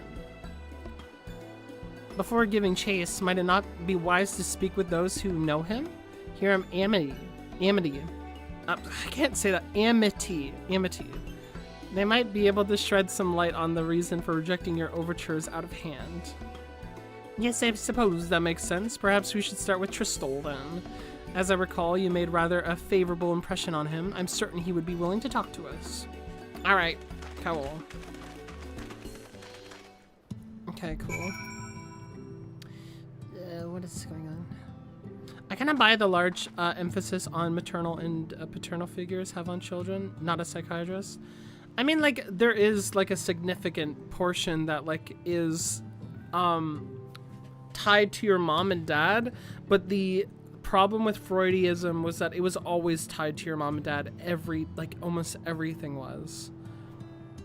Just, like, it was, like, well, your sexual drive tied to your mom. Your sexual drive, not getting this from your mom, not getting this from your dad. And it was just like, the overabundance of it was like basically gutting openness towards basically people being more complicated, even though he fundamentally pushed the way that we saw people, right? But it seems kind of odd to release on my small data set on my life. I think like it has an important role, but like that it's everything, not entirely. No. Radio host China's. Radio host? Yeah, he's gonna be the radio host. He would do a great job. As long as Dulia was there, then the numbers would skyrocket. The thing is, like, with Freud is that, like, I don't, like, have absolute apathy for him. There's, like, some people in psychology who are, like, studying it or whatever, and they don't have, like, respect for Freud.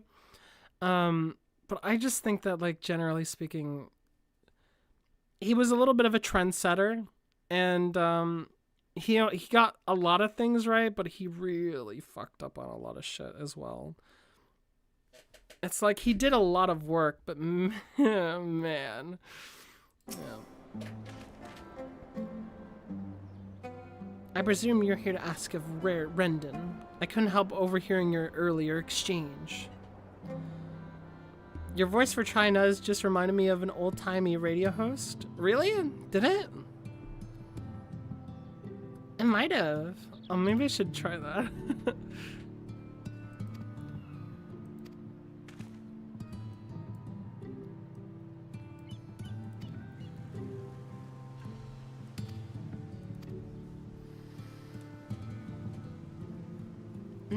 Okay. The resolve to change. Okay. We shall go to pit to eat. For the people. For the people. It's right up here. It's my name is China's.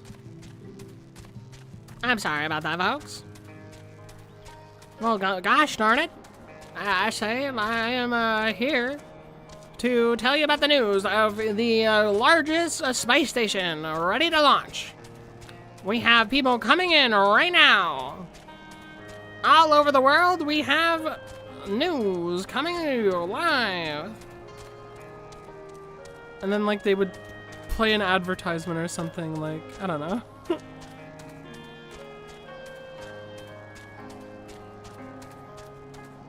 Whether or not they watched Lucky Star or played 14. Yeah.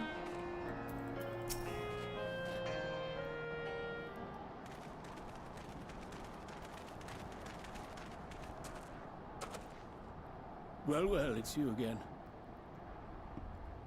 Well, it's you again. Well, I see you've invited your friends. Need them to fight your battles for you, do you?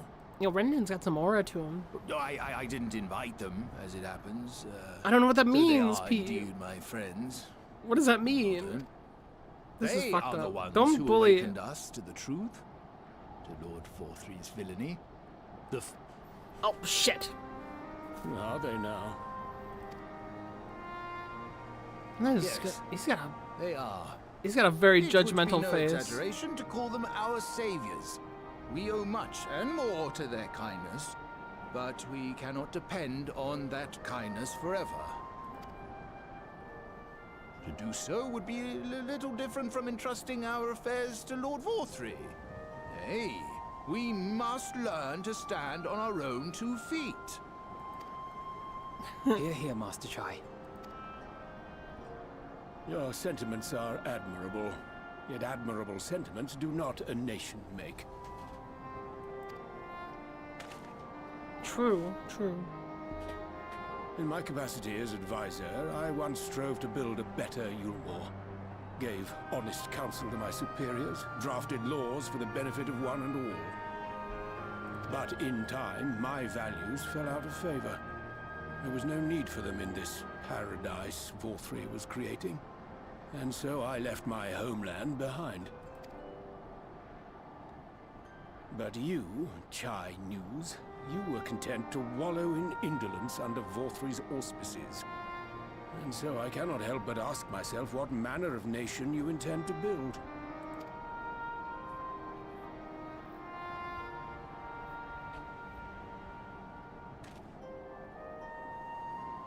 I can offer no simple answer to that question. Chai News, he's made for the radio. Get him on the air. And then he'll answer. Coming up next. But this much I will say. It is my hope that Yulmore can become a nation which her citizens might freely choose to build together. Aww. A great many people, myself included, flocked to Yulmore seeking sanctuary. The alternative being to live in fear and die in pain. It seemed an easy choice, and sanctuary we found. As much food and drink as we could ever want. Secured at the cost of the surrounding villages. Little wonder the people gathered at our doorstep, begging to work among the bonded. The free were blind to it all, of course. Content to, as you say, wallow in indolence. Were I mayor, I would first take stock of the city's resources and see that they were assigned equitably. Our days of reckless consumption are behind us. The distinction between free and bonded died with Vorthri. The needs of rich and poor alike must be considered if our nation is to survive. To which end I would take steps to secure channels for supplies, rekindle relations with nearby settlements, who re-establish industry, reach out to neighboring nations, and the list goes on and on.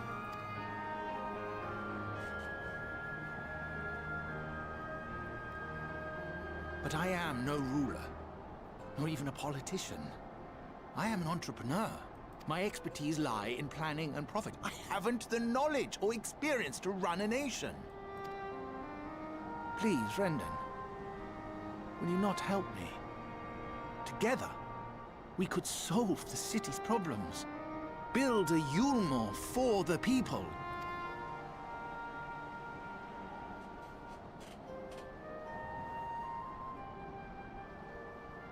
A Yulmore for the people.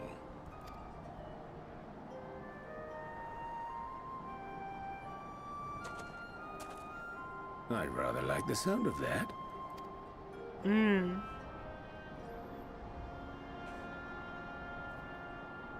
But before I offer you my counsel, I would be certain of your ability to perform the duties of office. You would? You would? You ask me to help you solve Yulmore's problems. But first, I would see you solve one on your own.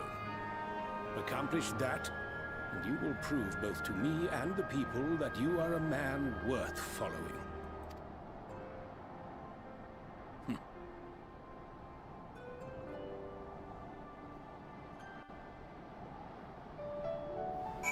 Chai News popped off, actually. Like, that was like a really cool accomplishment of perspective, right? That, like, he was able to essentially change his ways, not even like through his prior actions, but like, you know, to see that he as a businessman is inadequate to run everything, you know? The self-awareness, I mean, the self progression. Because like there's one thing to be aware of what it is that you're doing, but like him basically saying, oh, this is a problem, or like I want to change, is like definitely better, right? So I really like that he's not just indulgent, and that this thing, everybody's eyes are really being awoken up. And I also like that, like, that pure idealism is not necessarily being bolstered just on its own, that there's like a lot of thought and consideration on how that vehicle of passion will be, you know, done. And that even this Rendon, who's like, you know, like sentiments aren't enough, that like he's able to be like, I like the sound of it. Like he too is like swept up in the sentiment, but he has to be convinced that he's considered as much as he has, right? So it's cool. It's a really cool progression. What are you guys talking about? Hitalia? I don't know.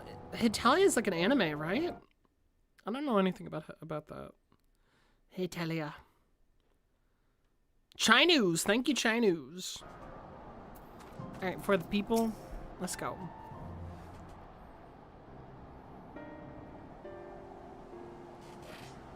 It's Well, it started as a webcomic, did it? I don't know. Alright then, is there a particular issue you'd have me resolve? You seem to have conducted an assessment of problems Yulmore now faces. I assume you will agree, therefore, that the matter of dwindling food stores is the most pressing. Ah yes, mule being neither a desirable nor less sustainable option, I assume alternative foodstuffs are now required to fill the void. A man who hungers is not like to contribute much to society, such violence perhaps. So tell me, how do you propose to solve the problems? Give me a satisfactory answer and I will consider offering you my counsel.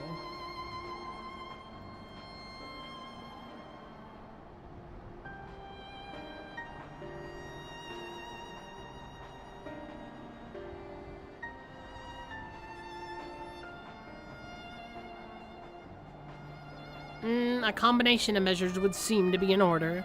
One to address the immediate issue of supply and another that of production. Go on. For the present, Yulmore's coffers can be used to purchase food from neighbors. This would afford us time to address the underlying problem that affects us all. The long-standing neglect of agriculture. Ooh. Yes, because that's what existed outside of Yulmore, right? The villages that once served as sources of trade for foodstuff must be repopulated, their means of production restored. This assumes, of course, that we can rekindle relations with our neighbors, guarantee security and stability in the region, and most importantly, find people willing to leave the city and take up the rebuilding effort. My, to think of all that by yourself, did you? Well, yes, it began as a rather abstract plan I drafted some time ago, after speaking with the peoples of Yulmore and the nearby settlements. You've impressed me, Chai News. I have? Well, that is a relief. Oh, you haven't secured my support just yet. Only in my attention. Grand plans will not be enough to persuade the masses. If you would ask them to rebuild, you must provide them the means to do so. A fair point, Rendon. Then one to which I have given much thought. I propose the use of Talos to aid in the establishment and maintenance of these settlements. Their employment should drastically improve efficiency and ultimately increase production. Talos? But Daedalus Stoneworks closed their doors years ago, without a ready supply to the necessary equipment. The people would starve before your plans could put into effort. A giant trolley? Well, as the heir to Daedalus Stoneworks, it just so happens that Talos are my field of expertise. And with little help, I'm quite certain we will require what we need in no time at all. Oh my god, I hope they build a giant trolley.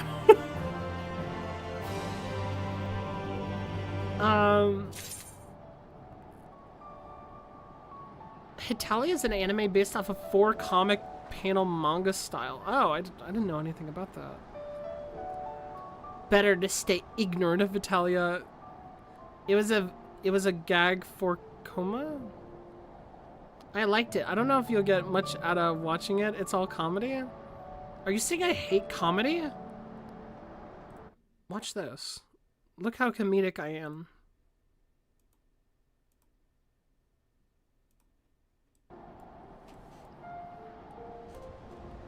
I hope it's giant trolley time. I hope so. That would be awesome. Finding good help. Of course you hate comedy. You removed the table slam. The table slam wasn't funny. It's one gag. You guys don't want the table slam back. You'll not like it. Nobody wants to, like, maybe some of you want to hear the table slam, but most of you do not want to hear the table slam, okay? Don't try to gaslight me. Change this into an Italia watch stream? I'll put it on to the side. You guys want, like, Italia playing in the the side of the screen the whole time? It'll be like a face cam, but like the main game will be just 14. If the table slam doesn't come back, what's the point of eating food anymore? No, you guys can eat food without a table. That is proven. They will need to be deactivated, of course, and if memory serves, the tools required to do so will stop the time. Okay. I do not want my school years to come haunt me. Well, skill issue, honestly. You can just not do that. It's like that easy, honestly.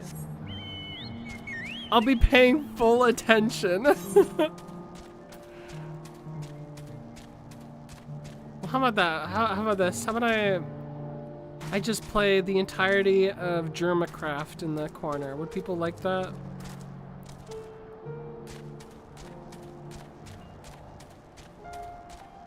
Would that be better?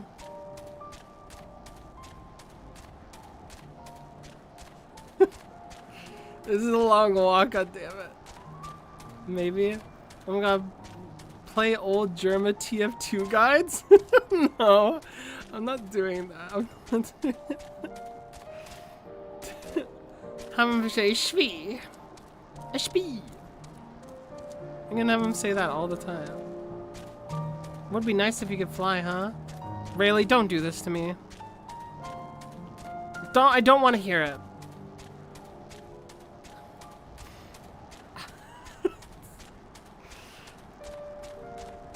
Flying is for nerds? True. Deals off then. What the fuck? What do you mean deals off? Oh man. Did you not do the... P, don't bring it up. Don't bring it up, P. Shh. Old memory has come let me down. Dual memory. The chest contains canisters filled with dashedly potent insulating powder, capable of halting the flow of ether in the Talos. We need only get within distance of one and let it fly, thus disabling them without damaging them. Ingenious. Nothing more. Once disabled, it should be a simple enough matter to get them to march to Umor. More extensive repairs can wait. Ordinarily, this is where I would ask you to run along and do the deed, but as I have said before, it's high time we learn to stand on our own 2 feet. Thankfully, throwing canisters is something even I should be able to manage. Alright, hell yeah. Come off of it, Master Chai. Even if the Talos ain't a threat, there's 101 other things there waiting to make a meal out of you. That's as may be, Cashier. That Rendon tasked me with solving this problem. I will sit idly while others risk everything to see my harebrained schemes realize. My harebrained scream. Which isn't to say that mere thought of it doesn't fill me with dread. Truth be told, I can't feel my legs. But if I prove I'm a man worth following, I must lead by example. Chinese news is popping off. Can we get a rendition of Moriocho from JoJo's Part 4? But it's Chai news. It's like Chai news. Chai news radio. Ohio gozaimasu. And then like they talk about the stock market or something. That would be really cool. And definitely really funny.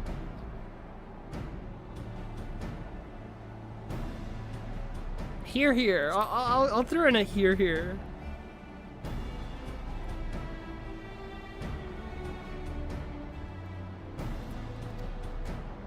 I make sure I do. I will require you help.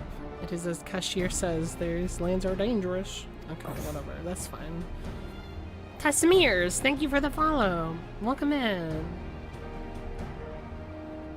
Little jump scare burp. Okay, where is it? Okay, there we go. Everyone keeps on saying chai, and I think of chai hi-fi rush. I don't know anything about that yet. That doesn't sound very real. Welcome to the Epic Hugs multiverse. Multiverse. Also on YouTube. Okay, well thank you for the introduction. We are indeed multiversing right now. We're Shadowbringing. What the fuck? Hold on. It's Master Objective Field of Chai's Water. Give the Master Chai the signal to approach. Oh fuck. Okay. So how the fuck does this go? Okay, so that's the biggest one he can do. You probably best approach from the rear. So like, yeah, basically when he turns around for like a eternity. I can tell him to go now. What would happen? Okay, just go down. Alright, well, we did it. He has the funniest he has the funniest mini games, I swear. Do it. Whoa! Oh my god. Now, if that guy fell back, he would be dead. like if he didn't fall to his knees, he would have just like fell back. That would have been it. Man, he got lucky for real. Oh my god, what the fuck are these? Wait a minute, hold on. They have to be here, right? Where the fuck are they? Oh god, I fucked that up. Damn it, I fucked that up so bad.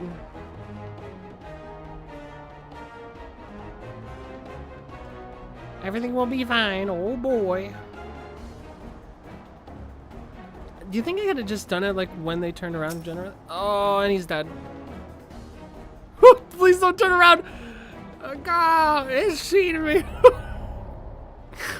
Oh my god, god damn it. Alright, we may have been seen. Chai news. No, speedrun. Gamer mode. Alright, gamer mode. Gamer mode right now. Gamer mode. Where's it? Alright, okay, he did it. The moment's over. Holy shit, Chai news is fucking built different. I think I'm gonna clock out. Thanks for the stream as always. Thank you for the chat as always, P. I appreciate you being here. You may rest. My blessing. Alright, take care. My P. Yo, look at him pull up! Holy shit.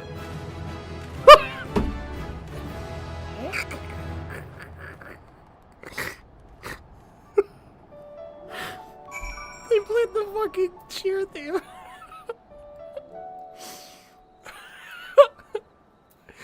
Oh my god, his fucking minigames are so fucking funny. What the fuck? Why? I mean, he did do it. He did do it.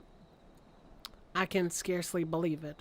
It was reckless, foolish plan, but somehow it worked. We ballin' now. Holy shit. I did it. Oh, I can't believe it. Oh. Look at this man looking at him like, what the fuck? Master Chai, I believe I owe you an apology. Your plan to replenish Yulmore's food stores showed forethought and sound judgment. What's more, it is your planned time at Daedalus Stoneworks has equipped you to lead, as evidenced by the extraordinary company you keep. You, sir, are more than qualified to be the next mayor of Yulmore. I thank ye for the vote of confidence, but the fact remains, I'm wholly ignorant of the world of politics. which is why I must ask you to join me and grant Yulmore the benefit of your counsel. I would be honored. Oh, that's awesome. Oh my god. When the people behold these Talos, I have no doubt they will lend you their support. It would seem Yulmore's leadership is last in capable hands. Would you not agree? Maybe. We should probably get getting back soon, Master Chai, after you've tinkered with Talos and all that. Lady Chai is worried sick. Yeah, I can't rest yet because I don't have Hug's blessing. Yeah. Psycho streamer abuses fans.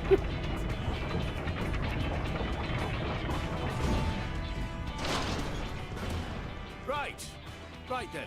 Form a line and make... Oh shit, I cut it off.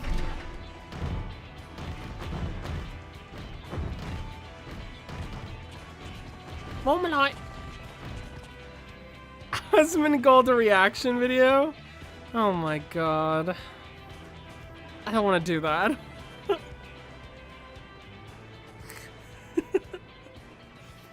Don't make me do that. I'd rather not watch an Asmund Gold video for as long as I live. IMO. What's that noise? Oh my god, he's gonna fucking freak everyone out. I love how they kind of open up when they walk. Wicked White! Runaway Talos! Call the guard! Completely true, yeah.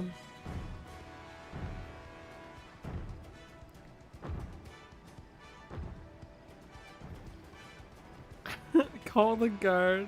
Nice.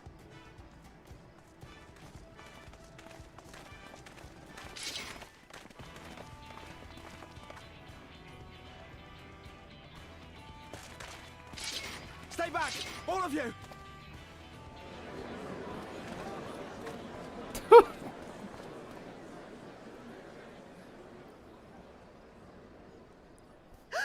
Is that? It is. Chai news. Darling, you're back.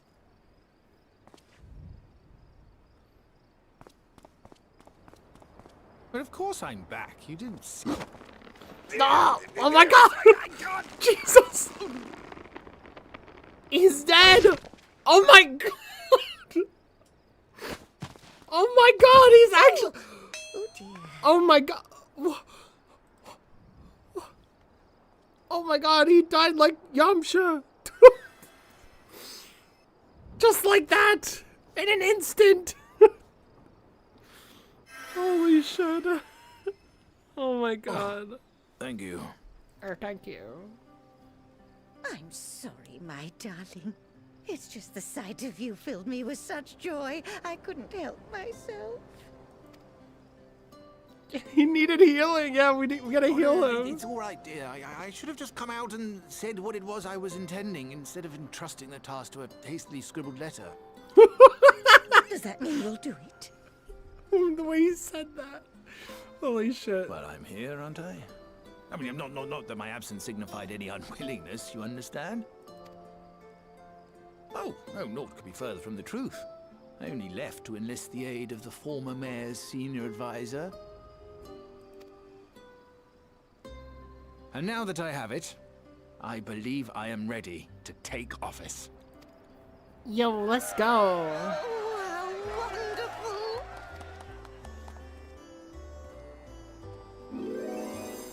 Oh, what the? What is going on? What?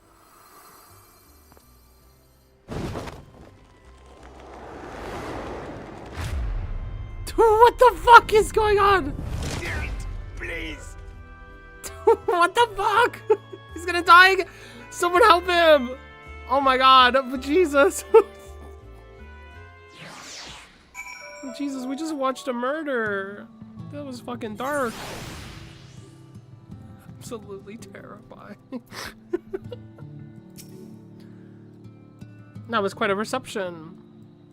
One Master Chai will struggle to forget. It's for real, traumatized even. One word spread you'll more, and it'll be much simpler to gather one in all so that Master Chai can make his inaugural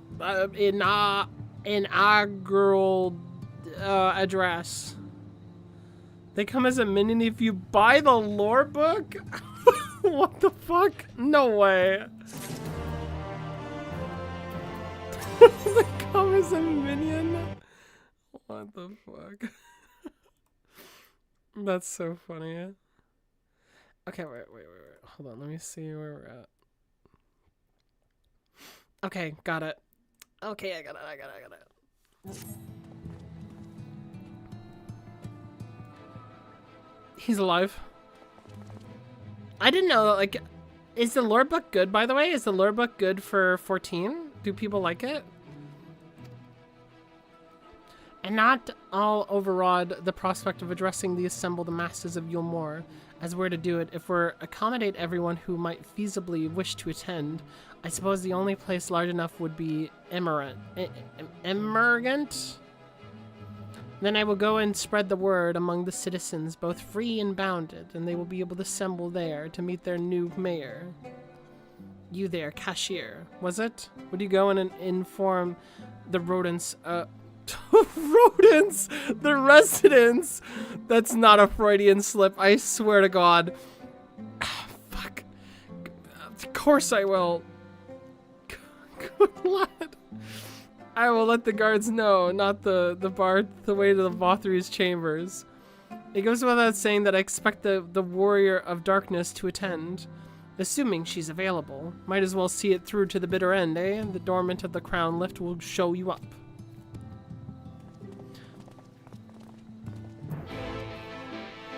There's 3 currently, 1 AR, Heaven's Word, Stormblood, and 1 for Shadowbringers and Endwalker. They are great. Oh, okay, cool.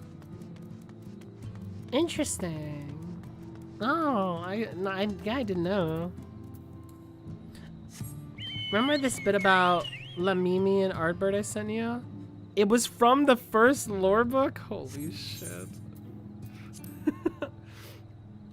I talked with someone who was saying that they didn't like the lore books to 14. Now that I'm recalling it, I have a friend who said that they were quite underwhelmed with the information in it.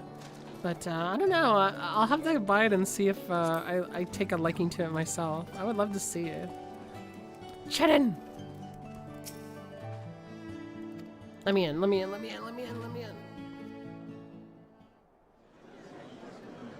Alright, let's go.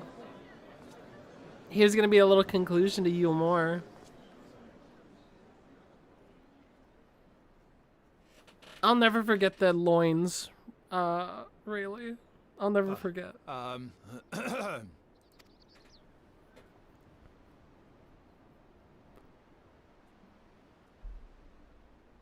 on, dear.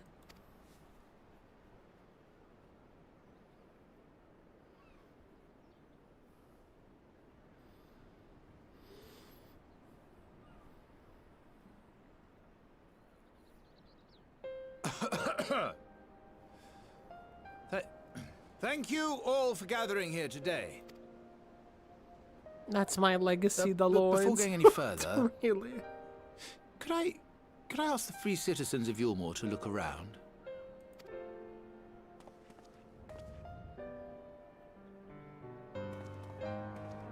Tis a sight none of us would ever have seen under Lord Forthry's rule. Not only do we stand in the familiar presence of those we once called the Bonded, but today we welcome the peoples of the Derelicts and Gate Town too. Today we welcome the Warriors of Darkness, come to bear witness to Yulmore's new beginning.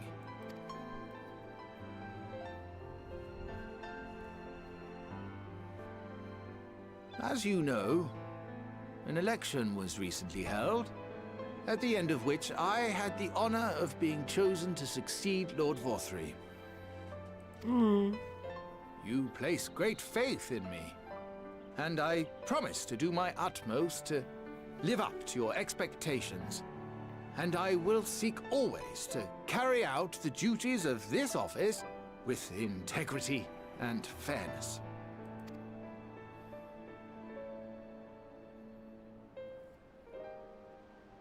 Always, I say, but not forever.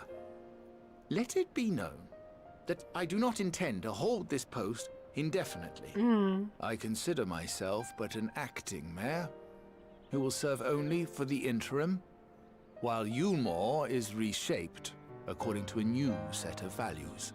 Right, right.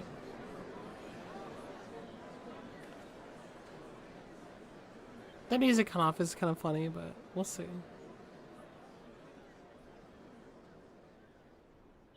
No longer can we think of ourselves as divided, as the free and the bonded, citizens and non-citizens. The systems put in place by Lord Vorthry must be undone. But even as we tear down the old, we must give thought to the new, to what manner of nation Yulmore should become. Whatever the answer may be, it cannot be decided by one man alone. And so I propose that an open forum be held, that we might all discuss how best to strive towards a better future. However, there can be no talk of the morrow unless we first address the issues of today.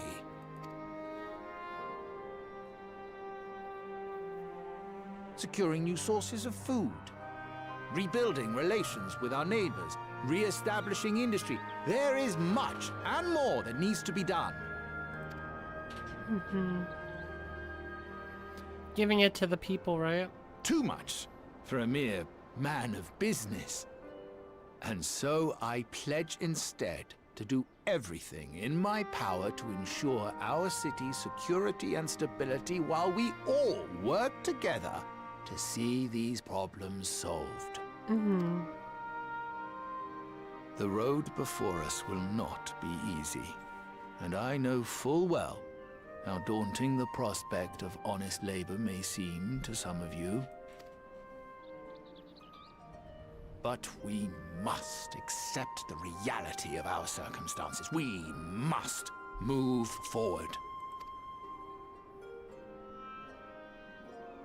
This much we owe to ourselves and to the brave heroes who risked their lives to bring back the night.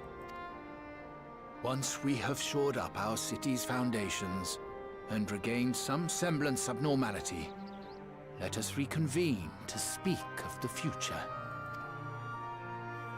Until then, I humbly ask that you lend me and each other your strength. For Yulmore!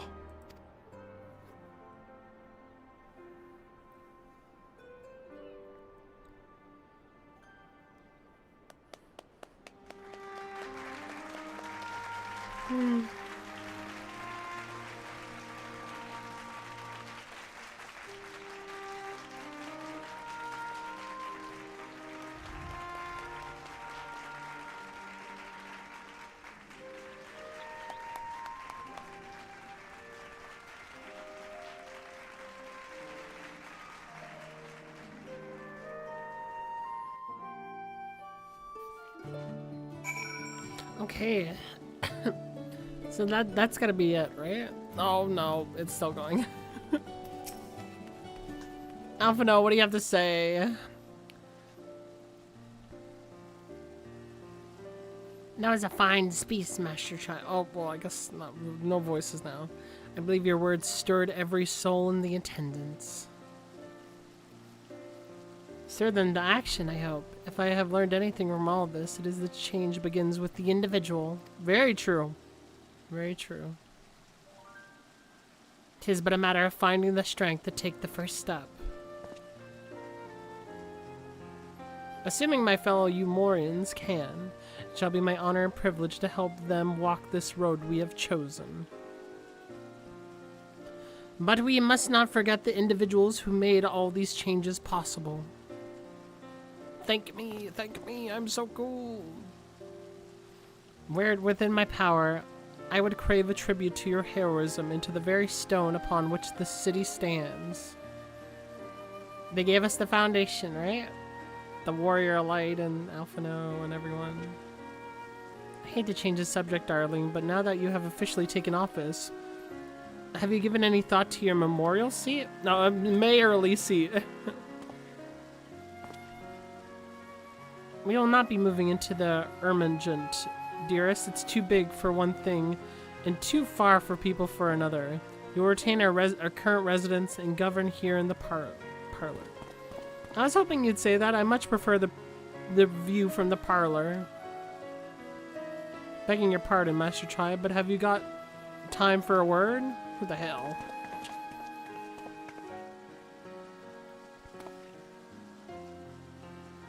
Yes, of course. Aye, that's me. I liked your speech, but there's folk outside these walls that don't have enough food to last till tomorrow. And more were counting their crumbs. If you plan to change that, I want to help set things in motion. Then there's much to discuss. No sooner do I take office than my work begins in earnest. Well, I suppose I brought it upon myself. Thank you again for your help, Arya. I hope to see you again before long.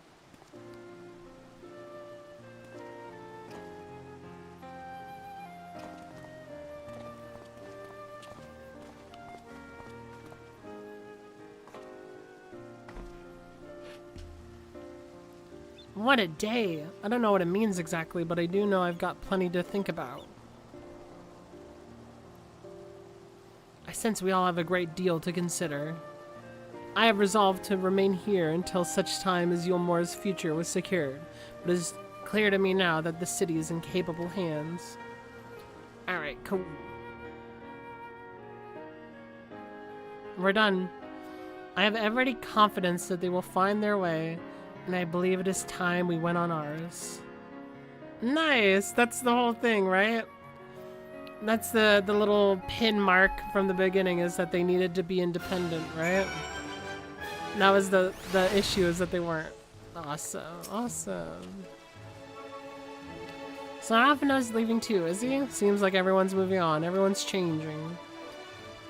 I've been thinking about what I should do all this. Like I told you, I spent most of my life dreaming about living here with my friends in paradise. That paradise gone, but something's better has taken place. This Yulmore for the people. Master Chai has been going on, ain't gonna build itself after all. Not that I'm much of a builder. Me and my friends will find a way to make a difference, though. Help keep things changing for the better. A far nobler dream than the one you clung on to before, and one that I am happy to say we share. Whatever path you choose, I pray for your success. Aww. Well, when you put it like that, there's no going back now, is there? We got a few ideas of how we can do our bit. It's just a matter of taking the first step. BAM! Who the wait.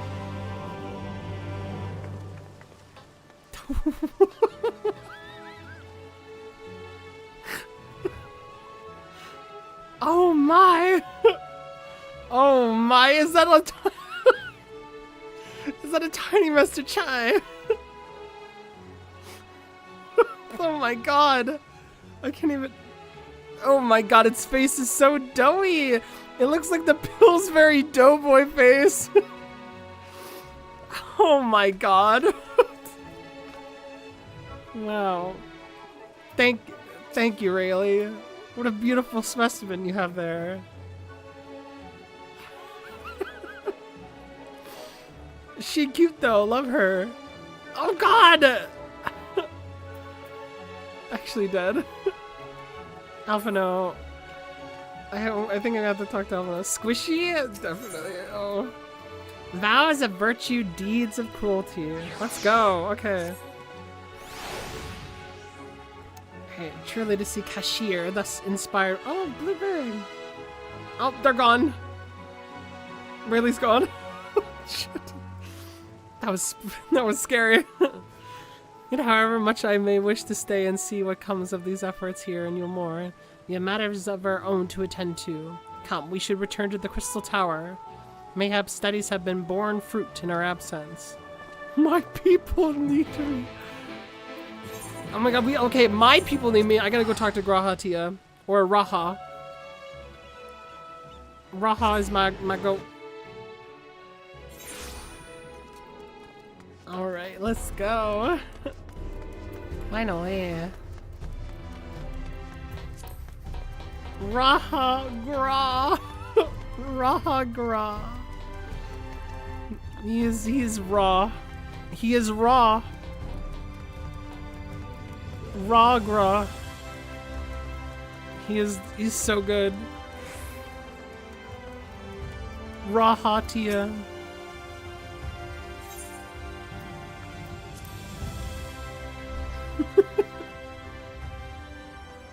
Alright. What's up, Mago?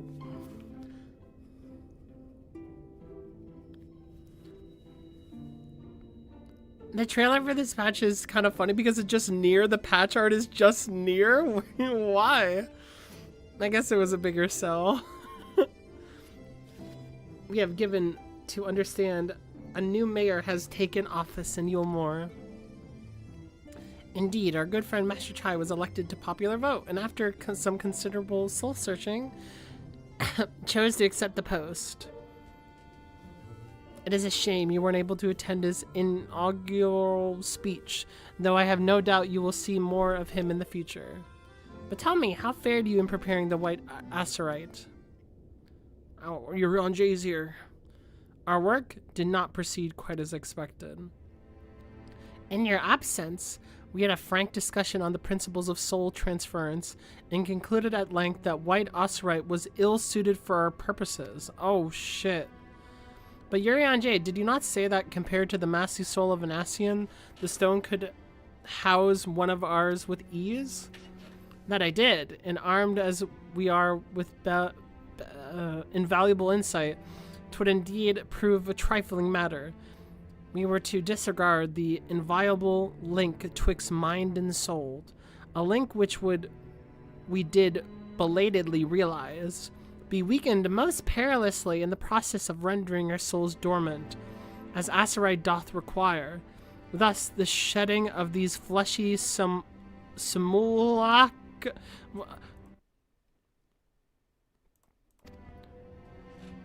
It would theoretically be possible to channel your minds into the Azurite instead, but we would more than likely sacrifice your souls in the process.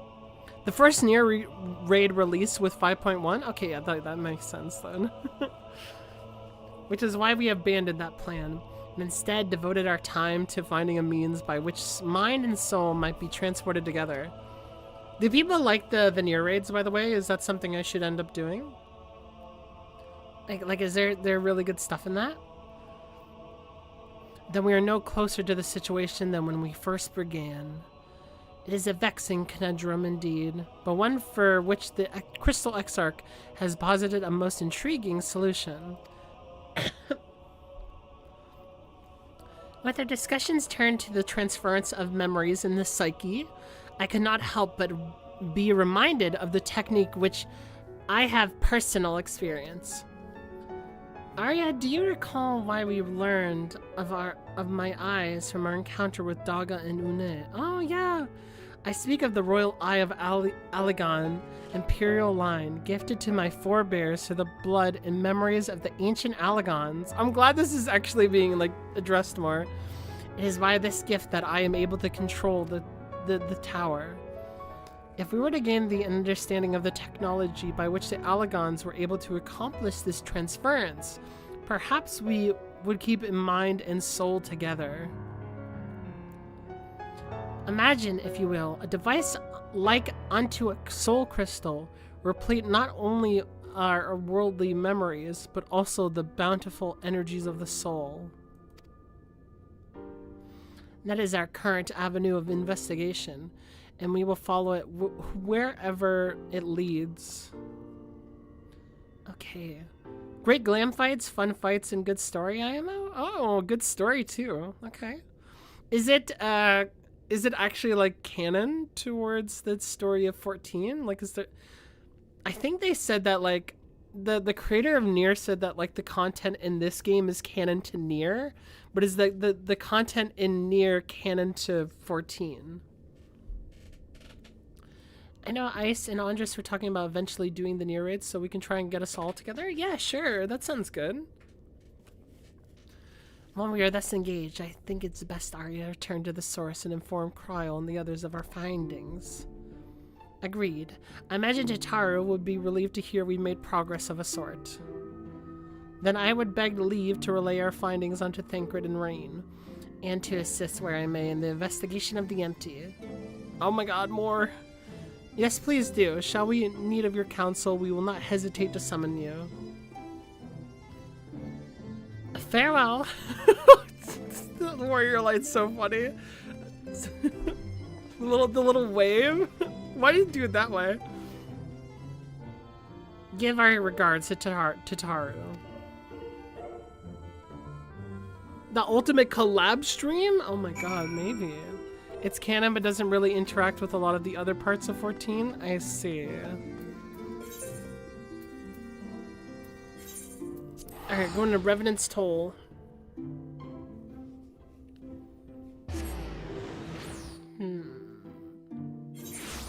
Alright, let's go. Go in. Yokotaro is madman that says every collab that Nier does is canon. Every single one. Nier Multiverse? It seems like it. That is quite mad. How did everything go in the first? Wait, don't tell me. Kryl will be here shortly. And she'll want to stay. Wait, does that mean that, like, the Fall Guys thing is also canon?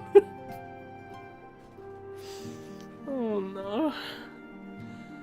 Is Nier canon with Fall Guys? She's just tending to the others. Their bodies, I mean gods. I don't think I'll ever get used to saying that. Anyway, you can tell us everything the moment she gets here. What the fuck? Upon speaking with Tataru, several cutscenes will play in sequence? Oh god. It is recommended that you set aside sufficient time to view these cutscenes in their entirety. Oh. Let me drink water.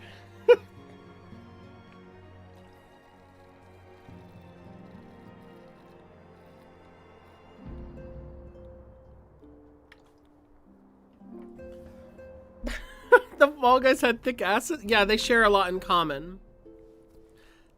They share a lot in common, really, yeah. Oh, man. Alright, wait for Kryl to return. Alright, let's go. Oh, God, I'm not... Oh, God. This is gonna be fucked up. Oh, God. Okay.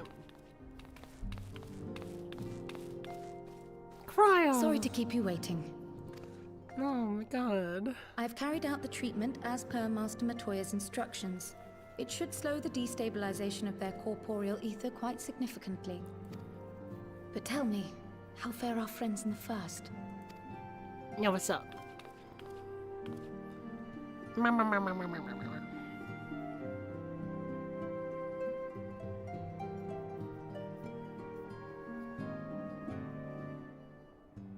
So this Becklug's the first to lead an authority on soulcraft, are they?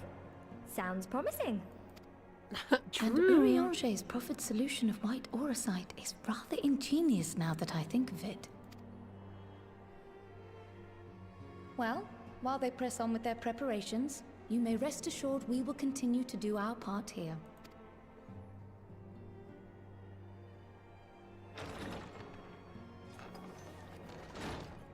Oh, God. You're back. It's him! Oh, shit.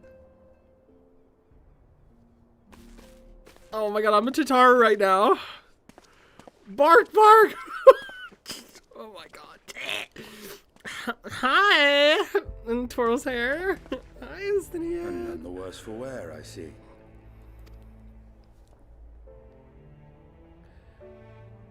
Estinian! Oh, thank the gods! We've been worried sick. Did you lose your link pearl or something? The situation in Garlemald has become more complicated. I was making my escape from the capital when I ran into one of yours, Riol. He thought it best we come straight here. More complicated how? Oh god. Where to begin? After entering the Empire via Razat Han, I went about my mission of investigating Black Rose.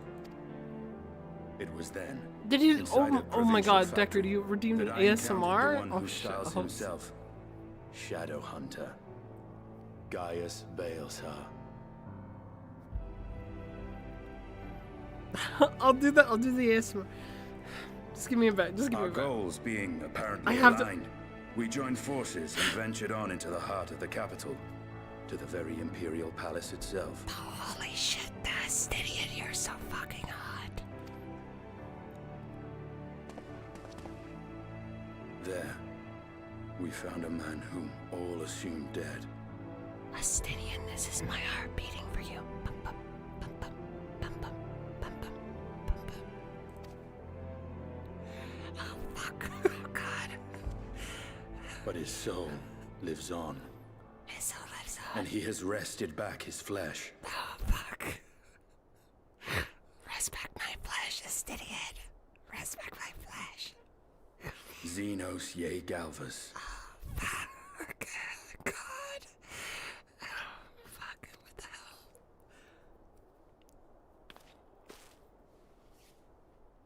Nor did the surprises end there. For no sooner had we arrived than he murdered his sire in cold blood. He did, he fucking... God, The he's hot, Emperor dude. is dead. This sent Gaius into a rage, and he charged in, blade drawn. The Xenos would do really well in Nier Automata because of his ass. His ass is canon. His ass is canon too.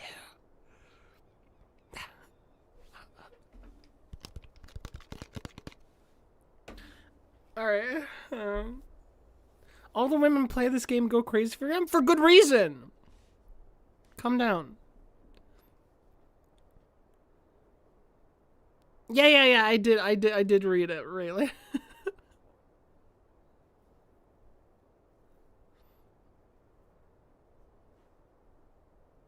I was about to say, Dagger, I can't see the appeal. What the fuck? Yeah.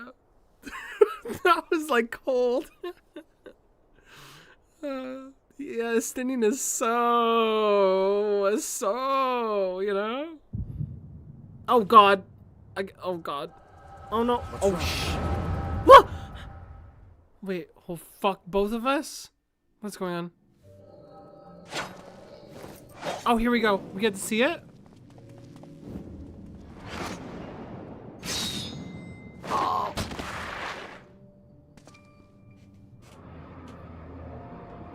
Oh, fuck. Oh my god. I may be gay, but I'm not blind. So true. I will not best him alone. Nay, death will not come easily to that thing. If you would join me, then by all means. Why isn't this voiced? For what good will it will do? Oh my god. Oh my god. The Black Wolf and the Azure Dragoon. I suppose that might suffice. Oh my god, he's so raw. What the fuck? Oh god, he's so cool. Holy shit. Come then.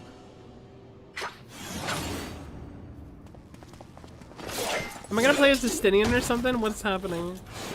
Oh my god! I need to.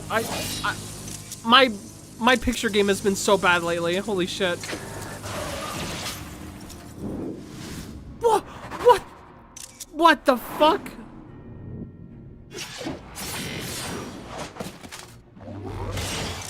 Oh my god! Holy shit! He's like piercing through it. Is that? What? Oh my god, he's got the modification, right? Oh, what the fuck? 'Tis a pleasure of one's own flesh. Truly, there is no place like home. Oh my god, I can't stand him. Abomination. Whatever he is, Arya was barely a match for him. If we stay here much longer... Emperor Varys, your Radiants, are you alright? I love how they started working together and they already have team attacks. They're just that soul linked, you know? We may wear out our welcome.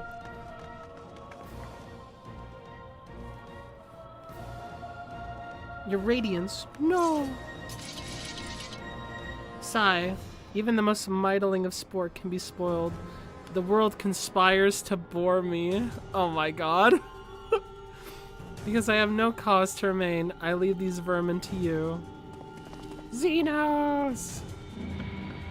And he's gone. Oh my god. He just zips out because of the Ascian thing? Holy shit. He fucking teleported.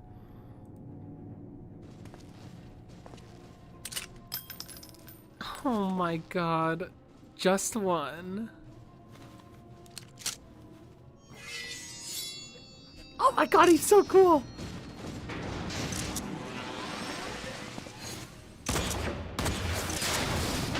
Oh my god! All this over the cool shit? Holy shit. Oh my god. Why isn't this voiced? This is so bizarre to not see voiced, honestly.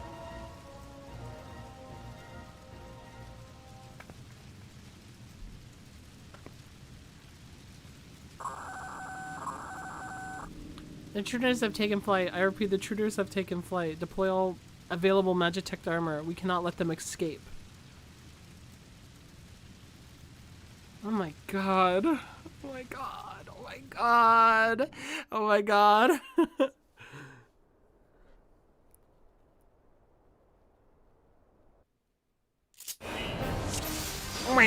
Oh my god, it's the alarm. Wowie. Wowie. Wowie.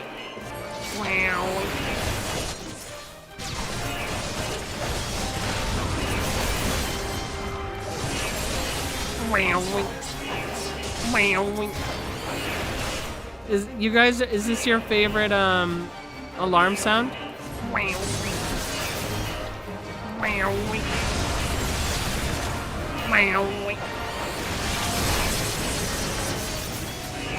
Maybe they didn't want to bother with giving those ladies boss? Oh yeah, probably. They weren't voiced back then and they were dungeon bosses either. Still bizarre though, yeah. They could have just gave them anybody though. Like I wouldn't have cared, even if it was like low brow. Honestly, they could have even got Estinian's voice actor to do the line. I would have been fine with it.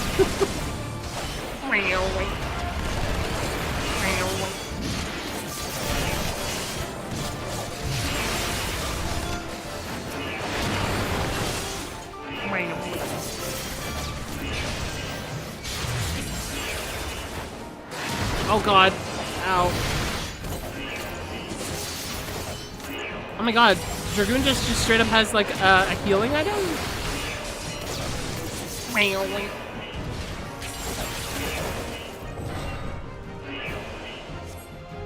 Come on.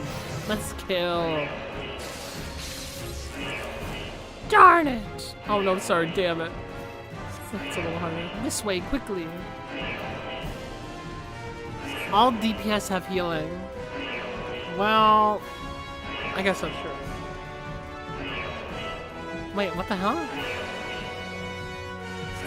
I suggest we split up? Alright then, I'll take the low road, so to speak. So to speak. Why did he say so to speak? I will see you outside. Is it this way?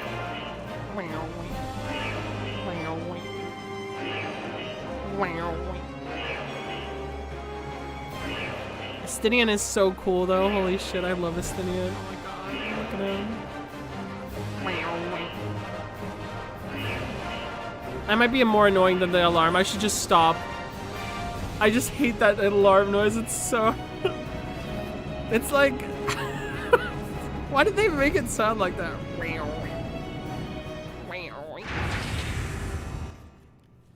Alright, who am I gonna fight? I gotta fight a boss at least once, right? Well, someone's been busy. What the fuck Is that Ultima? Who the fuck is that? Is that Nier? Oh my god, Jesus. Arc Ultima. Oh, and it's playing the music. Holy shit. And you would bar my way, would you? So be it. That's fucking horrifying, though. Come, Nidhogg, lend me your strength. Oh, shit.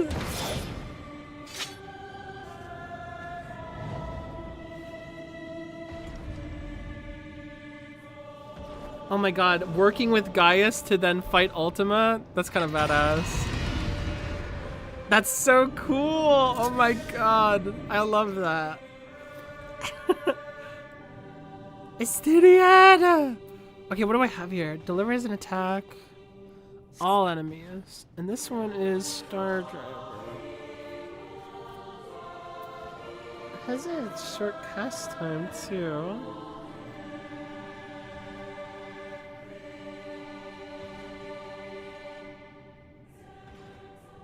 Okay, got it. Understood. It definitely wants me to use that.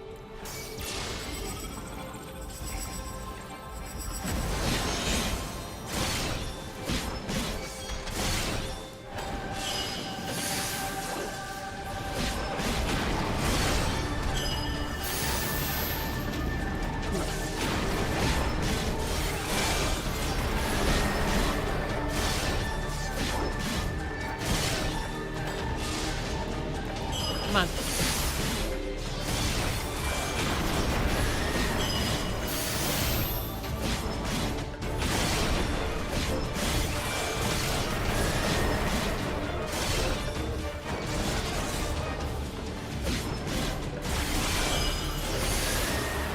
Oh my god, I'm gonna stand in the middle of it. Ow. Obsidian is so cool. Let's just go fuck up Ultima.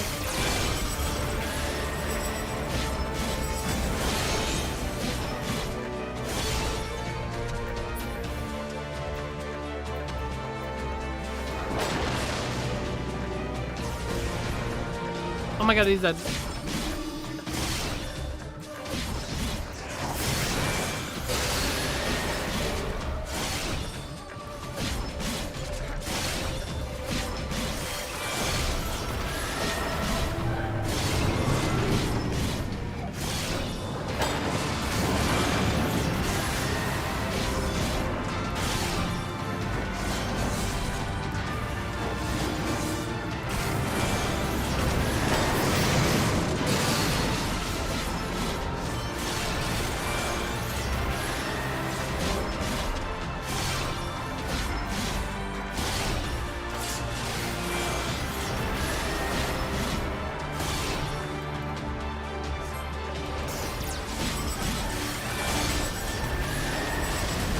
The ultimate music is so good. Yeah, I agree.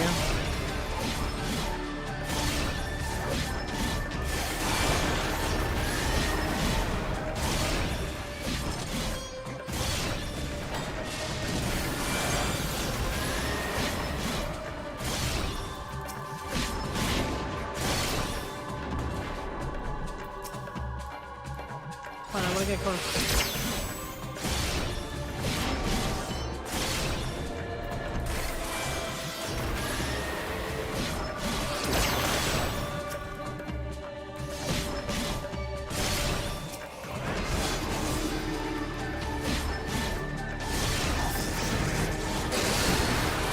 Oh my god, I'm dead.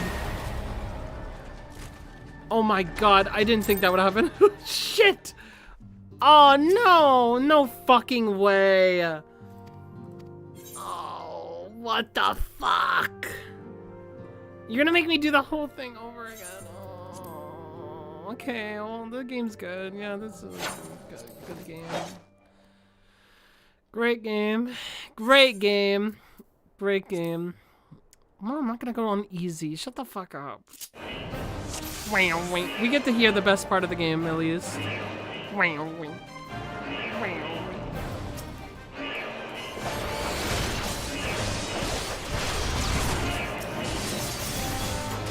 what did I do wrong, by the way? Chat, was that real? Wait, what did I do wrong? Like, cause like suddenly I hit an AoE and then like I was dead. Was it because I didn't kill all the bots in time or what?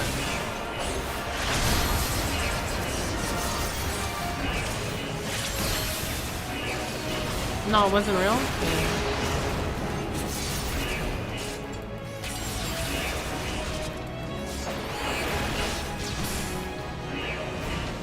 Had to kill the ads? I figured, damn. Oh my god, wait a second, I just realized. This is the fucking thing from Final Fantasy VII. Oh my god. Why did I not pick on that?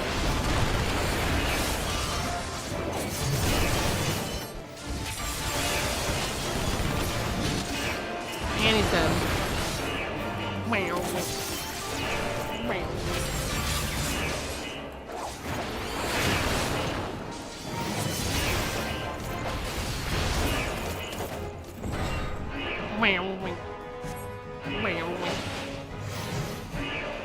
Alright, let me go.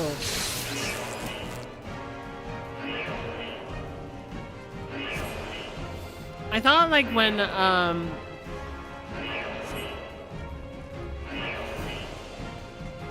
what is it?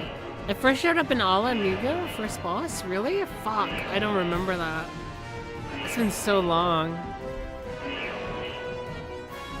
But it is indeed from Final Fantasy VII. Which is cool.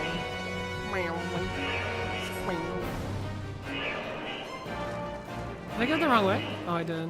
I thought I was just gonna open up or something. Duh. God, what I would do for a sprint right now. They say something about attacking while its tail is up, like in Final Fantasy VII? Really? That's cool.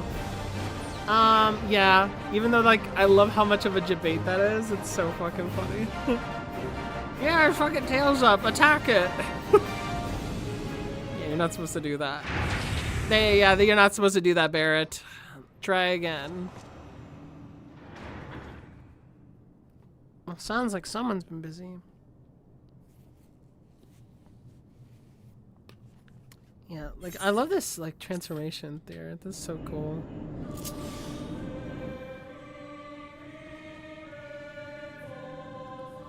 Alright, let's go.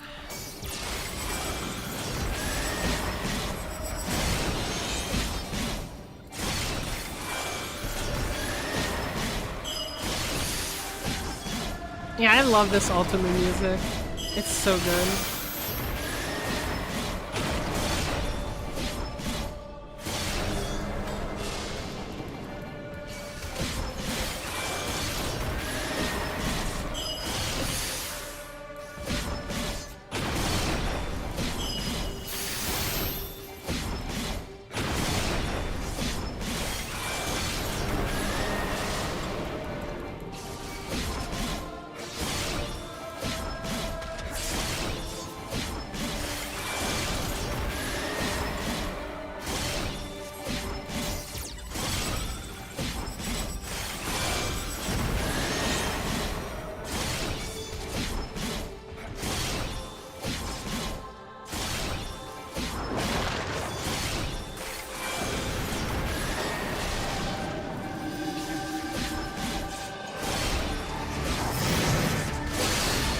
Ow.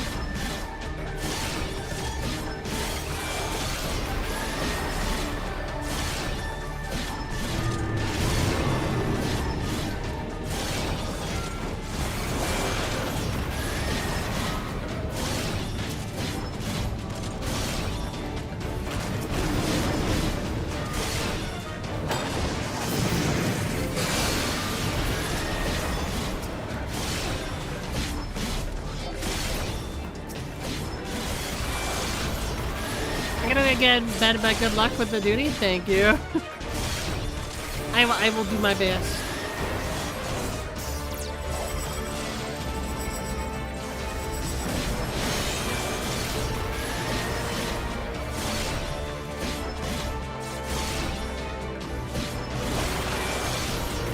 Yeah, good night, Rayleigh. Thanks so much for hanging out. I hope you have a great rest of your night. Be sure to take care.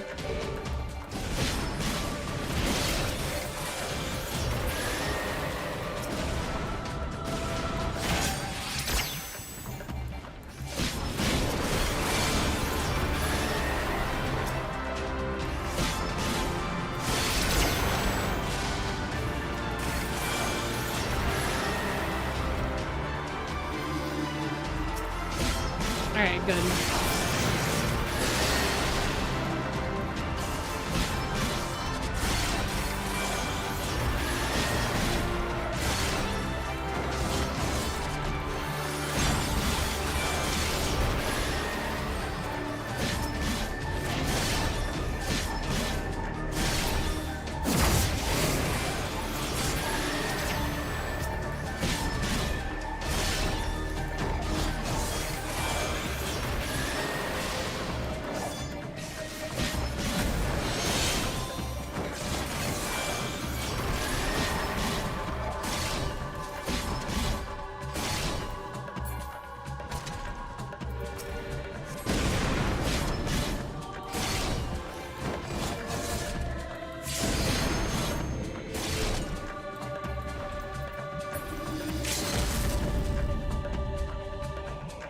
Oh my god, Nidhogg. Oh my god. Oh, you can see his face through it. Taste my lance. Oh my god. Yeah. Oh my god, that was awesome. Holy shit. Yeah, shut down your little... Oh my god. God, that's horrifying. Holy shit.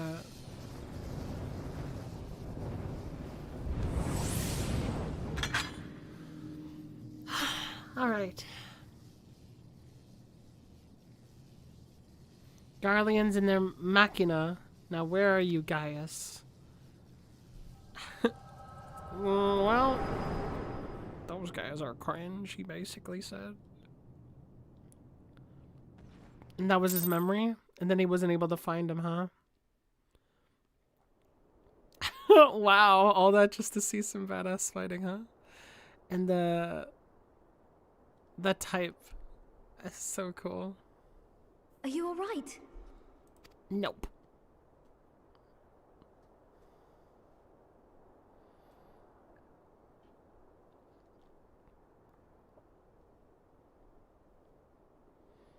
Not based or Peer not into my cringe past, pill. did you?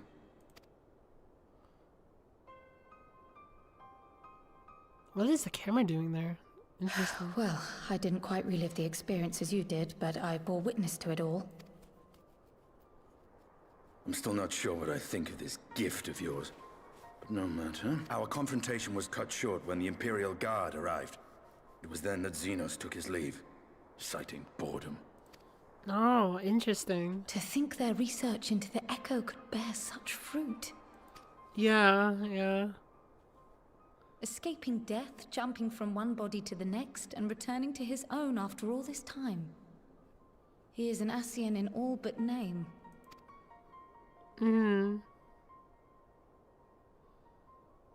It beggars belief, aye. But no more than a hero traversing the rift between worlds.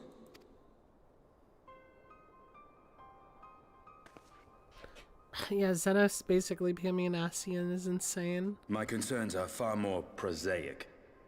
With the Emperor dead and the Crown Prince missing, the Empire is in disarray. Until order is restored, assuming it even possible, we needn't fear an Imperial reprisal.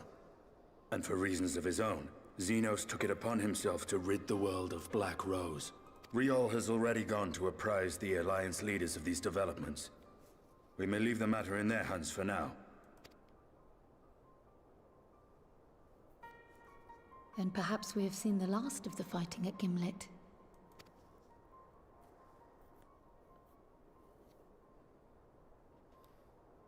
Ah, I'd nearly forgotten to ask. What became of Gaius? Did he not escape with you? That he did, but we parted ways shortly after leaving Garlemald. He claimed another threat had arisen which demanded his attention. He didn't elaborate, but the absence of some device or other in the capital gave him reason to believe they're planning something. Lest you worry, I believe he has well and truly shed the Black Wolf's pelt. Conquest is no longer his objective. We may safely leave him to his own devices. Well, it's nice to have one less foe to worry about, even if we do have a mysterious new threat to look out for instead. Yeah. Speaking of which, I'll see that Riel and our shinobi are made aware. Though we still know next to nothing, it can't hurt to be vigilant.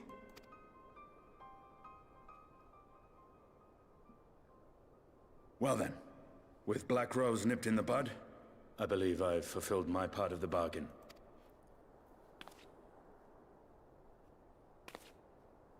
That's true, but with the Archon still slumbering away, we were hoping you might agree to stay with us for a little bit longer.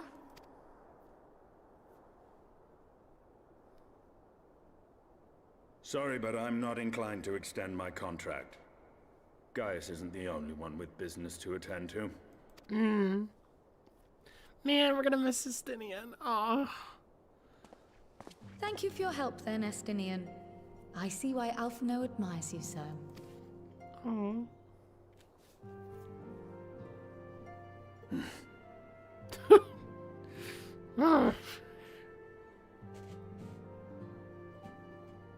Farewell, my friend. See that you don't make a habit of dozing off in battle.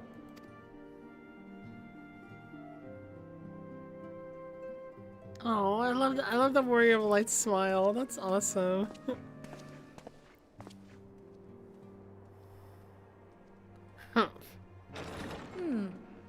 I suppose we should all be getting on then. As ever, we will see to the Archon's needs. In the meantime, why not get some rest? You've more than earned it. Oh my god. Rest. Oh. Ardbert, Itsumo. Oh god. Alright, I guess that's it. Tataro, let's finish this.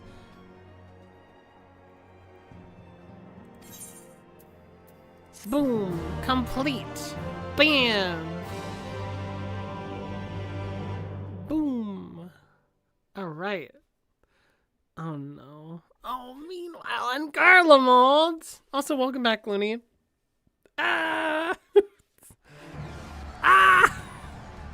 Oh, what the fuck? Hold on. Traitors, you dare deny Lord Nerva the throne? Oh, Jesus Christ. I hope you're doing well, Looney. It's always good to see you. Oh my god. Before the day is done, victory shall be ours. Oh my god. Oh, fuck. You're doing terribly? Oh no. I'm sorry to hear that, Looney. Why are you doing terribly? Oh my god, him. Boring, boring, boring. Terribly well. Oh. Do you think I find it amusing like dogs herding cattle into the slaughterhouse? Is it Elidibus? It is. Oh my god. Oh my god. That hue your soul is. Who are you? Oh my god. What the fuck? What the who? Wait, actually, is that Elidibus? Before your majesty, I am but another dog, lost in want of a new master. A hunting dog, if you should wish it so. For I know full well the prey you would seek next is... who? Zodiac. What? Who the fuck is this?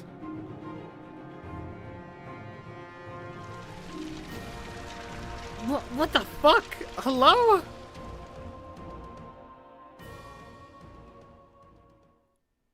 That's it, right? No. Meanwhile, Neil Moore? Press the button on his head to shut down the Windows 11? Alright, dog. You earned yourself a ban. Congratulations, buddy. Nice not knowing you. Oh, shit. I did dip out for a bit. How we hanging? We're hanging very well. We just saw an insane scene, Rose. Holy shit. Did you hear the mayor's reopening the Daedalus Stoneworks and they're looking for laborers? Oh, fuck. There's talk of resetting of some old abandoned villages, too. They're even layering on the free talos to help anyone willing to make the move.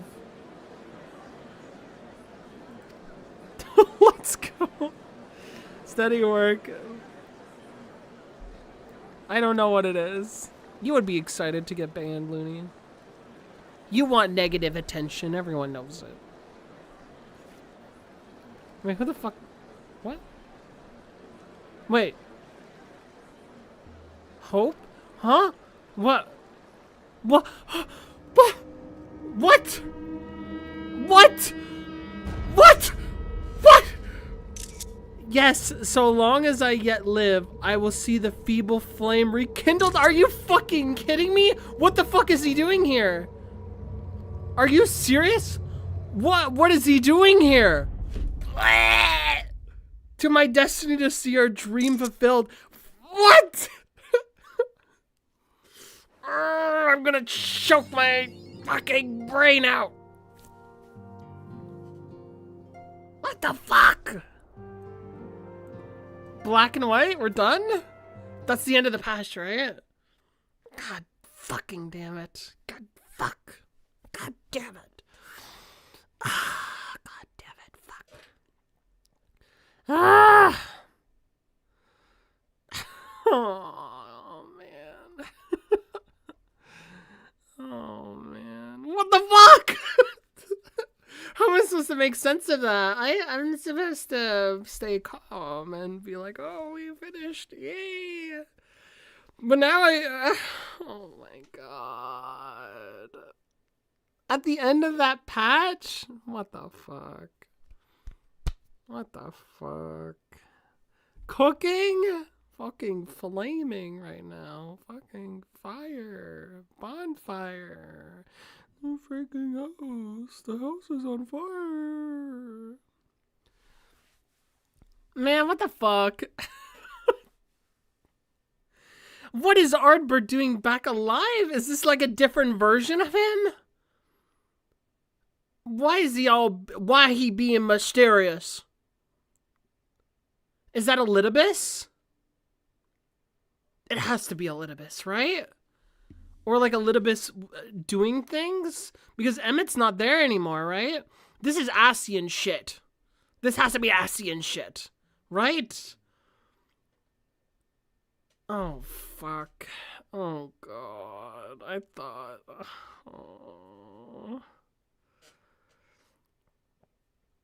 Oh, my God. This is unfair. I was just gonna end stream. And now you do this to me. Now you do this to me. Now you do this. Ah! Alright. I don't think I can stream more, sadly, because it's a little too late. And, you know, we need to, like, stay alive. But, man... Oh, we're so back. Oh, man, we're so back. Yeah, that was awesome. That was such a great, like, okay, I'll say this. that patch, I'll say that patch right now, maybe one of the weakest ones. Like, I would say it's probably some of the weakest content for Shadowbringers. It feels like, you know, I'm not going to say that it doesn't make sense, because I think it's fitting, and thus they wrote it. But I don't particularly feel like my time was... Like, anything a part of the story was truly elevated. Like, when I was playing the base game. This patch felt like oh, yeah, like, you know, let's do this, I guess, you know? There's a few things here and there that get, like, a little loose ends that end up getting a little tied. A little rewarded. And, you know, a funny little dungeon. And then, like, you know, some world building here and there. I just didn't feel like I emotionally connected with what was going on, because I don't really think it really layered itself in ways that truly, like, profounded me or anything. Like, I don't feel like... I feel like it was just like a little cool down, you know? And I just felt like... It's hard to put it into words, but the general takeaway is that I just thought it was weaker than some of the previous content. And I did not hate it. I did not dislike it. And I thought it was really good overall. I thought it was really good. I struggled to say that it was great, you know? But there is great parts about it. There is awesome things to enjoy about it. But yeah, I don't think this will be a rent-free aspect of the story for me. Other than it's that's a little fulfilling, you know? That was nice, right? It felt necessary in some regards, but just also didn't feel as interesting as it could be. I don't know if that's a hot take with some of the 14 fans, but I thought it was good, you know? It was fine. Some of it felt a little silly, I will admit. I think some of the writing was a little silly, especially towards the beginning of it. It felt the most... Oh, yeah, sure. Yeah, sure, I guess so. Yeah, I guess that makes sense. But overall, had a good time. It was fun. It was fun streaming it. This was a really fun stream overall. I'm not talking about the content of the stream, just the content of the patches. And yeah, I had a really yeah. I don't want to sound redundant. But yeah, thank you all for coming and hanging out. It was a great time.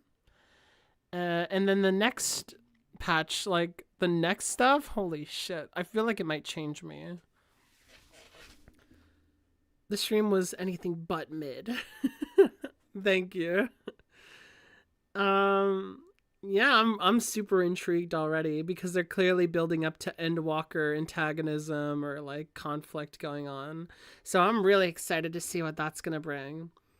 And yeah, again, I don't know what the next things to read on stream will be in terms of the lore, but yeah, I hope you all enjoyed that little mess.